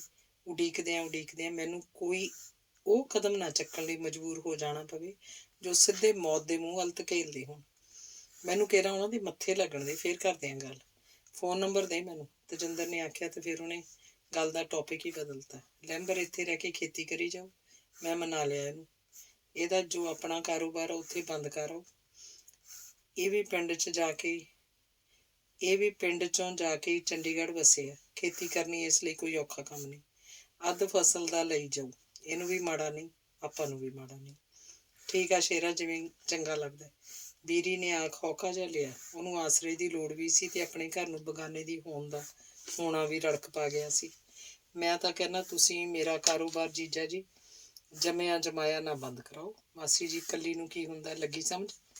ਤੈਨੂੰ ਇੱਥੋਂ ਦੇ ਹਾਲਾਤਾਂ ਦਾ ਪਤਾ ਹੀ ਹੈ। ਇਕੱਲੀ ਹੈ। ਕਹਿ ਰਹੀਆਂ ਜਨਾਨੀਆਂ ਦਾ ਘਰ 'ਚ ਕੀ ਬਣਦਾ, ਉਹ ਵੀ ਜਦ ਘਰ ਖੇਤ 'ਚ ਹੋਵੇ। ਕਾਲੇ ਕੱਛਿਆਂ ਵਾਲਿਆਂ ਤਾਂ ਬੰਦਿਆਂ ਵਾਲਿਆਂ ਘਰਾਂ ਦੀ ਰੇਲ ਬਣਾਈ ਫਿਰਦੇ ਹੁੰਦੇ ਆ। ਆਖ ਤੇਜਿੰਦਰ ਹੱਸਿਆ ਤਾਂ ਲੈਂਬਰ ਦੇ ਨਾਲ ਕਮਲ ਵੀ ਹੱਸਣੋਂ ਨਾ ਰਹਿ ਸਕੀ। ਮੈਂ ਬੀਬੀ ਇੱਕ ਗੱਲ ਕਹਿਣੀ ਆ, ਜੇ ਬੁਰਾ ਨਾ ਮਨਾਓ ਤਾਂ। ਤੇਜਿੰਦਰ ਬੋਲੇ। ਭਾਈ ਜੇ ਬੁਰਾ ਮਨਾਉਣ ਵਾਲੀ ਨਾ ਹੋਊ ਤਾਂ ਮੈਂ ਕਿਉਂ ਮਨਾਊਂ, ਵੀਰੂ ਨੇ ਆਖਿਆ। ਹੁਣ ਜਾਇਦਾਦ ਆਪਣੇ ਤਿੰਨਾਂ ਦੇ ਨਾਂ ਤੇ ਚੜ੍ਹਨੀ ਆ। ਜੇ ਤੁਹਾਨੂੰ ਕੋਈ ਨਹੀਂ ਇਤਰਾਜ਼ ਤਾਂ ਮੇਰੇ ਨਾਂ ਕਰਵਾ ਦਿਓ ਤਹਿਸੀਲ 'ਚ ਬਿਆਨ ਦੇ ਕੇ। ਜੇ ਕਿਰਾਂ ਤੁਹਾਡੇ ਨਾਂ ਚੜ੍ਹ ਗਈ ਫਿਰ 100 ਕੰਜਰਖਾਨੇ ਕਰਨੇ ਪੈਣਗੇ ਦੁਬਾਰਾ। ਅੱਗੇ ਜਿਵੇਂ ਤੁਹਾਡੀ ਮਰਜ਼ੀ ਆ, ਮੈਂ ਨਾਲ ਤਾਂ ਚੱਕ ਨਹੀਂ ਲਿਜਾਣੀ। ਕਨੇਡਾ ਵਰਤੀ ਤਾਂ ਤੁਸੀਂ ਜਾਣੀ ਆ। ਤੇਜਿੰਦਰ ਨੇ ਆਖਿਆ। ਇਹ ਗੱਲਾਂ ਉਹਨੂੰ ਲੈਂਬਰ ਨੇ ਹੀ ਸਮਝਾਈਆਂ ਸੀ। ਇਹ ਸੁਣ ਕੇ ਕਿਰਾਂ ਵੀਰੂ ਨੂੰ ਧੱਕਾ ਜਿਹਾ ਤਾਂ ਲੱਗਾ ਹੀ ਸੀ ਕਿ ਉਹਦਾ ਬੰਦਾ ਅਜੇ ਰਾਹ ਪਿਆ ਜਾਂਦਾ ਸੀ। ਅੰਤਮ ਰਸਮਾਂ ਵੀ ਨਹੀਂ ਹੋਈਆਂ ਸੀ ਕਿ ਤੇਜਿੰਦਰ ਨੂੰ ਜਾਇਦਾਦ ਆਪਣੇ ਨਾਂ ਕਰਵਾਉਣ ਦੀ ਪੈ ਗਈ। ਉਹ ਕੁਝ ਬੋਲਦੀ ਕਮਲ ਪਹਿਲਾਂ ਹੀ ਬੋਲ ਪਈ। ਜਿਵੇਂ ਤੈਨੂੰ ਚੰਗਾ ਲੱਗਦਾ ਕਰ ਲੈ ਵੀਰਿਆ, ਅਸੀਂ ਜ਼ਮੀਨ ਤੋਂ ਕੀ ਕਰਵਾਉਣਾ, ਤੇਰੀ ਰਹਿਣੀ ਆ ਅੱਗੇ ਪਿੱਛੇ। ਕਿਉਂ ਬੀਬੀ, ਕਮਲ ਨੇ ਆਖਿਆ। ਉਹਨੂੰ ਫਿਕਰ ਸੀ ਕਿ ਉਹਦੀ ਬੀਬੀ ਨਾੜੀ ਫੜੀ ਕਰ ਲੈ। ਉਹ ਇੰਨੀ ਕੁ ਗੱਲ ਪਿੱਛੇ ਭਰਾ ਨਾਲ ਗਵਾਉਣੀ ਨਹੀਂ ਚਾਹੁੰਦੀ ਸੀ। ਨਾ ਉਹਨੂੰ ਕੋਈ ਜ਼ਮੀਨ ਦਾ ਲਾਲਚ ਸੀ। ਉਹ ਭਾਵੁਕਤਾ 'ਚ ਆਖ ਰਾਜ ਤੋਂ ਵੀ ਕੇਰਾਂ ਝਾੜ ਖਾ ਚੁੱਕੀ ਸੀ। ਅਜੇ ਤਾਂ ਉਹਨੂੰ ਇਸ ਗੱਲ ਦਾ ਵੀ ਨਹੀਂ ਪਤਾ ਸੀ ਕਿ ਬੋਤਾ ਕਿਹੜੀ ਕਰਵਟ ਬੈਠਣਾ ਸੀ। ਕਿਉਂ ਬੀਬੀ, ਤੇਜਿੰਦਰ ਆਪਣੀ ਬੀਬੀ ਵੱਲ ਝਾਕਿਆ। ਜਿਵੇਂ ਤੈਨੂੰ ਚੰਗਾ ਲੱਗਦਾ ਪੁੱਤ। ਬੀਰੀ ਕੋਲ ਵੀ ਇਹ ਆਖੇ ਬਿਨਾਂ ਜਿਵੇਂ ਕੋਈ ਚਾਰਾ ਹੀ ਨਹੀਂ ਸੀ। ਅੰਦਰੇ ਅੰਦਰ ਉਹਨੂੰ ਧੱਕਾ ਜ਼ਰੂਰ ਲੱਗਾ ਕਿ ਤੇਜਿੰਦਰ ਨੂੰ ਐਡੀ ਛੇਤੀ ਜ਼ਮੀਨ ਆਪਣੇ ਨਾਂ ਕਰਵਾਉਣ ਦੀ ਕਾਹਲੀ ਕਿਉਂ ਪਈ ਆ। ਜੇ ਕੱਲ ਨੂੰ ਤੇਜਿੰਦਰ ਅੱਖਾਂ ਫੇਰ ਜਾਂਦਾ, ਉਹਨਾਂ ਮਾਵਾਂ ਧੀਆਂ ਕੋਲ ਕੀ ਸੀ। ਪਰ ਫਿਰ ਵੀ ਬੀਰੀ ਮੂੰਹ ਪਾੜ ਕੇ ਆਖ ਨਾ ਸਕੀ। ਉਹ ਚੁੱਪ ਹੀ ਰਹੀ। ਕਮਾਲ ਕਰਦੇ ਹੋ ਤੁਸੀਂ ਜੀਜਾ ਜੀ, ਜ਼ਮੀਨ ਤੁਹਾਡੇ ਨਾਂ ਹੋਵੇ ਚਾਹੇ ਮਾਸੀ ਹੋਣਾ ਦੇ, ਕੀ ਫਰਕ ਪੈਂਦਾ। ਕਿਉਂ ਮਾਸੀ, ਫਰਕ ਆ ਭਲਾ ਕੋਈ? ਲੱਗੀ ਸਮਝ। ਚਲੋ ਭਾਈ, ਜਿਵੇਂ ਇਹਨੂੰ ਚੰਗਾ ਲੱਗਦਾ ਹੈ। ਉਹਨੇ ਮਰਨਾ ਸੀ ਤਾਂ ਆਹ ਗੱਲਾਂ ਹੋਣੀਆਂ ਸੀ। ਉਹ ਜਿਉਂਦਾ ਹੁੰਦਾ ਤਾਂ ਇਹਦੀ ਜ਼ਰੂਰਤ ਵੀ ਨਹੀਂ ਸੀ ਪੈਣੀ। ਜ਼ਮੀਨ ਦੀ ਗੱਲ ਛੇੜ ਵੀ ਜਾਂਦਾ। ਵੀਰੋ ਜੇ ਅੰਦਰ ਅੰਦਰ ਉਬਲ ਰਹੀ ਸੀ, ਉਹ ਬਾਹਰ ਕੱਢ ਹੀ ਮਾਰਿਆ। ਬੀਬੀ, ਇਹਨਾਂ ਆੜੀਆਂ ਨੇ ਪਹਿਲਾਂ ਆਪਣਾ ਫਰਕ ਪਾਇਆ ਸੀ। ਮੇਰਾ ਆਪਣੀ ਪਸੰਦ ਨਾਲ ਵਿਆਹ ਕਰਾਉਣਾ ਤੋਂ ਸਾਨੂੰ ਫੁੱਟੀ ਅੱਖ ਨਹੀਂ ਸੀ ਪਾਇਆ। ਮੈਂ ਚੰਡੀਗੜ੍ਹੋਂ ਹੋ ਕੇ ਮੁੜ ਜਾਂਦਾ ਰਿਹਾ। ਮੇਰਾ ਕਿਹੜਾ ਜੀਅ ਨਹੀਂ ਕਰਦਾ ਸੀ ਘਰ ਆਉਣ ਨੂੰ, ਪਰ ਪਤਾ ਸੀ ਘਰ ਗਏ ਨਾਲ ਹੋਣੀ ਕੀ ਹੈ। ਕਮਲ ਦਾ ਵਿਆਹ ਤਾਂ ਤੁਸੀਂ ਆਪਣੀ ਮਰਜ਼ੀ ਨਾਲ ਕੀਤਾ ਸੀ, ਕੀ ਕੱਟ ਲਿਆ। ਬੱਚਿਆਂ ਨੂੰ ਆਪਣੀ ਮਰਜ਼ੀ ਨਾਲ ਕਿਉਂ ਨਹੀਂ ਵਿਚਰਨ ਦਿੰਦੇ ਤੁਸੀਂ ਲੋਕ। ਆਪਣੇ ਸਿਧਾਂਤ ਉਹਨਾਂ ਤੇ ਧੱਕੇ ਨਾਲ ਥੋਪ ਦਿਓ। ਇਹ ਤਾਂ ਸੋਚਦੇ ਨਹੀਂ ਕਿ ਉਹਨਾਂ ਦੀ ਜ਼ਿੰਦਗੀ ਅੱਗੇ ਨਿਕਲੂ ਤਾਂ ਕਿਵੇਂ ਨਿਕਲੂ। ਤੇਜਿੰਦਰ ਜਾਣਦਾ ਸੀ ਕਿ ਉਹਦੀ ਮਾਂ ਜ਼ਮੀਨ ਵਾਲੀ ਗੱਲ ਨੂੰ ਲੈ ਕੇ ਅੰਦਰੇ ਅੰਦਰ ਕੁੱਟ ਰਹੀ ਸੀ। ਕਾਕਾ, ਮੈਂ ਵੀ ਉਹਨਾਂ ਘਰਾਂ ਨੂੰ ਜਾਣਦੀ ਹਾਂ ਜਿਨ੍ਹਾਂ ਦੇ ਜਵਾਕਾਂ ਘਰੋਂ ਬੇਵਾਰਿਆਂ ਹੋ ਕੇ ਆਪਣੀਆਂ ਜ਼ਿੰਦਗੀਆਂ ਬਰਬਾਦ ਕੀਤੀਆਂ। ਆਹ ਸਿਰ ਤੇ ਜਿਹੜੇ ਧੌਲੇ ਆਏ ਆ ਨਾ, ਧੁੱਪ ਨਾਲ ਨਹੀਂ ਆਏ, ਉਮਰ ਹੰਢਾਈ ਆ। ਤੂੰ ਆਪਣੀਆਂ ਸਿਆਣਪਾਂ ਆਪਣੇ ਕੋਲ ਰੱਖ। ਵੀਰੋ ਗਰਮ ਹੋ ਗਈ। ਗੱਲ ਕਿੱਧਰ ਦੀ ਕਿੱਧਰ ਮੋੜਾ ਖਾ ਗਈ। ਉਹ ਕਿੰਨਾ ਚਿਰ ਲੰਬੇ ਲੰਬੇ ਸਾਹ ਲੈਂਦੀ ਰਹੀ। ਫਿਰ ਉਹ ਕੁਝ ਆਖ ਗਈ ਜੋ ਨਾ ਚਾਹੁੰਦਿਆਂ ਵੀ ਮੂੰਹ ਤੇ ਨਹੀਂ ਲਿਆਉਣਾ ਚਾਹੁੰਦਾ ਸੀ। ਇਹ ਵੀ ਤਾਂ ਤੇਰੇ ਵਾਲੇ ਲੱਛਣਾਂ ਤੇ ਆ ਗਈ ਸੀ।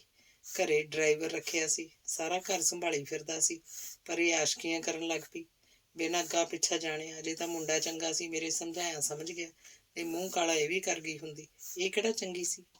ਜੇ ਵੀਰਿਆ ਮੈਂ ਘਰੋਂ ਹੀ ਭੱਜਣਾ ਹੁੰਦਾ, ਅਸੀਂ ਭੱਜ ਗਏ ਹੁੰਦੇ।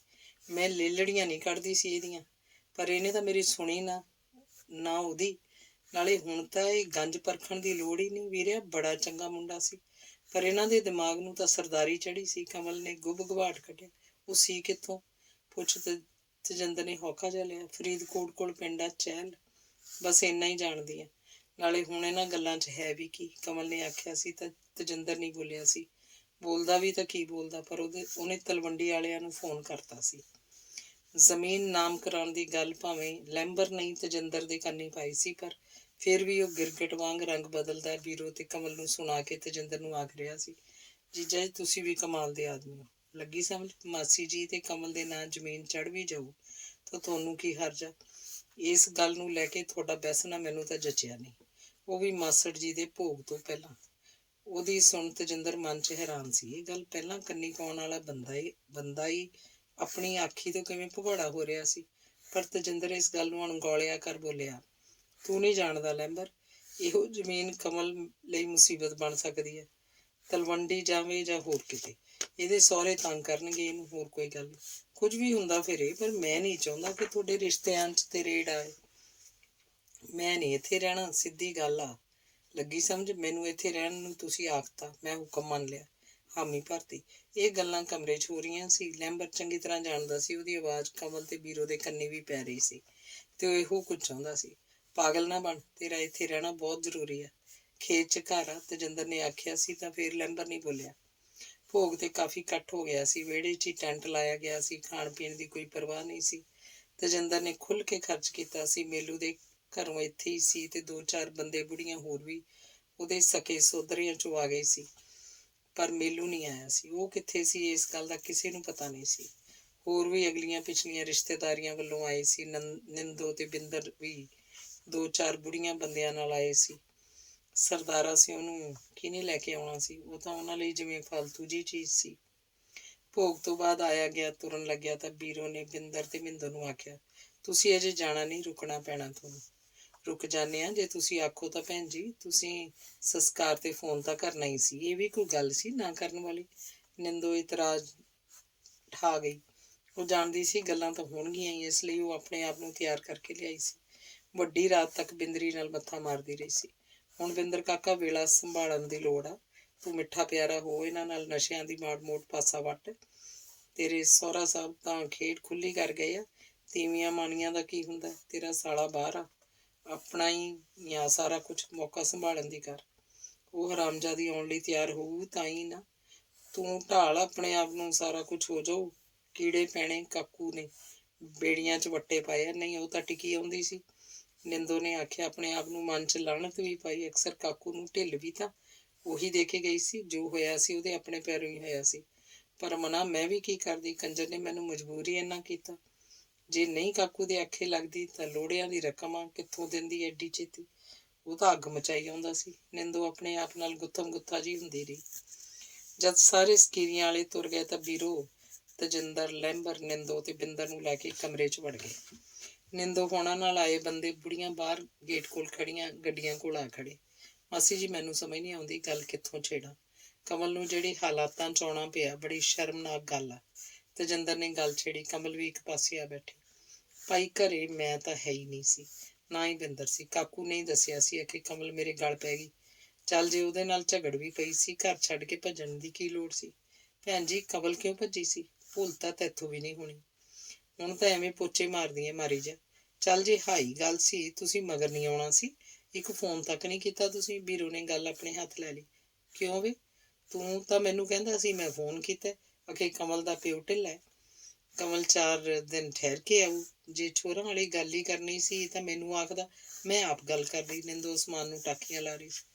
ਮਾਂ ਜੀ, ਢਕੀਆਂ ਰਿੱਝਣ ਦਿਓ ਤੁਸੀਂ। ਕਿਹੜੀ ਗੱਲ ਤੇ ਪੜਦੇ ਪਾਉਂਗੇ? ਮੈਂ ਹੁਣ ਨਹੀਂ ਇੱਥੋਂ ਪੈਰ ਪੱਟਣਾ।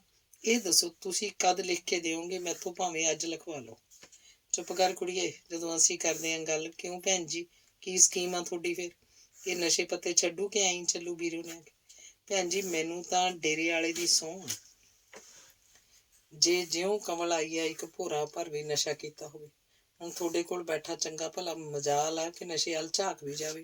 100 ਛਿੱਤਰ ਨਾ ਮਾਰੋ। ਕਿਉਂ ਵੇ? ਲਾ ਕੰਨਾਂ ਨੂੰ ਹੱਥ, ਮੰਗ ਮਾਫੀ ਆਖਦੀ ਨਿੰਦੋ ਬਿੰਦਰੀ ਵੱਲ ਭੌਂ ਪਈ। ਬਿੰਦਰ ਗਿਰਗਟਾਂਗ ਰੰਗ ਬਦਲ ਹੱਥ ਬੰਨ ਖੜਾ ਹੋ ਗਿਆ। ਕਮਲ, ਮੇਰਾ ਨਸ਼ੇ ਨੇ ਦਿਮਾਗ ਖਰਾਬ ਕਰਤਾ ਸੀ। ਜੇ ਫੇਰ ਗਲਤੀ ਹੋਵੇ, ਜਿਵੇਂ ਮਰਜ਼ੀ ਕਰੇ। ਆਖ ਉਸ ਰੋਣੀ ਸੂਰਤ ਬਣਾ ਲਈ। ਉਹਦੀ ਰੋਣੀ ਸੂਰਤ ਵੇਖ ਤੇਜਿੰਦਰ ਵੀ ਪਿਘਲ ਚੱਲਿਆ। ਉਸ ਭਾਣੇ ਕਮਲ ਐਵੇਂ ਗੱਲ ਵਧਾਈ ਫਿਰਦੀ ਸੀ। ਉਹ ਤਾਂ ਪੱਟਿਆ ਪਹਾੜ ਤੇ ਨਿਕਲਿਆ ਚੂਹਾ ਵਾਲੀ ਗੱਲ ਸੀ। ਪਰ ਕਮਲ ਨੇ ਇਹ ਆਖ ਤੇਜਿੰਦਰ ਨੂੰ ਫੇਰ ਥਾਂ ਸਿਰ ਲੈ ਆਂਦਾ, ਮੇਰੇ ਅੱਗੇ ਡਰਾਮੇ ਕਰਨ ਦੀ ਕੋਈ ਲੋੜ ਨਹੀਂ। ਮੈਂ ਤਾਂ ਉਸ ਘਰ 'ਚ ਹੁਣ ਪੈਰ ਨਹੀਂ ਧਰਨਾ। ਤੂੰ ਵੀ ਸੁਣ ਵੇ ਵੀਰ ਮੇਰਿਆ, ਤੁਸੀਂ ਨਹੀਂ ਜਾਣਦੇ ਇਹਨਾਂ ਨੂੰ। ਇਹ ਉਹ ਨਾਗ ਆ ਜਿਨ੍ਹਾਂ ਦੇ ਫੰਕਾਰਾ ਮਾਰਿਆ ਆਦਮੀ ਪਰਲੋਕ ਸੁਧਾਰ ਜਾਏ। ਡੰਗ ਮਾਰਨਾ ਤਾਂ ਇੱਕ ਪਾਸੇ ਰਿਹਾ, ਤੁਸੀਂ ਇਹਨਾਂ ਦੀਆਂ ਗੱਲਾਂ 'ਚ ਨਾ ਆਓ। ਤੇਜਿੰਦਰ ਸਿਰ ਜਿਹਾ ਹਿਲਾ ਰਹਿ ਗਿਆ। ਨਿੰਦੋ ਨੇ ਆਪਣਾ ਮੂੰਹ ਖੋਲਦਿਆਂ ਆਖਿਆ, ਇਹ ਹੁਣ ਥੋੜਾ ਹੁੰਦਾ ਧੀਏ, ਘਰ 'ਚ 2 ਭਾਂਡੇ ਹੁਣ ਤਾਂ ਕਿਤੇ ਖੜਕੀ ਜਾਂਦੇ ਆ। ਲੈ, ਜੇ ਆਖੇ ਤਾਂ ਮੈਂ ਤੇਰੀ ਪੈਰੀ ਚੁੰਨੀ ਧਰ ਦਿੰਨੀ ਆ। ਆਪਣਾ ਘਰ ਸੰਭਾਲ ਜਾ ਕੇ। ਐਡਾ ਵੱਡਾ ਘਰ ਆ, ਕੋਠੀ ਅਰਗਾ। ਨਾਲੇ ਕਾਕੂ ਦੀ ਕੀ ਮਜਾਲ ਆ ਹੁਣ ਘਰ ਵੜੇ? ਕੋਠੀ ਘਰ? ਕਿਹੜੇ ਘਰ ਦੀ ਗੱਲ ਕਰਦੇ ਹੋ ਤੁਸੀਂ ਮਾਈ? ਮੈਨੂੰ ਸਾਰਾ ਪਤਾ ਹੈ। ਜ਼ਮੀਨ ਕਾਕੂ ਕੰਜਰ ਲਿਖਵਾਈ ਗਿਆ। ਘਰ ਕਿੰਨਾ ਕੁ ਚਿਰ ਬਚੂ? ਜਿਹੜਾ 15 ਲੱਖ ਤੁਹਾਡੇ ਸਿਰ ਬੋਲਦਾ ਹੈ, ਗੱਲ ਤਾਂ ਘਰ ਤੇ ਹੀ ਮੁੱਕਣੀ ਹੈ। ਅਖੀਰ ਜੇ ਕੋਈ ਘੁਮਾਖੰਡ ਰਹਿੰਦੀ ਵੀ ਹੋਈ ਤਾਂ ਬਿੱਲੇ ਲੱਗ ਕੇ। ਲਓ ਭਾਈ, ਹੁਣ ਤੁਸੀਂ ਸੁਣੀ ਜਾਂਦੇ ਆ ਨਾ। ਇਹ ਤਾਂ ਅਣਹੋਣੀਆਂ ਗੱਲਾਂ ਬਣਾਉਣ ਤੋਂ ਵੀ ਨਹੀਂ ਟਾਲਾ ਕਰਦੀ।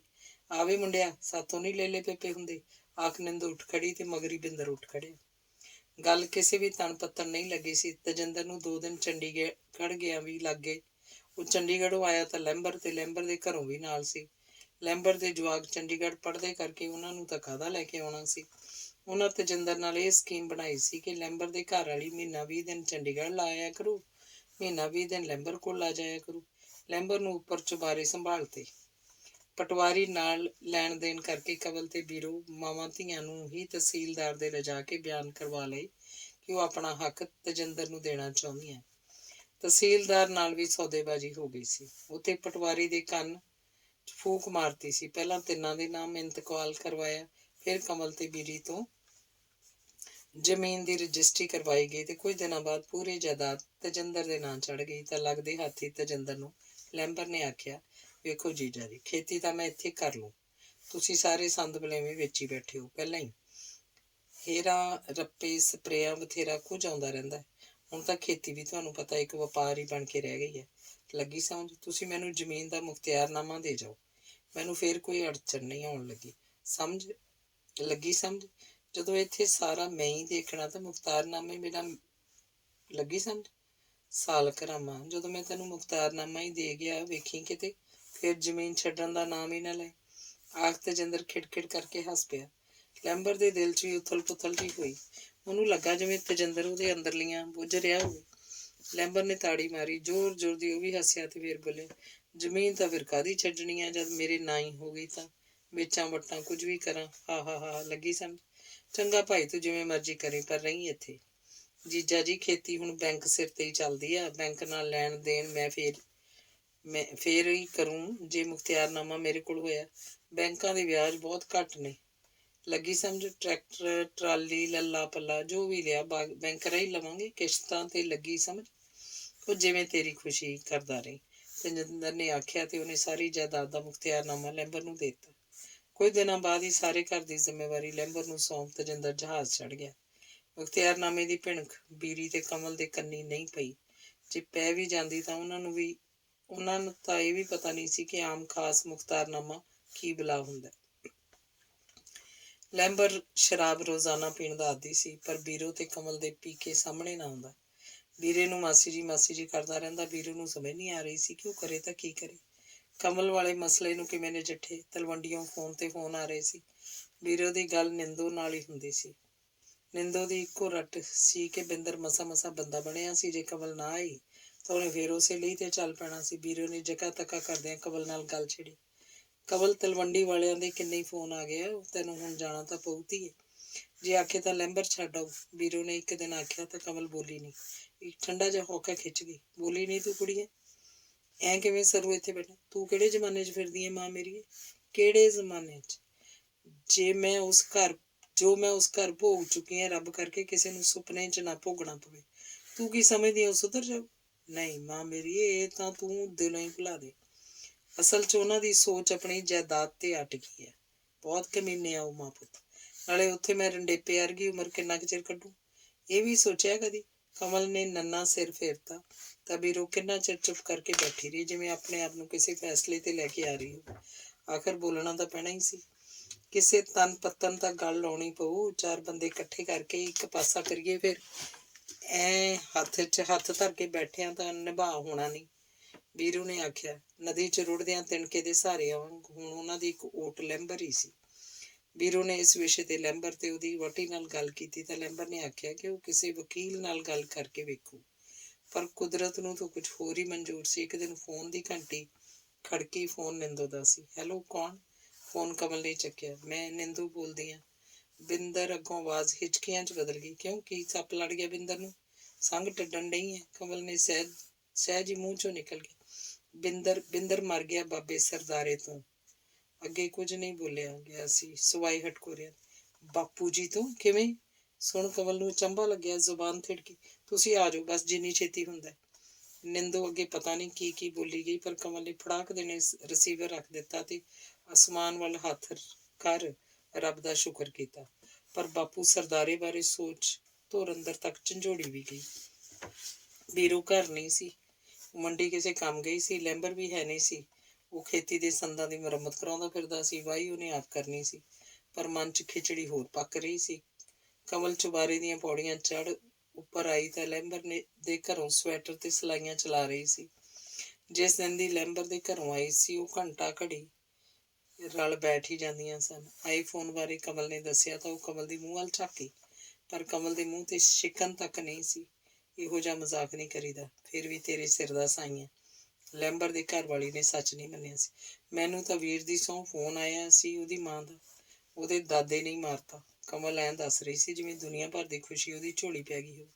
ਕੁੜੇ, ਤੇਰਾ ਬੰਦਾ ਮਰਿਆ, ਤੂੰ ਐਂ ਵੱਧ ਗੱਲਾਂ ਕਰਦੀਆਂ। ਨਹੀਂ ਰੋਣਾ ਤਾਂ ਰੋਂਦਿਆਂ ਵਰਗਾ ਮੂੰਹ ਤਾਂ ਬਣਾ ਲੈ ਪਾਗਲੇ, ਲੈਂਬਰ ਦੇ ਘਰ ਵਾਲੀ ਨੇ ਆਖਿਆ ਤਾਂ ਕਮਲ ਨਹੀਂ ਬੋਲੀ। ਬੋਲਦੀ ਵੀ ਕੀ, ਉਦੋਂ ਹੀ ਹੇਠੋਂ ਫੋਨ ਦੀ ਟਰਨ ਹੋਈ। ਤੂੰ ਕਰੀ ਗੱਲ ਕੌਣ ਆ? ਮੇਰੇ ਖਿਆਲ ਆ ਫੋਨ ਉੱਥੇ ਹੀ ਹੋਊ, ਤੂੰ ਪੁੱਛੀ ਕੀ ਕਹਾਣੀ ਬਣੀ ਆ, ਕਮਲ ਨੇ ਆਖਿਆ। ਉਹ ਦੋਵੇਂ ਥੱਲੇ ਆਈਆਂ। ਲੈਂਬਰ ਦੇ ਘਰ ਵਾਲੀ ਨੇ ਰਿਸੀਵਰ ਚੱਕ ਕੰਨ ਲਾ ਹੈਲੋ ਆਖਿਆ ਤਾਂ ਅੱਗੋਂ ਮਰਦਾਨਾ ਆਵਾਜ਼ ਆਈ, ਤੁਸੀਂ ਜਗਰਾਵਾਂ ਤੋਂ ਬੋਲਦੇ ਹੋ ਜੀ? ਹਾਂ ਭਾਈ, ਤੁਸੀਂ ਕੌਣ? ਮੈਂ ਤਲਵੰਡੀ ਤੋਂ ਬੋਲਦਾ ਜੀ। ਤੁਸੀਂ ਬਿੰਦਰ ਦੇ ਘਰ ਵਾਲੀ? ਨਹੀਂ ਭਾਈ, ਤੁਸੀਂ ਇਉਂ ਦੱਸੋ, ਪਹਿਲਾਂ ਵੀ ਹੁਣੇ ਫੋਨ ਆਇਆ ਸੀ। ਹੈਲੋ ਹੈਲੋ, ਹਾਂਜੀ ਪਹਿਲਾਂ ਵੀ ਫੋਨ ਆਇਆ ਸੀ, ਹੋਇਆ ਕੀ ਆ? ਬਿੰਦਰ ਮਰ ਗਿਆ ਭਾਈ, ਆ ਜਾਓ। ਸੰਸਕਾਰ ਤਾਂ ਭਾਵੇਂ ਕੱਲ ਨੂੰ ਹੀ ਹੋਊ, ਪਰ ਤੁਸੀਂ ਤਾਂ ਆਉਖਾ। ਸਾਨੂੰ ਇਹ ਤਾਂ ਭਾਈ ਖੁੱਲ੍ਹ ਕੇ ਦੱਸੋ, ਇਹ ਭਾਣਾ ਵਾਪਰਿਆ ਕਿਵੇਂ ਆ? ਲੈਂਬਰ ਦੇ ਘਰੋਂ ਸਾਰੀ ਸੂਹ ਲੈਣਾ ਚਾਹੁੰਦੀ ਸੀ। ਹੈਲੋ, ਹਾਂਜੀ ਚਾਚੀ ਨਿੰਦੋ ਤਾਂ ਘਰ ਨਹੀਂ ਸੀ, ਬਾਬਾ ਸਰਦਾਰਾ ਤੇ ਬਿੰਦਰ ਹੀ ਸਨ। ਬਿੰਦਰ ਕੋਲ ਕੋਈ ਹੋਰ ਮੁੰਡਾ ਵੀ ਸੀ। ਹੋਰ ਮੁੰਡਾ ਸੀ? ਹੈਲੋ, ਮੈਂ ਸਮਝੀ ਨਹੀਂ। ਬਾਬੇ ਸਰਦਾਰੇ ਨੇ ਉਸ ਮੁੰਡੇ ਨੂੰ ਬਿੰਦਰ ਦੇ ਉੱਤੇ ਵੇਖ ਲਿਆ ਸੀ, ਮਾੜਾ ਕੰਮ ਕਰਦੇ ਨੂੰ। ਉਹ ਮੁੰਡਾ ਤਾਂ ਭੱਜ ਗਿਆ। ਬਾਬੇ ਤੋਂ ਬਿੰਦਰ ਤੇ ਖੂੰਡਾ ਵੱਜ ਗਿਆ ਪੁੜਪੁੜੀ 'ਚ। ਬਸ ਤੁਸੀਂ ਆ ਜਾਓ ਜੀ, ਦੱਸਣ ਵਾਲੇ ਨੇ ਆ ਫੋਨ ਕੱਟਤਾ। ਸੁਣ, ਲੈਂਬਰ ਦੇ ਘਰਾਂ ਵਾਲੀ ਜਿਵੇਂ ਧਰਤੀ 'ਚ ਹੀ ਗੱਡੀ ਗਈ। ਦੱਸਣ ਵਾਲੇ ਨੇ ਫੋਨ ਤੇ ਬਹੁਤ ਗੁੱਸੇ ਨਾਲ ਹੀ ਦੱਸਿਆ ਸੀ। ਹਾਂ ਕੀ ਆ ਕਹਿੰਦੇ ਆ? ਕਮਲ ਨੇ ਪੁੱਛਿਆ। ਆਖਣਾ ਕੀ ਆ, ਇੱਕ ਹੋਰ ਵਹਿਬਤ ਵੀ ਸੀ ਉਹਨੂੰ। ਤੁਹਾਡਾ ਬੁੜਾ ਅਣਖੀ ਸੀ ਜਾਂ ਮੌਕੇ ਤੇ ਅਣਖ ਜਾਗ ਉੱਠੀ, ਨਹੀਂ ਜਰਿਆ ਗਿਆ ਉਹ ਤੋਂ ਇਹ ਕੁੱਤਾ ਕੰਮ? ਕਿਹੜੇ ਕੁੱਤੇ ਕੰਮ ਦੀ ਗੱਲ ਕਰਦੀ ਹੈ? ਉਹਦੇ ਕੋਲ ਤਾਂ ਕੁੱਤੇ ਕੰਮਾਂ ਤੋਂ ਸਿਵਾਏ ਹੋਰ ਕੋਈ ਕੰਮ ਹੀ ਨਹੀਂ ਸੀ, ਕਮਲ ਬੋਲੀ। ਟੈਂਪੂ ਸੀ ਤੇਰਾ ਬੰਦਾ, ਟੈਂਪੂ। ਆਖ ਲੈਂਬਰ ਦੇ ਘਰੋਂ ਨੀਰੂ ਨੀਵੀਂ ਪਾ ਗਈ। ਮੈਂ ਸਮਝੀ ਨਹੀਂ। ਆਖਰ ਨੀਰੂ ਦੇ ਮੂੰਹ ਵੱਲ ਝਾਕੀ। ਜਨਾਨਾ ਸੀ ਉਹ। ਹਰ ਮਾਂ ਪਿਓ ਆਪਣੇ ਪੁੱਤ ਦਾ ਹਰ ਗੁਨਾਹ ਮਾਫ਼ ਕਰ ਸਕਦਾ, ਪਰ ਇਹ ਨਹੀਂ। ਕਿ ਮੈਂ ਸਭ ਜਾਣਦੀ ਹਾਂ, ਭੋਲਾ ਮੈਥੋਂ ਕੋਈ। ਜੇ ਬੰਦਾ ਹੁੰਦਾ ਫਿਰ ਘਾਟੇ ਕਾਹਦੇ ਸੀ? ਹਾਂ, ਜਿਹੜਾ ਤੂੰ ਆਖਦੀ ਹੈ ਹਰ ਮਾਂ ਪਿਓ ਆਪਣੇ ਪੁੱਤ ਦਾ ਗੁਨਾਹ ਮਾਫ਼ ਕਰ ਸਕਦਾ, ਇਹ ਨਹੀਂ। ਨੀਰੂ ਕਮਲੀਏ, ਤੇਰੇ ਚਿੱਤ 'ਚ ਕਿਵੇਂ ਆ? ਕਿਤੇ ਮਾਂ ਨੂੰ ਪਤਾ ਨਹੀਂ ਸੀ ਜਦ ਮਾਂ ਆਪ ਹੀ ਝੰਡੇ ਹੇਠਲੀ ਆ? ਉਹਨੇ ਕੀ ਆਖਣਾ ਸੀ? ਉਹਦੇ ਤਾਂ ਘਰ ਹੁੰਦਿਆਂ ਵੀ ਸਮਝ ਲੈ ਮਾਂ ਪੁੱਤ ਦਾ ਇੱਕੋ ਪੜਦਾ ਸੀ। ਦਾਦੇ ਦੀ ਕੋਈ ਪੀਰੀ ਫਕੀਰੀ ਨਹੀਂ ਸੀ ਚੱਲੀ, ਤਾਂ ਆਹ ਭਾਣਾ ਵਰਤ ਗਿਆ ਤੇ ਇਸ ਭਾਣੇ ਨਾਲ ਮੇਰੇ ਬੰਧਨ ਛੁੱਟ ਗਏ, ਕਮਲ ਨੇ ਆਖਿਆ। ਵੀਰੋ ਨੂੰ ਮੰਡੀਆਂ ਆਉਂਦਿਆਂ ਆਥਣ ਹੋ ਗਿਆ ਸੀ। ਘਰੇ ਆਈ ਨੂੰ ਪਤਾ ਲੱਗਾ ਤਾਂ ਉਹਨੇ ਪੱਟਾਂ ਤੇ ਹੱਥ ਮਾਰੇ। ਹਾਏ ਵੇ ਮੇਰੇ ਆ ਸੋਹਣਿਆ ਪੁੱਤਾ, ਭਰੀ ਜਵਾਨੀ 'ਚ ਤੁਰ ਗਿਆ ਵੇ, ਮੇਰੀ ਧੀ ਦੇ ਸਿਰ ਦੀਆਂ ਸਾਈਆਂ ਹਾਏ ਹਾਏ ਕਰਦਿਆਂ ਉਹਨੇ ਨੱਕ ਸੁਣ ਗਿਆ। ਬਸ ਕਰ ਬੀਬੀ, ਬਸ ਕਰ, ਕਿਉਂ ਦੀਦੇ ਗਾਲਣ ਡਈ ਹੈ? ਕਮਲ ਨੇ ਆਪਣੀ ਮਾਂ ਨੂੰ ਆਖਿਆ। ਨੀ ਨਖਾਫਣੀਏ, ਫਿਰ ਵੀ ਇਸ ਘਰ ਦਾ ਜਵਾਈ ਸੀ, ਚੰਗਾ ਸੀ ਜਾਂ ਮਾੜਾ ਸੀ, ਤੇਰੇ ਸਿਰ ਦਾ ਸਾਈਂ ਤਾਂ ਸੀ। ਸੰਸਕਾਰ ਕਦੋਂ ਹੋਣਾ? ਜਾਈਏ ਕੌਣ? ਇਕੱਲੇ ਤਾਂ ਮੂੰਹ ਚੱਕ ਕੇ ਤੁਰ ਨਹੀਂ ਪਵਾਂਗੇ, ਤੂੰ ਤਾਂ ਭਾਵੇਂ ਅੱਜ ਹੀ ਜਾ ਵੜਦੀ। ਵੀਰੋ ਨੇ ਨੱਕ ਸੁਣ ਕੇ ਆਖਿਆ। ਮੇਰੀ ਜਾਂਦੀ ਆ ਜੁੱਤੀ, ਮੈਂ ਨਹੀਂ ਜਾਣਾ। ਕਮਲ ਨੇ ਨੰਨਾ ਸਿਰ ਫੜਿਆ। ਪਾਗਲੇ, ਹੁਣ ਜਾਇਆ ਵੀ ਜਾਊ ਤਾਂ ਕੀ ਹਰਜਾ? ਲੋਕਾਂ ਦੀ ਲੱਜ ਸ਼ਰਮ ਤਾਂ ਰੱਖਣੀ ਪਊ। ਲੋਕ ਕੀ ਕਹਿਣਗੇ? ਇਹ ਮਰਿਆਈ ਭਾਲਦੀ ਸੀ। ਆਖਰ ਕਮਲ ਨੀਰੂ ਵੱਲ ਭੌਂ ਪਈ ਤੇ ਉਸ ਨਾਲ ਘੁਸਰ ਮੁਸਰ ਜੀ ਕਰਨ ਲੱਗ ਪਈ। ਸੰਸਕਾਰ ਤੇ ਜਾਣ ਦੀਆਂ ਸਕੀਮਾਂ ਹੋਣ ਲੱਗ ਪਈਆਂ। ਅੰਗ 19ਵਾਂ। ਰਾਜ ਚੱਕੀ ਤੇ ਹਲਦੀ ਪੀ ਕੇ ਲਿਫਾਫੇ ਭਰੀ ਜਾਂਦਾ ਸੀ। ਆਟਾ ਚੱਕੀ ਵੀ ਚੱਲ ਰਹੀ ਸੀ ਜਦ ਮਹਿੰਦਰੋਂ ਨੇ ਆਖਿਆ, ਰਾਜ ਕਾਕਾ ਮੈਥੋਂ ਜਾ ਨਹੀਂ ਹੋਣਾ। ਜੇ ਤਲਵੰਡੀ ਤੂੰ ਜਾਵੇਂ ਤਾਂ ਮਾਮੇ ਸਰਦਾਰੇ ਤੋਂ ਪੋਤਰਾ ਮਰ ਗਿਆ ਸੀ ਆਪਦਾ, ਉਹਦਾ ਅੱਜ ਭੋਗ ਆ। ਤੇਰੇ ਕੋਲ ਮੈਂ ਕੱਲ ਵੀ ਗੱਲ ਕੀਤੀ ਸੀ। ਬੀਬੀਏ, ਗਾਂ ਦੀ ਗਾਂ ਸਕੀਰੀ ਆ, ਹੁਣ ਆਉਣੀ ਨਹੀਂ ਜਾਣੀ ਨਹੀਂ। ਤੂੰ ਹੀ ਦੱਸਦੀ ਸੀ ਉਹ ਬੰਦੇ ਵੀ ਨਿਕੰਮੇ ਹੀ ਆ। ਕੀ ਕਰਨਾ ਫਿਰ ਜਾ ਕੇ? ਰਾਜ ਨੇ ਆਖਿਆ। ਮਾਮਾ ਸਰਦਾਰਾ ਤਾਂ ਨਹੀਂ ਨਿਕੰਮਾ ਸੀ, ਉਹ ਤਾਂ ਨੂੰਹ ਨੇ ਆ ਕੇ ਨਿਕੰਮਾ ਬਣਾਤਾ ਸੀ। ਨਾਲੇ ਆਪਾਂ ਤੋਂ ਵਿਆਹ ਵੀ ਨਹੀਂ ਜਾਇਆ ਗਿਆ ਸੀ, ਫੋਨ ਤਾਂ ਕੀਤਾ ਹੀ ਸੀ ਉਹਨਾਂ। ਮਰੇ ਜੰਮੇ ਤੋਂ ਤਾਂ ਜਾਣਾ ਹੀ ਪੈਂਦਾ। ਜਦੋਂ ਤੇਰਾ ਪਿਓ ਮੁੱਕਿਆ, ਮਾਮਾ ਸਰਦਾਰਾ ਇੱਥੇ ਹਫ਼ਤਾ ਭਰ ਰਿਹਾ ਸੀ। ਇਹੋ ਤਾਂ ਦੁੱਖ ਸੁੱਖ ਹੁੰਦਾ, ਮਹਿੰਦਰੋਂ ਨੇ ਆਖਿਆ। ਮਹਿੰਦਰੋਂ ਦੇ ਨਾਨਕੇ ਤਲਵੰਡੀ ਸਰਦਾਰਾ ਸਿਉਂ ਕੇ ਘਰ ਹੀ ਸਨ। ਚੱਕੀ ਤੇ ਤਾਂ ਲਾਡੀ ਸੀ। ਰਾਜ ਘਰ ਨੂੰ ਆ ਗਿਆ। ਭੂਰੋ ਦੀ ਹੱਟੀ ਕੋਲ ਦੀ ਲੰਘਿਆ ਸੀ ਤਾਂ ਭੂਰੋ ਚੁੰਗਾਂ 'ਚ ਘਿਰੀ ਬੈਠੀ ਸੀ ਤੇ ਭੂਰੋ ਦਾ ਪਾਪਾ ਹਾਕਮ ਵਿਹੜੇ 'ਚ ਬੈਠਾ ਸੀ। ਨੱਥਾ ਸਿਉਂ ਮੈਂਬਰ ਤੇ ਪੰਚਾਇਤ ਨੇ ਜ਼ੋਰ ਪਾ ਕੇ ਸੂਰਤੀ ਨੂੰ ਮਨਾ ਲਿਆ ਸੀ ਤੇ ਰਾਜੀਨਾਮਾ ਕਰਵਾਤਾ ਸੀ। ਜਦ ਰਾਜੀ ਬੰਦਾ ਹੀ ਹੋ ਗਿਆ ਤਾਂ ਅਦਾਲਤ ਨੇ ਵਕੀਲਾਂ ਦੇ ਜ਼ੋਰ ਪਾਉਣ ਤੇ ਮੁਕੱਦਮਾ ਖਾਰਜ ਕਰਤਾ। ਹਾਕਮ ਨੂੰ ਪਾਗਲਖਾਨਿਓਂ ਲੈ ਆਂਦਾ ਸੀ। ਪਹਿਲਾਂ ਨਾਲੋਂ ਭਾਵੇਂ ਬਿਹਤਰ ਸੀ, ਪਰ ਬੋਲਦਾ ਚੱਲਦਾ ਕਿਸੇ ਨਾਲ ਨਹੀਂ ਸੀ। ਗੁੰਮਸੁੰਮ ਜਿਹਾ ਰਹਿੰਦਾ ਤੇ ਚੁੱਪਚਾਪ ਬੈਠਾ ਬਿਟਰ ਬਿਟਰ ਝਾਕੀ ਜਾਂਦਾ। ਭੂਰੋ ਵਿਆਹ ਕਰਵਾਉਣ ਨੂੰ ਤਿਆਰ ਨਹੀਂ ਹੋ ਰਹੀ ਸੀ ਤੇ ਰਾਜ ਨੂੰ ਇੱਕ ਦੋ ਰਿਸ਼ਤੇ ਆਏ ਸਨ ਤਾਂ ਉਹਨਾਂ ਦੇ ਫਿੱਟ ਨਹੀਂ ਸੀ ਬੈਠੇ। ਵੀਰਿਆ ਵੀਰਿਆ, ਰਾਜ ਨੂੰ ਪਿੱਛੋਂ ਭੂਰੋ ਦੀ ਆਵਾਜ਼ ਸੁਣੀ ਸੀ ਤਾਂ ਰਾਜ ਪਿੱਛੇ ਮੁੜ ਪਿਆ। ਹਾਂ, ਕੀ ਗੱਲ ਆ? ਮਗਰੋਂ ਟਾਰਾ ਮਾਰਨ ਡਈ ਹੈ? ਰਾਜ ਕਾਹਲੀ 'ਚ ਸੀ, ਅਜੇ ਨਹਾ ਧੋ ਕੇ ਉਹਨੇ ਰੋਟੀ ਵੀ ਖਾਣੀ ਸੀ। ਮੋਟਰਸਾਈਕਲ ਤੇ ਭਾਵੇਂ ਤਲਵੰਡੀ 1.5 ਘੰਟੇ ਦੀ ਵਾਟ ਸੀ, ਪਰ ਫਿਰ ਵੀ ਤਿਆਰ ਬਿਆਰ ਹੁੰਦਿਆਂ ਵੀ ਟਾਈਮ ਲੱਗਣਾ ਸੀ। ਹਾਕਾ ਮਾਰਨ ਨੂੰ ਤਾਂ ਕਿਹੜਾ ਹੁਣ ਕੀ ਆਖਾਂ ਤੈਨੂੰ? ਭੂਰੋ ਨੇ ਆਖਰੀ ਚੰਗ ਤੋਰਦਿਆਂ ਕਿਹਾ। ਕਹਿ ਦੇ, ਤੂੰ ਕਿਹੜਾ ਜਾ ਕੇ ਨੰਦਾਂ ਤੇ ਬਹਿਣਾ ਹੈ? ਕੁਝ ਵੀ ਕਹਿ ਦੇ। ਕਹਿ ਸਕਦੀ ਹੈ, ਪਰ ਜਦ ਮੈਂ ਕੁਝ ਕਹਿਣਾ ਤਾਂ ਨਾਸਾਂ ਜਿਹੀਆਂ ਚੜਾਉਣੀ ਹੁੰਦੀ ਹੈ। ਰਾਜ ਨੇ ਆਖਿਆ ਤਾਂ ਇੱਕ ਬੀਬੀ ਜੋ ਹੁਣੇ ਦੁਕਾਨ 'ਚ ਬੜੀ ਸੀ ਹੱਸਣੋਂ ਨਾ ਰਹਿ ਸਕੀ। ਤੂੰ ਲਾਂਗੜ ਲਾਈ ਜਾਨਾ ਹੈ ਸਦਿਆਂ ਹੀ ਘਰ ਨੂੰ। ਤਾਈ ਵੀ ਹੁਣੇ ਚੱਕੀ ਵੱਲ ਗਈ ਸੀ। ਜਾਣਾ ਕਿਤੇ? ਤੂੰ ਦੱਸ, ਹਾਕਾ ਤੂੰ ਮਾਰੀ ਸੀ ਪਹਿਲਾਂ? ਮੈਨੂੰ ਰਾਤ ਸੁਪਨਾ ਆਇਆ, ਜਾਣੀ ਤੈਥੋਂ ਇੱਕ ਬਹੁਤ ਹੀ ਹੀਰਾ ਹੋ ਗਿਆ। ਤੂੰ ਭਾਲ ਭਾਲ ਕਮਲਾ ਹੋਇਆ ਫਿਰਦਾ ਹੈ। ਦੀਵਾਨਿਆਂ ਵਾਲੀ ਹਾਲਤ ਆ ਤੇਰੀ। ਫਿਰ ਜਾਣੀ ਨਾ ਇੱਕ ਸਿਵਾ ਬਲੀ ਜਾਂਦਾ, ਅਚਾਨਕ ਹੀ ਉਹ ਸਿਵਾ ਇੱਕ ਨਦੀ 'ਚ ਬਦਲ ਗਿਆ। ਨਦੀ 'ਚ ਇੱਕ ਫੁੱਲ ਤਰਿਆ ਆਉਂਦਾ ਹੈ, ਬਹੁਤ ਹੀ ਸੁੰਦਰ ਫੁੱਲ, ਤੇ ਫੁੱਲ ਤੂੰ ਚੱਕ ਚੁੰਮ ਲਿਆ। ਫਿਰ ਜਾਣੀ ਉਸ ਫੁੱਲ ਦੀ ਸ਼ਕਲ ਇੱਕ ਸੋਹਣੀ ਕੁੜੀ 'ਚ ਬਦਲਦੀ ਗਈ ਤੇ ਫਿਰ ਗੀਤ ਗਾਉਣ ਦੀਆਂ ਆਵਾਜ਼ਾਂ ਆਉਣ ਲੱਗ ਪਈਆਂ ਤੇ ਗੀਤ। ਬਸ ਬਸ ਬਸ, ਬਹੁਤ ਹੋ ਗਿਆ। ਪਾਗਲ ਜੀ ਨਾ ਹੋਵੇ ਤਾਂ ਬੋਡਲ ਕੱਟੀ ਹੋ ਕੇ ਵੀ ਉਹਦੀਆਂ ਬਚਕਾਨੀਆਂ ਨਹੀਂ ਜਾਂਦੀਆਂ। ਮੈਂ ਭੋਗ ਤੇ ਚੱਲਿਆ ਤਲਵੰਡੀਏ, ਕੋਈ ਕੰਮ ਸੀ ਤਾਂ ਦੱਸ। ਚੱਲ ਤੂੰ ਜਾਇਆ ਭੋਗ ਤੇ ਫਿਰ ਕਰਾਂਗੇ ਗੱਲ, ਭੂਰੋ ਨੇ ਆਖਿਆ। ਉਹਦਾ ਧਿਆਨ ਇੱਕ ਜਟੂਰੀਆਂ ਜਿਹੀਆਂ ਖੁੱਲੀਆਂ ਵਾਲੀ ਕੁੜੀ ਵੱਲ ਗਿਆ ਜੋ 20 ਦਾ ਨੋਟ ਉਸ ਵੱਲ ਵਧਾ ਰਹੀ ਸੀ। ਕੀ ਲੈਣਾ ਤੂੰ ਚੰਨੋ? ਭੂਰੋ ਨੇ ਪੁੱਛ ਆਪਣੀ ਊਰਜਾ ਉਸ ਕੁੜੀ ਵੱਲ ਲਾਤੀ। ਉਹ ਕੁੜੀ ਦਾ ਉਂਗਲ ਸਮਾਨ ਵੱਲ ਬਕਸਿਆਂ ਵੱਲ ਉੱਠ ਰਹੀ ਸੀ ਤੇ ਉਹਦੇ ਹੱਥ 'ਚ ਛੋਟਾ ਜਿਹਾ ਕੱਪੜੇ ਦਾ ਟੋਟਾ ਸੀ। ਇਹ ਚੰਨੋ ਨਾਂ ਦੀ ਕੁੜੀ 15-16 ਸਾਲਾਂ ਦੀ ਘੁਮਾਰਾਂ ਦੀ ਕੁੜੀ ਸੀ। ਸਾਲ ਕੁ ਪਹਿਲਾਂ ਹੀ ਦੀ ਗੱਲ ਕੀਤੀ ਸੀ। ਉਸ ਨਾਲ ਇੱਕ ਦਰਿੰਦੇ ਨੇ ਕਿਸੇ ਬੇਆਬਾਦ ਘਰ 'ਚ ਲਿਜਾ ਕੇ ਰੇਪ ਕੀਤਾ ਸੀ। ਕੁੜੀ ਤੋਂ ਰੌਲਾ ਵੀ ਨਹੀਂ ਪਾਇਆ ਗਿਆ ਸੀ। ਰੌਲਾ ਕੀ ਪਾਉਂਦੀ ਜਦ ਉਹ ਬੋਲ ਹੀ ਨਹੀਂ ਸਕਦੀ ਸੀ। ਉਸ ਦਰਿੰਦੇ ਨੇ ਉਹਦਾ ਮੂੰਹ ਬੰਨ੍ਹਤਾ ਤੇ ਕੁੜੀ ਦੀ ਚੂੰ ਤੱਕ ਨਹੀਂ ਨਿਕਲਦੀ ਸੀ। ਘੁਮਾਰ ਵਿਚਾਰੇ ਗਰੀਬ ਆਦਮੀ ਸਨ। ਜਿਹੜਾ ਪੁਸ਼ਤੈਨੀ ਧੰਦਾ ਸੀ ਉਹ ਤਾਂ ਸਮੇਂ ਦਾ ਗੇੜ ਨਿਕਲ ਗਿਆ। ਹੁਣ ਤਾਂ ਮਾੜ ਮੋੜ ਕੰਮ ਹੀ ਰਹਿ ਗਿਆ ਸੀ। ਉਸ ਨਾਲ ਢਿੱਡ ਨੂੰ ਤਾਂ ਝੁਲਕਾ ਦੇਣਾ ਮੁਸ਼ਕਲ ਸੀ। ਜੇ ਪੁਲਿਸ ਨੂੰ ਇਤਲਾਹ ਦੇ ਕੇ ਆਉਣੀ ਸੀ ਤਾਂ ਉਸ ਲਈ ਵੀ ਤਾਂ ਪੈਸਿਆਂ ਦੀ ਲੋੜ ਸੀ। ਬਸ ਗਰੀਬ ਸਬਰ ਦਾ ਘੁੱਟ ਭਰ ਕੇ ਹੀ ਰਹਿ ਗਏ। ਜਦ ਹੁਣ ਇਹ ਕੁੜੀ ਦੁਕਾਨ ਤੇ ਆਉਂਦੀ ਤਾਂ ਭੂਰੋ ਨੂੰ ਬਲਾਤਕਾਰੀ ਤੇ ਗੁੱਸਾ ਆਉਂਦਾ ਸੀ ਤੇ ਕੁੜੀ ਤੇ ਤਰਸ ਵੀ। ਭੂਰੋ ਨੇ ਫਿਰਕੀਆਂ ਵਾਲਾ ਡੱਬਾ ਕੱਢਿਆ ਤੇ ਕੱਪੜੇ ਦੇ ਟੁਕੜੇ ਨਾਲ ਮੇਲਣ ਲੱਗ ਪਈ। ਰੀਲ ਮੇਲ ਖਾ ਗਈ ਤਾਂ ਭੂਰੋ ਨੇ ਪੁੱਛਿਆ, ਹੋਰ ਕੀ ਲੈਣਾ? ਉਹ ਕੁੜੀ ਨੇ ਆਪਣੀ ਗੁੱਤ ਨੂੰ ਹੱਥ ਲਾ ਕੇ ਕੁਝ ਇਸ਼ਾਰੇ ਜਿਹੇ ਕੀਤੇ। ਭੂਰੋ ਨੇ ਉਹਨੂੰ ਰਿਬਨ ਦਿਖਾ ਕੇ ਪੁੱਛਿਆ ਤਾਂ ਕੁੜੀ ਨੇ ਸਿਰ ਹਿਲਾਤਾ। ਜਿਹੜਾ ਰੰਗ ਲੈਣਾ ਸੀ ਕੁੜੀ ਨੇ ਸਿਰ ਹਿਲਾ ਕੇ ਹਾਮੀ ਭਰਤੀ।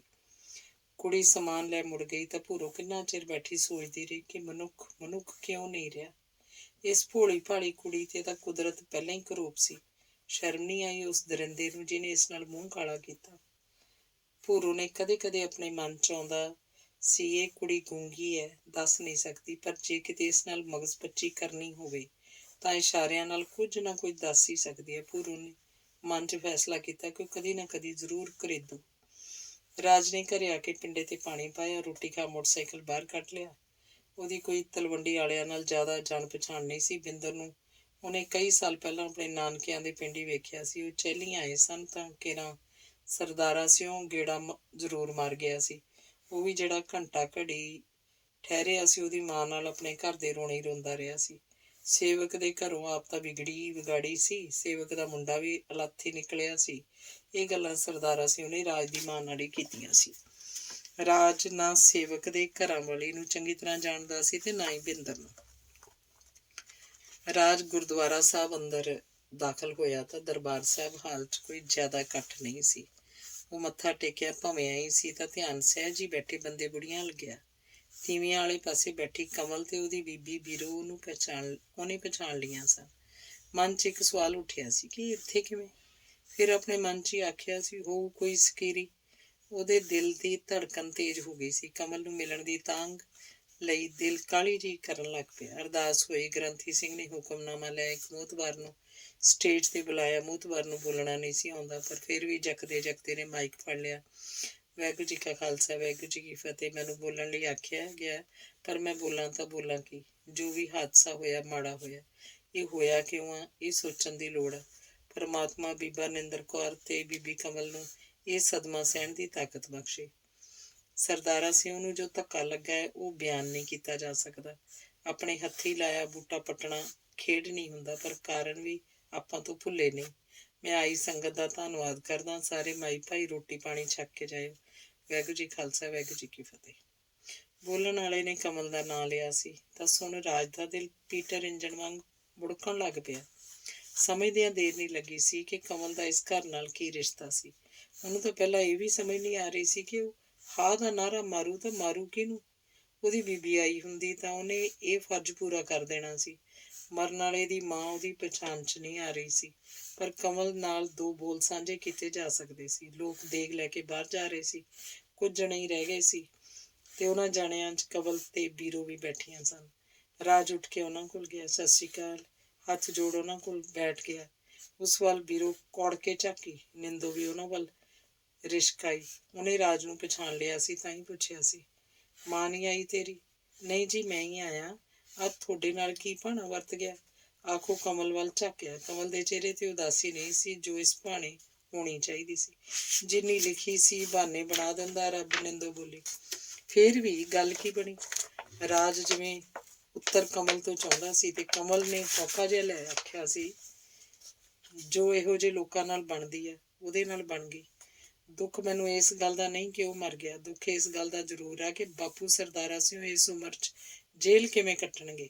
ਆਖ ਕਮਲ ਨੇ ਹੌਕਾ ਲਿਆ ਤੇ ਮਨ 'ਚ ਰਾਜ ਨੂੰ ਇਹ ਵੀ ਆਖ ਗਈ ਕਿ ਜੇ ਤੂੰ ਹੀ ਰੱਬ ਦਿਆਂ ਬੰਦਿਆਂ ਕੁਝ ਉਜਰ ਕੀਤਾ ਹੁੰਦਾ ਤੇ ਅੱਜ ਇਹ ਹਾਲ ਨਹੀਂ ਸੀ ਹੋਣਾ। ਨਿੰਦੋ ਉਸ ਵੱਲ ਅੱਖਾਂ ਡਮੇਰ ਕੇ ਝਾਕੀ ਸੀ, ਪਰ ਕਮਲ ਨੂੰ ਕੋਈ ਪਰਵਾਹ ਨਹੀਂ ਸੀ। ਬੀਬੀ ਸਰਦਾਰ ਜੀ ਠੀਕ ਆ? ਰਾਜ ਨੇ ਬੀਰੋ ਵੱਲ ਮੂੰਹ ਕੀਤਾ। ਨਿੰਦੋ ਉੱਠ ਹੋਰ ਰਿਸ਼ਤੇਦਾਰਾਂ ਵੱਲ ਤੁਰ ਗਈ। ਨਹੀਂ ਭਾਈ, ਉਹ ਤਾਂ ਗੁਜ਼ਰ ਗਏ। ਬੀਰੋ ਰਾਜ ਨੂੰ ਵੇਖ ਔਖੀ ਸੀ। ਤੇਰੀ ਇਸ ਘਰੇ ਕੋਈ ਰਿਸ਼ਤੇਦਾਰੀ ਹੈ? ਵਿਆਹ ਵੇਲੇ ਤਾਂ ਤੁਸੀਂ ਦਿਸੇ ਨਹੀਂ, ਕਮਲ ਨੇ ਪੁੱਛਿਆ। ਵਿਆਹ ਨਹੀਂ ਅਸੀਂ ਆਏ ਸੀ, ਇਸ ਘਰੇ ਮੇਰੀ ਮਾਂ ਦੇ ਨਾਨਕੇ ਆ, ਪਰ ਕੋਈ ਵਰਤ ਵਰਤਾਵਾ ਨਹੀਂ ਸੀ ਚੱਜ ਨਾਲ। ਪਰ ਆਹ ਘਟਨਾ ਕਿਵੇਂ ਘਟੀ? ਰਾਜ ਹੈਰਾਨ ਸੀ। ਕਮਲ ਦਾ ਬੰਦਾ ਮਰਿਆ ਸੀ, ਪਰ ਚਿਹਰੇ ਤੇ ਸ਼ਿਕਨ ਤੱਕ ਨਹੀਂ ਸੀ, ਕੋਈ ਅਫਸੋਸ ਨਹੀਂ ਸੀ। ਰਾਜ ਦਾ ਜੀ ਕਰਦਾ ਸੀ ਢੇਰ ਸਾਰੀਆਂ ਗੱਲਾਂ ਕਰੇ, ਉਹਦੇ ਦੁੱਖ 'ਚ ਸ਼ਰੀਕ ਹੋਵੇ। ਕਮਲ ਦਾ ਵੀ ਜੀ ਕਰਦਾ ਸੀ ਰਾਜ ਦੇ ਮੋਢੇ ਤੇ ਸਿਰ ਰੱਖ ਕੇ ਆਪਣੇ ਦੁੱਖੜੇ ਰੋਵੇ, ਪਰ ਉਹ ਆਪਣੇ ਮਨ ਦੀਆਂ ਭਾਵਨਾਵਾਂ ਦੱਬ ਕੇ ਹੀ ਰਹਿ ਗਈ। ਨਿੰਦੋ ਕਮਲ ਦੀ ਮਾਂ ਕੋਲ ਫੇਰ ਜਾ ਬੈਠੀ। ਭੈਣ ਜੀ, ਤੁਸੀਂ ਕਮਲ ਨੂੰ ਇੱਥੇ ਛੱਡੋ, ਨਾਲ ਨਾ ਲੈ ਜਾਇਆ ਜੀ, ਨਿੰਦੋ ਬੋਲੀ। ਤੁਸੀਂ ਹੁਣ ਮੇਰਾ ਖਹਿੜਾ ਛੱਡੋ ਮਾਈ, ਨਾਲੇ ਮੇਰਾ ਇੱਥੇ ਹੈ ਵੀ ਕੀ? ਪਰ ਹੈ ਤਾਂ ਪਹਿਲਾਂ ਵੀ ਨਹੀਂ ਸੀ, ਹੁਣ ਤਾਂ ਫੇਰ ਜਮਾ ਹੀ। ਕਮਲ ਦਾ ਅੰਦਰ ਹੱਸ ਰਿਹਾ ਸੀ। ਫੁੱਲ ਵੀ ਲੈ ਕੇ ਜਾਣੇ ਆ, ਤੂੰ ਨਾਲ ਨਾ ਜਾਏਂਗੀ ਫਿਰ ਵੀ ਬੰਦਾ ਸੀ ਤੇਰਾ। ਜੋ ਰਿਹਾ ਹੀ ਨਹੀਂ ਉਸ ਨਾਲ ਰੋਸਾ ਵੀ ਕਾਹਦਾ? ਉਹ ਜੇ ਰੋਸਾ ਨਹੀਂ ਤਾਂ ਨੇੜ ਵੀ ਕੀ ਸੀ? ਮੈਂ ਤਾਂ ਹੁਣ ਜਗਰਾਵੀਂ ਮੁੜਨਾ, ਰਹਿਣ ਵਾਲਾ ਤਾਂ ਸਵਾਲ ਹੀ ਨਹੀਂ ਪੈਦਾ ਹੁੰਦਾ, ਕਮਲ ਨੇ ਆਖਿਆ। ਇੱਕ ਬੀਬੀ ਨਿੰਦੋ ਦੇ ਗੋਡੇ ਤੇ ਹੱਥ ਰੱਖ ਪੁੱਛ ਰਹੀ ਸੀ, ਭੈਣ ਜੀ ਇਹ ਭਾਣਾ ਵਰਤਿਆ ਕਿਵੇਂ? ਕੋਈ ਸਮਝ ਨਹੀਂ ਲੱਗੀ, ਬਸ ਲਿਖੀ ਐ ਸੀ, ਕਹਿਣਾ ਪਊ ਹੁਣ ਤਾਂ। ਆਖ ਨਿੰਦੋ ਪੱਲਾ ਝਾੜ ਗਈ, ਪਰ ਲੋਕਾਂ ਦੀਆਂ ਚੱਲਦੀਆਂ ਗੱਲਾਂ ਕਰਨੀ ਪਈਆਂ ਸੀ। ਨਿੰਦੋ ਤਾਂ ਘਰ ਹੈ ਹੀ ਨਹੀਂ ਸੀ, ਸਰਦਾਰਾ ਵੀ ਹੈ ਨਹੀਂ ਸੀ। ਬਿੰਦਰੀ ਨਾਲ ਜਾਦੂ ਨਾਂ ਦਾ ਮੁੰਡਾ ਆਇਆ ਸੀ, ਦੋਵੇਂ ਕਮਰੇ 'ਚ ਸਨ। ਅਚਾਨਕ ਸਰਦਾਰਾ ਘਰੇ ਆਇਆ ਤੇ ਉਹ ਕਮਰੇ 'ਚ ਸਿੱਧਾ ਗਿਆ ਤਾਂ ਜੋ ਕੁਝ ਵੇਖਿਆ ਹੁਣ ਮੈਂ ਕੀ ਦੱਸਾਂ। ਜਾਦੂ ਤਾਂ ਭੱਜ ਗਿਆ, ਪਰ ਬਿੰਦਰ ਕਿੱਧਰ ਭੱਜਦਾ? ਸਰਦਾਰੇ ਦੇ ਖੂੰਡੇ ਨੇ ਭੱਜਣ ਹੀ ਨਹੀਂ ਦਿੱਤਾ। ਸਰਦਾਰੇ 'ਚ ਇੰਨੀ ਤਾਕਤ ਪਤਾ ਨਹੀਂ ਕਿੱਥੋਂ ਆ ਗਈ। ਭਰਮਾਂ ਵਾਰ ਪੁੜਪੁੜੀ ਤੇ ਪਿਆ ਸੀ ਤਾਂ ਲੋਟਣੀ ਖਾ ਗਿਆ ਸੀ। ਸਰਦਾਰੇ ਨੇ ਉਦੋਂ ਹੀ ਰੌਲਾ ਪਾਤਾ, ਓਏ ਲੋਕੋ, ਮੈਥੋਂ ਬਿੰਦਰ ਮਰ ਗਿਆ। ਓਏ, ਉਹਨੇ ਸੜਕ 'ਚ ਬਾਹਰ ਆ ਕੇ ਰੌਲਾ ਪਾਇਆ ਤਾਂ ਲੋਕ ਆ ਗਏ, ਬਿੰਦਰ ਨੂੰ ਚੁੱਕ ਸ਼ਹਿਰ ਲੈ ਗਏ। ਅਜੇ ਬਿੰਦਰ ਜਿਉਂਦਾ ਸੀ। ਹਸਪਤਾਲ ਵਾਲਿਆਂ ਪੁਲਿਸ ਮੰਗਵਾ ਲਈ। ਨਿੰਦੋ ਨੇ ਕਾਕੂ ਨੂੰ ਫੋਨ ਕਰਤਾ। ਕਾਕੂ ਨੇ ਪੈਰ ਜੁੱਤੀ ਨਹੀਂ ਪਾਈ, ਛੇਤੀ ਆ ਗਿਆ। ਕਾਕੂ ਬਾਗੋ ਬਾਗ ਸੀ। ਉਹਨੇ ਨਿੰਦੋ ਨੂੰ ਆਖ ਸਰਦਾਰੇ ਤੇ ਪਰਚਾ ਕਰਵਾਤਾ। ਉਸ ਰਾਤ ਹੀ ਬਿੰਦਰ ਪੂਰਾ ਹੋ ਗਿਆ। ਆਪਾਂ ਹੁਣ ਚੱਲੀਏ? ਲੈਂਬਰ ਨੇ ਨੀਰੂ ਨੂੰ ਆਖਿਆ, ਜੋ ਹੋਰ ਢਾਣੀ ਨਾਲ ਗੱਲੀ ਜੁੱਟੀ ਪਈ ਸੀ। ਚਲੋ ਚੱਲਣਾ ਹੀ ਆ, ਮਾਸੀ ਨੂੰ ਆਖੋ ਚੱਲੀਏ। ਮੈਂ ਔਰਤਾਂ 'ਚ ਬੈਠੀ ਨੂੰ ਕੀ ਆਖਾਂ, ਤੂੰ ਉਠਾ ਉਹਨੂੰ, ਲੈਂਬਰ ਨੇ ਆਖਿਆ ਤਾਂ ਨੀਰੂ ਨੇ ਬੀਰੋ ਨੂੰ ਚੱਲੀਏ ਮਾਸੀ ਜੀ ਆਖਿਆ। ਕਮਲ ਵੀ ਨਾਲ ਹੀ ਉੱਠ ਖੜੀ ਸੀ। ਰਾਜ ਨੇ ਕਮਲ ਨੂੰ ਹੌਲੀ ਕੁ ਦੇਣੇ ਫੋਨ ਨੰਬਰ ਦੱਸਿਆ। ਨੀਰੂ ਉਹਨਾਂ ਨੂੰ ਤਾੜ ਤਾਂ ਰਹੀ ਸੀ, ਪਰ ਪੱਲੇ ਕੁਛ ਨਹੀਂ ਪਿਆ। ਕਮਲ ਸਦਾ ਲਈ ਉਸ ਘਰ ਨੂੰ ਮੱਥਾ ਟੇਕ ਆਪਣੀ ਮਾਂ ਹੁਣਾਂ ਨਾਲ ਜਗਰਾਵੀਂ ਮੁੜ ਆਈ। ਪਰ ਮੁੜਨ ਲੱਗਿਆ ਜਿਹੜੀ ਖਲਬਲੀ ਉਹ ਰਾਜ ਅੰਦਰ ਮਚਾ ਗਈ ਸੀ, ਉਹੀ ਜਾਣਦਾ ਸੀ। ਉਹਦਾ ਸੁੱਤਾ ਪਿਆਰ ਫਿਰ ਜਾਗ ਪਿਆ ਸੀ। ਕਿੰਨੀਆਂ ਘਟਨਾਵਾਂ ਕਿੱਡੀ ਛੇਤੀ ਵਰਤੀਆਂ ਕਮਲ ਦੀ ਜ਼ਿੰਦਗੀ 'ਚ, ਉਹ ਤਾਂ ਸੋਚ ਵੀ ਨਹੀਂ ਸਕਦਾ ਸੀ। ਤੇ ਪੂਰੀ ਕਹਾਣੀ ਦਾ ਤਾਂ ਕਮਲ ਨਾਲ ਇਕੱਲਿਆਂ ਗੱਲ ਕਰਿਆਂ ਹੀ ਪਤਾ ਲੱਗਣਾ ਸੀ, ਤੇ ਇਕੱਲਿਆਂ ਗੱਲ ਕਰਨ ਦਾ ਉਹਨੂੰ ਮੌਕਾ ਮਿਲਿਆ ਹੀ ਨਹੀਂ। ਸਾਰੇ ਰਾਹ ਉਹ ਆਪਣੇ ਆਪ ਨਾਲ ਗੁੱਥਮ ਗੁੱਥਾ ਜਿਹਾ ਹੀ ਹੁੰਦਾ ਆਇਆ ਸੀ। ਘਰੇ ਆ ਕੇ ਅਜੇ ਚਾਹ ਪਾਣੀ ਵੀ ਨਹੀਂ ਪੀਤਾ ਸੀ। ਕਿਵੇਂ ਮਰਿਆ, ਉਹਦੀ ਮਾਂ ਨੇ ਪੁੱਛ ਇੱਕ ਹੋਰ ਕੱਛ ਚੋਂ ਮੂੰਗਲੀ ਕੱਢ ਮਾਰੀ ਸੀ। ਉਹ ਤਾਂ ਜਿਵੇਂ ਆਪਣੇ ਅੰਦਰਲੀ ਖੁਸ਼ੀ ਬਾਹਰ ਕੱਢਣ ਲਈ ਉਤਾਵਲੀ ਹੋਈ ਪਈ ਸੀ। ਤਲਵੰਡੀ ਵਾਲਿਆਂ ਦੀ ਗੱਲ ਉਸ ਖੁਸ਼ੀ 'ਚ ਜਿਵੇਂ ਦੱਬੀ ਗਈ ਸੀ। ਭਾਈ ਜੀ ਨੱਥਾ ਸਿਉਂ ਦੀ ਨੂੰਹ ਆਈ ਸੀ, ਗਾਮੇ ਦੀ ਵਹੁਟੀ।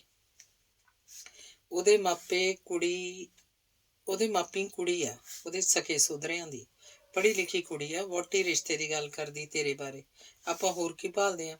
ਭਾਈ ਮੈਂ ਤਾਂ ਆਪਣੇ ਵੱਲੋਂ ਹਾਂ ਆਖਦੀ ਆ। ਮਹਿੰਦਰੋਂ ਤੋਂ ਦੱਸਦਿਆਂ ਚਾਹ ਨਹੀਂ ਚੱਕਿਆ ਜਾ ਰਿਹਾ ਸੀ। ਕਿੱਥੇ ਉਹ ਲੋਕਾਂ ਦੇ ਮੂੰਹ ਵੱਲ ਵੇਖਦੀ ਸੀ ਕਿ ਕਦੋਂ ਕੋਈ ਸਾਕ ਕਰਾਊ ਆਉਣ ਤੇ ਆਇਆ ਸੀ ਤਾਂ ਪੜ੍ਹੀ ਲਿਖੀ ਕੁੜੀ ਦਾ। ਮਹਿੰਦਰੋਂ ਦਾ ਤਾਂ ਧਰਤੀ ਤੇ ਪੈਰ ਨਹੀਂ ਲੱਗਦਾ ਸੀ। ਆਪਣੀ ਮਾਂ ਦੀ ਸੁਣ ਕੇ ਜਿਵੇਂ ਰਾਜ ਦੇ ਸਿਰ 'ਚ ਬੰਬ ਫਟ ਗਿਆ। ਇਹੋ ਗੱਲ ਜੇ ਕੱਲ੍ਹ ਤੱਕ ਹੋਈ ਹੁੰਦੀ ਤਾਂ ਉਹਦੀ ਸਿਹਤ ਤੇ ਕੋਈ ਅਸਰ ਨਹੀਂ ਸੀ ਹੋਣਾ। ਪਰ ਬੀਤ ਚੁੱਕੇ ਕੁਝ ਘੰਟਿਆਂ 'ਚ ਕਮਲ ਦਾ ਪਿਆਰ ਫਿਰ ਸਿਰ ਚੱਕ ਚੁੱਕਿਆ ਸੀ। ਖੇਰੂ ਖੇਰੂ ਹੋਏ ਸੁਪਨੇ 'ਚ ਸਾਕਾਰ ਹੁੰਦੇ ਦਿਸ ਰਹੇ ਸੀ। ਤੂੰ ਕੋਈ ਉੱਤਰ ਨਹੀਂ ਦਿੱਤਾ ਵੇ। ਆਪਣੇ ਕੋਲ ਜ਼ਮੀਨ ਕਿਹੜੀ ਆ ਪੁੱਤ? ਭਾਵੇਂ ਤੂੰ ਕੰਮ ਚਲਾਈ ਫਿਰਦਾ, ਪਰ ਜੱਟ ਦਾ ਰਿਸ਼ਤਾ ਦੇਣ ਲੱਗਾ ਜ਼ਮੀਨ ਹੀ ਵੇਖਦਾ, ਦੂਜੀ ਪੁੱਛ ਪੜਤਾਲ ਤਾਂ ਬਾਅਦ 'ਚ ਕਰਦਾ ਅਗਲਾ। ਆ ਤੂੰ ਕਾਣਿਆਂ ਦਾ ਨੌਰੀ ਵੇਖ ਲੈ, ਸਾਰੇ ਅੱਖੋਂ ਕਾਣੇ ਆ, ਇੱਕ ਵੀ ਘਰ ਦਾ ਜੀ ਨਹੀਂ ਸਾਬਤਾ। ਤੇ ਨੌਰੀ ਉਹ ਤਾਂ ਜਾਏ ਖਾਣੇ ਦਾ ਲੱਤੋਂ ਲੰਗਾ ਵੀ ਆ, ਘੜੀਸ ਕੇ ਤੁਰਦਾ ਲੱਤ, ਅਕਲ ਨਹੀਂ ਸ਼ਕਲ ਨਹੀਂ, ਫੇਰ ਵੀ ਸਾਖ ਹੋ ਗਿਆ। ਉਧਰ ਵੇਖ ਲੈ ਪ੍ਰਿਥੀ ਵੱਲੀ, ਆਪਦਾ ਵਧੀਆ ਢਾਂਚਾ ਚਲਾਈ ਫਿਰਦਾ। ਕਲਕੱਤੇ ਵੱਲੀ ਦੱਸਦਾ 5 ਤਾਂ ਘੋੜੇ ਟਰਾਲੇ ਹੀ ਆ। ਇੱਥੇ ਵੀ ਕੰਮ ਸੋਹਣਾ, ਪਰ ਕੋਈ ਲਵੇ ਨਹੀਂ ਲੱਗਿਆ। ਹੁਣ ਲਿਆਇਆ ਕਿੱਧਰੋਂ ਕੋਈ ਪੂਰਬਣ ਜੀ ਭਾਲ ਕੇ। ਮਹਿੰਦਰੋਂ ਉਦਾਹਰਨਾਂ ਦੇਣ ਲੱਗ ਪਈ। ਤੂੰ ਫਿਕਰ ਨਾ ਕਰ, ਆਪਾਂ ਪੂਰਬਣ ਨਹੀਂ ਲਿਆਉਂਦੇ। ਮੋਰਨੀ ਅਰਗੀ ਜੱਟੀ ਤੇਰੀ ਨੂੰਹ ਨਾ ਬਣਾਈ ਤਾਂ ਆਖੀ। ਬਸ ਜਰਾਂਦ ਕਰ, ਤੂੰ ਕਾਹਲੀਆਂ ਨਾ ਕਰ। ਜਵਾਬ ਦੇ ਦੇ ਉਹਨਾਂ ਨੂੰ, ਰਾਜ ਨੇ ਆਖਿਆ। ਜਵਾਬ ਦੇ ਦਿਆਂ? ਕਾਹਤੋਂ ਜਵਾਬ ਦੇ ਦਿਆਂ? ਮਸਾਂ ਇਸ ਘਰ ਦੀ ਸੁਣੀ ਜਾਣੀ ਆ। ਹੁਣ ਮੈਂ ਜਵਾਬ ਦੇ ਦਿਆਂ? ਮੈਨੂੰ ਤਾਂ ਭਾਈ ਮਸਾਂ ਸੁੱਖਾਂ ਸੁਖਦੀ ਨੂੰ ਆਹ ਦਿਨ ਆਉਣੇ ਆ। ਮੇਰਾ ਵੀ ਜੀਅ ਕਰਦਾ ਇਸ ਘਰ 'ਚ ਛਣ ਹੋਵੇ, ਪੋਤੇ ਪੋਤੀਆਂ ਖੇਡਣ। ਨਾ ਭਾਈ, ਮੈਂ ਤਾਂ ਨਹੀਂ ਜਵਾਬ ਦੇਣ ਲੱਗੀ, ਤੇ ਨਾ ਹੀ ਤੇਰੀ ਇਹ ਅੜੀ ਪੁੱਗਣ ਦੇਵਾਂ। ਮਾਂ ਮੇਰੀ, ਇਹ ਅੜੀ ਵਾਲੀ ਕੋਈ ਗੱਲ ਨਹੀਂ। ਕੁੜੀ ਮੈਂ ਆਪਣੀ ਪਸੰਦ ਹੀ ਲੈਣੀ ਆ। ਪਸੰਦ ਹੀ ਲੈਣੀ ਆ? ਪਹਿਲਾਂ ਤਾਂ ਤੂੰ ਕਦੇ ਇਹ ਗੱਲ ਨਹੀਂ ਕੀਤੀ। ਅੱਜ ਹੀ ਤੈਨੂੰ ਆਹ 2 ਘੰਟਿਆਂ 'ਚ ਪਤਾ ਨਹੀਂ ਕਿਹੜੀ ਹੂਰਾਂ ਭਰੀ ਨਜ਼ਰ ਆਉਣ ਲੱਗ ਪਈ। ਮੈਂ ਵੀ ਤਾਂ ਸੁਣਾ ਤੇਰੀ ਪਸੰਦ ਹੈ ਕੌਣ, ਐਵੇਂ ਤਾਂ ਤੂੰ ਆਖ ਨਹੀਂ ਦਿੱਤਾ। ਮਹਿੰਦਰੋਂ ਨੂੰ ਹੈਰਾਨੀ ਹੋ ਰਹੀ ਸੀ। ਮੌਕਾ ਆਉਣ ਤੇ ਸਾਰਾ ਕੁਝ ਦੱਸ ਦਿਓ, ਜਰਾਂਦ ਕਰ। ਮੈਂ ਚੱਕੀ ਤੇ ਚੱਲਿਆ, ਚਾਹ ਫੜਾ। ਆਂਦੀ ਸੀ ਲਾਡੀ ਦੀ। ਚਾਹ ਤਾਂ ਘਰੇ ਆ ਕੇ ਪੀ ਗਿਆ ਸੀ, ਕਹਿੰਦਾ ਸੀ ਚੱਕੀ ਰੋਹਣੀ ਆ। ਤੇਰੇ ਨਾਲ ਇੱਕ ਹੋਰ ਵੀ ਗੱਲ ਕਰਨੀ ਸੀ। ਸੱਚ? ਮਹਿੰਦਰੋਂ ਬੋਲੀ। ਉਹ ਵੀ ਕਰ ਲੈ। ਮੈਨੂੰ ਲੱਗਦਾ ਜਿਵੇਂ ਤੇਰੀਆਂ ਸਾਰੀਆਂ ਗੱਲਾਂ ਅੱਜ ਹੀ ਚੇਤੇ ਆਈਆਂ। ਆਖ ਰਾਜ ਹੱਸ ਪਿਆ। ਆਹੋ, ਤੂੰ ਆਈ ਸਮਝ ਲੈ। ਮੈਂ ਗੱਲ ਕਰਦੀ ਸੀ ਵੀ ਹਾਕਮ ਸਿਉਂ ਤਾਂ ਹੁਣ ਜਿਹੋ ਜਿਹਾ ਹੈ, ਜਿਹੋ ਜਿਹਾ ਨਹੀਂ। ਭੂਰੋ ਨੂੰ ਆਖ ਵੇਖ ਭਾਈ, ਵਿਆਹ ਲਈ ਮਨਾਈਏ। ਇਹ ਵੀ ਜ਼ਿੰਮੇਵਾਰੀ ਹੁਣ ਆਪਣੇ ਤੇ ਹੀ ਪਈ ਆ। ਮੈਂ ਵੀ ਕਿਤੇ ਉਮਰਾਂ ਨਿਕਲਦੀਆਂ ਹੁੰਦੀਆਂ ਜਿਵੇਂ ਉਹ ਗੱਲਾਂ ਕਰਦੀ ਆ ਜਵਾਕਾਂ ਵਾਲੀਆਂ, ਆਖੇ ਮੈਂ ਵਿਆਹ ਕਰਾਉਣਾ ਹੀ ਨਹੀਂ, ਮੇਰੇ ਪਾਪੇ ਦਾ ਖਿਆਲ ਕੌਣ ਰੱਖੂ। ਭਾਈ ਜੇ ਘਰ ਜਵਾਈ ਰਹਿਣ ਲਈ ਕੋਈ ਮੁੰਡਾ ਹੋਵੇ, ਉਹੋ ਜਿਹਾ ਭਾਲ ਲਓ। ਐਂ ਕਿਵੇਂ ਚੱਲੂ ਕੰਮ? ਮਹਿੰਦਰੋਂ ਨੇ ਆਖਿਆ। ਹਾਂ, ਕਰਦੇ ਹਾਂ ਗੱਲ ਕੋਈ। ਉਹ ਤਾਂ ਝੱਲੀ ਹੋਈ ਹੈ, ਗੱਲ ਹੀ ਨਹੀਂ ਸੁਣਨ ਲਈ ਤਿਆਰ। ਮੈਂ ਕਰੂੰਗਾ ਗੱਲ ਅੱਜ ਭਲਕੇ। ਆਖ ਰਾਜ ਬਾਹਰ ਨੂੰ ਤੁਰ ਪਿਆ।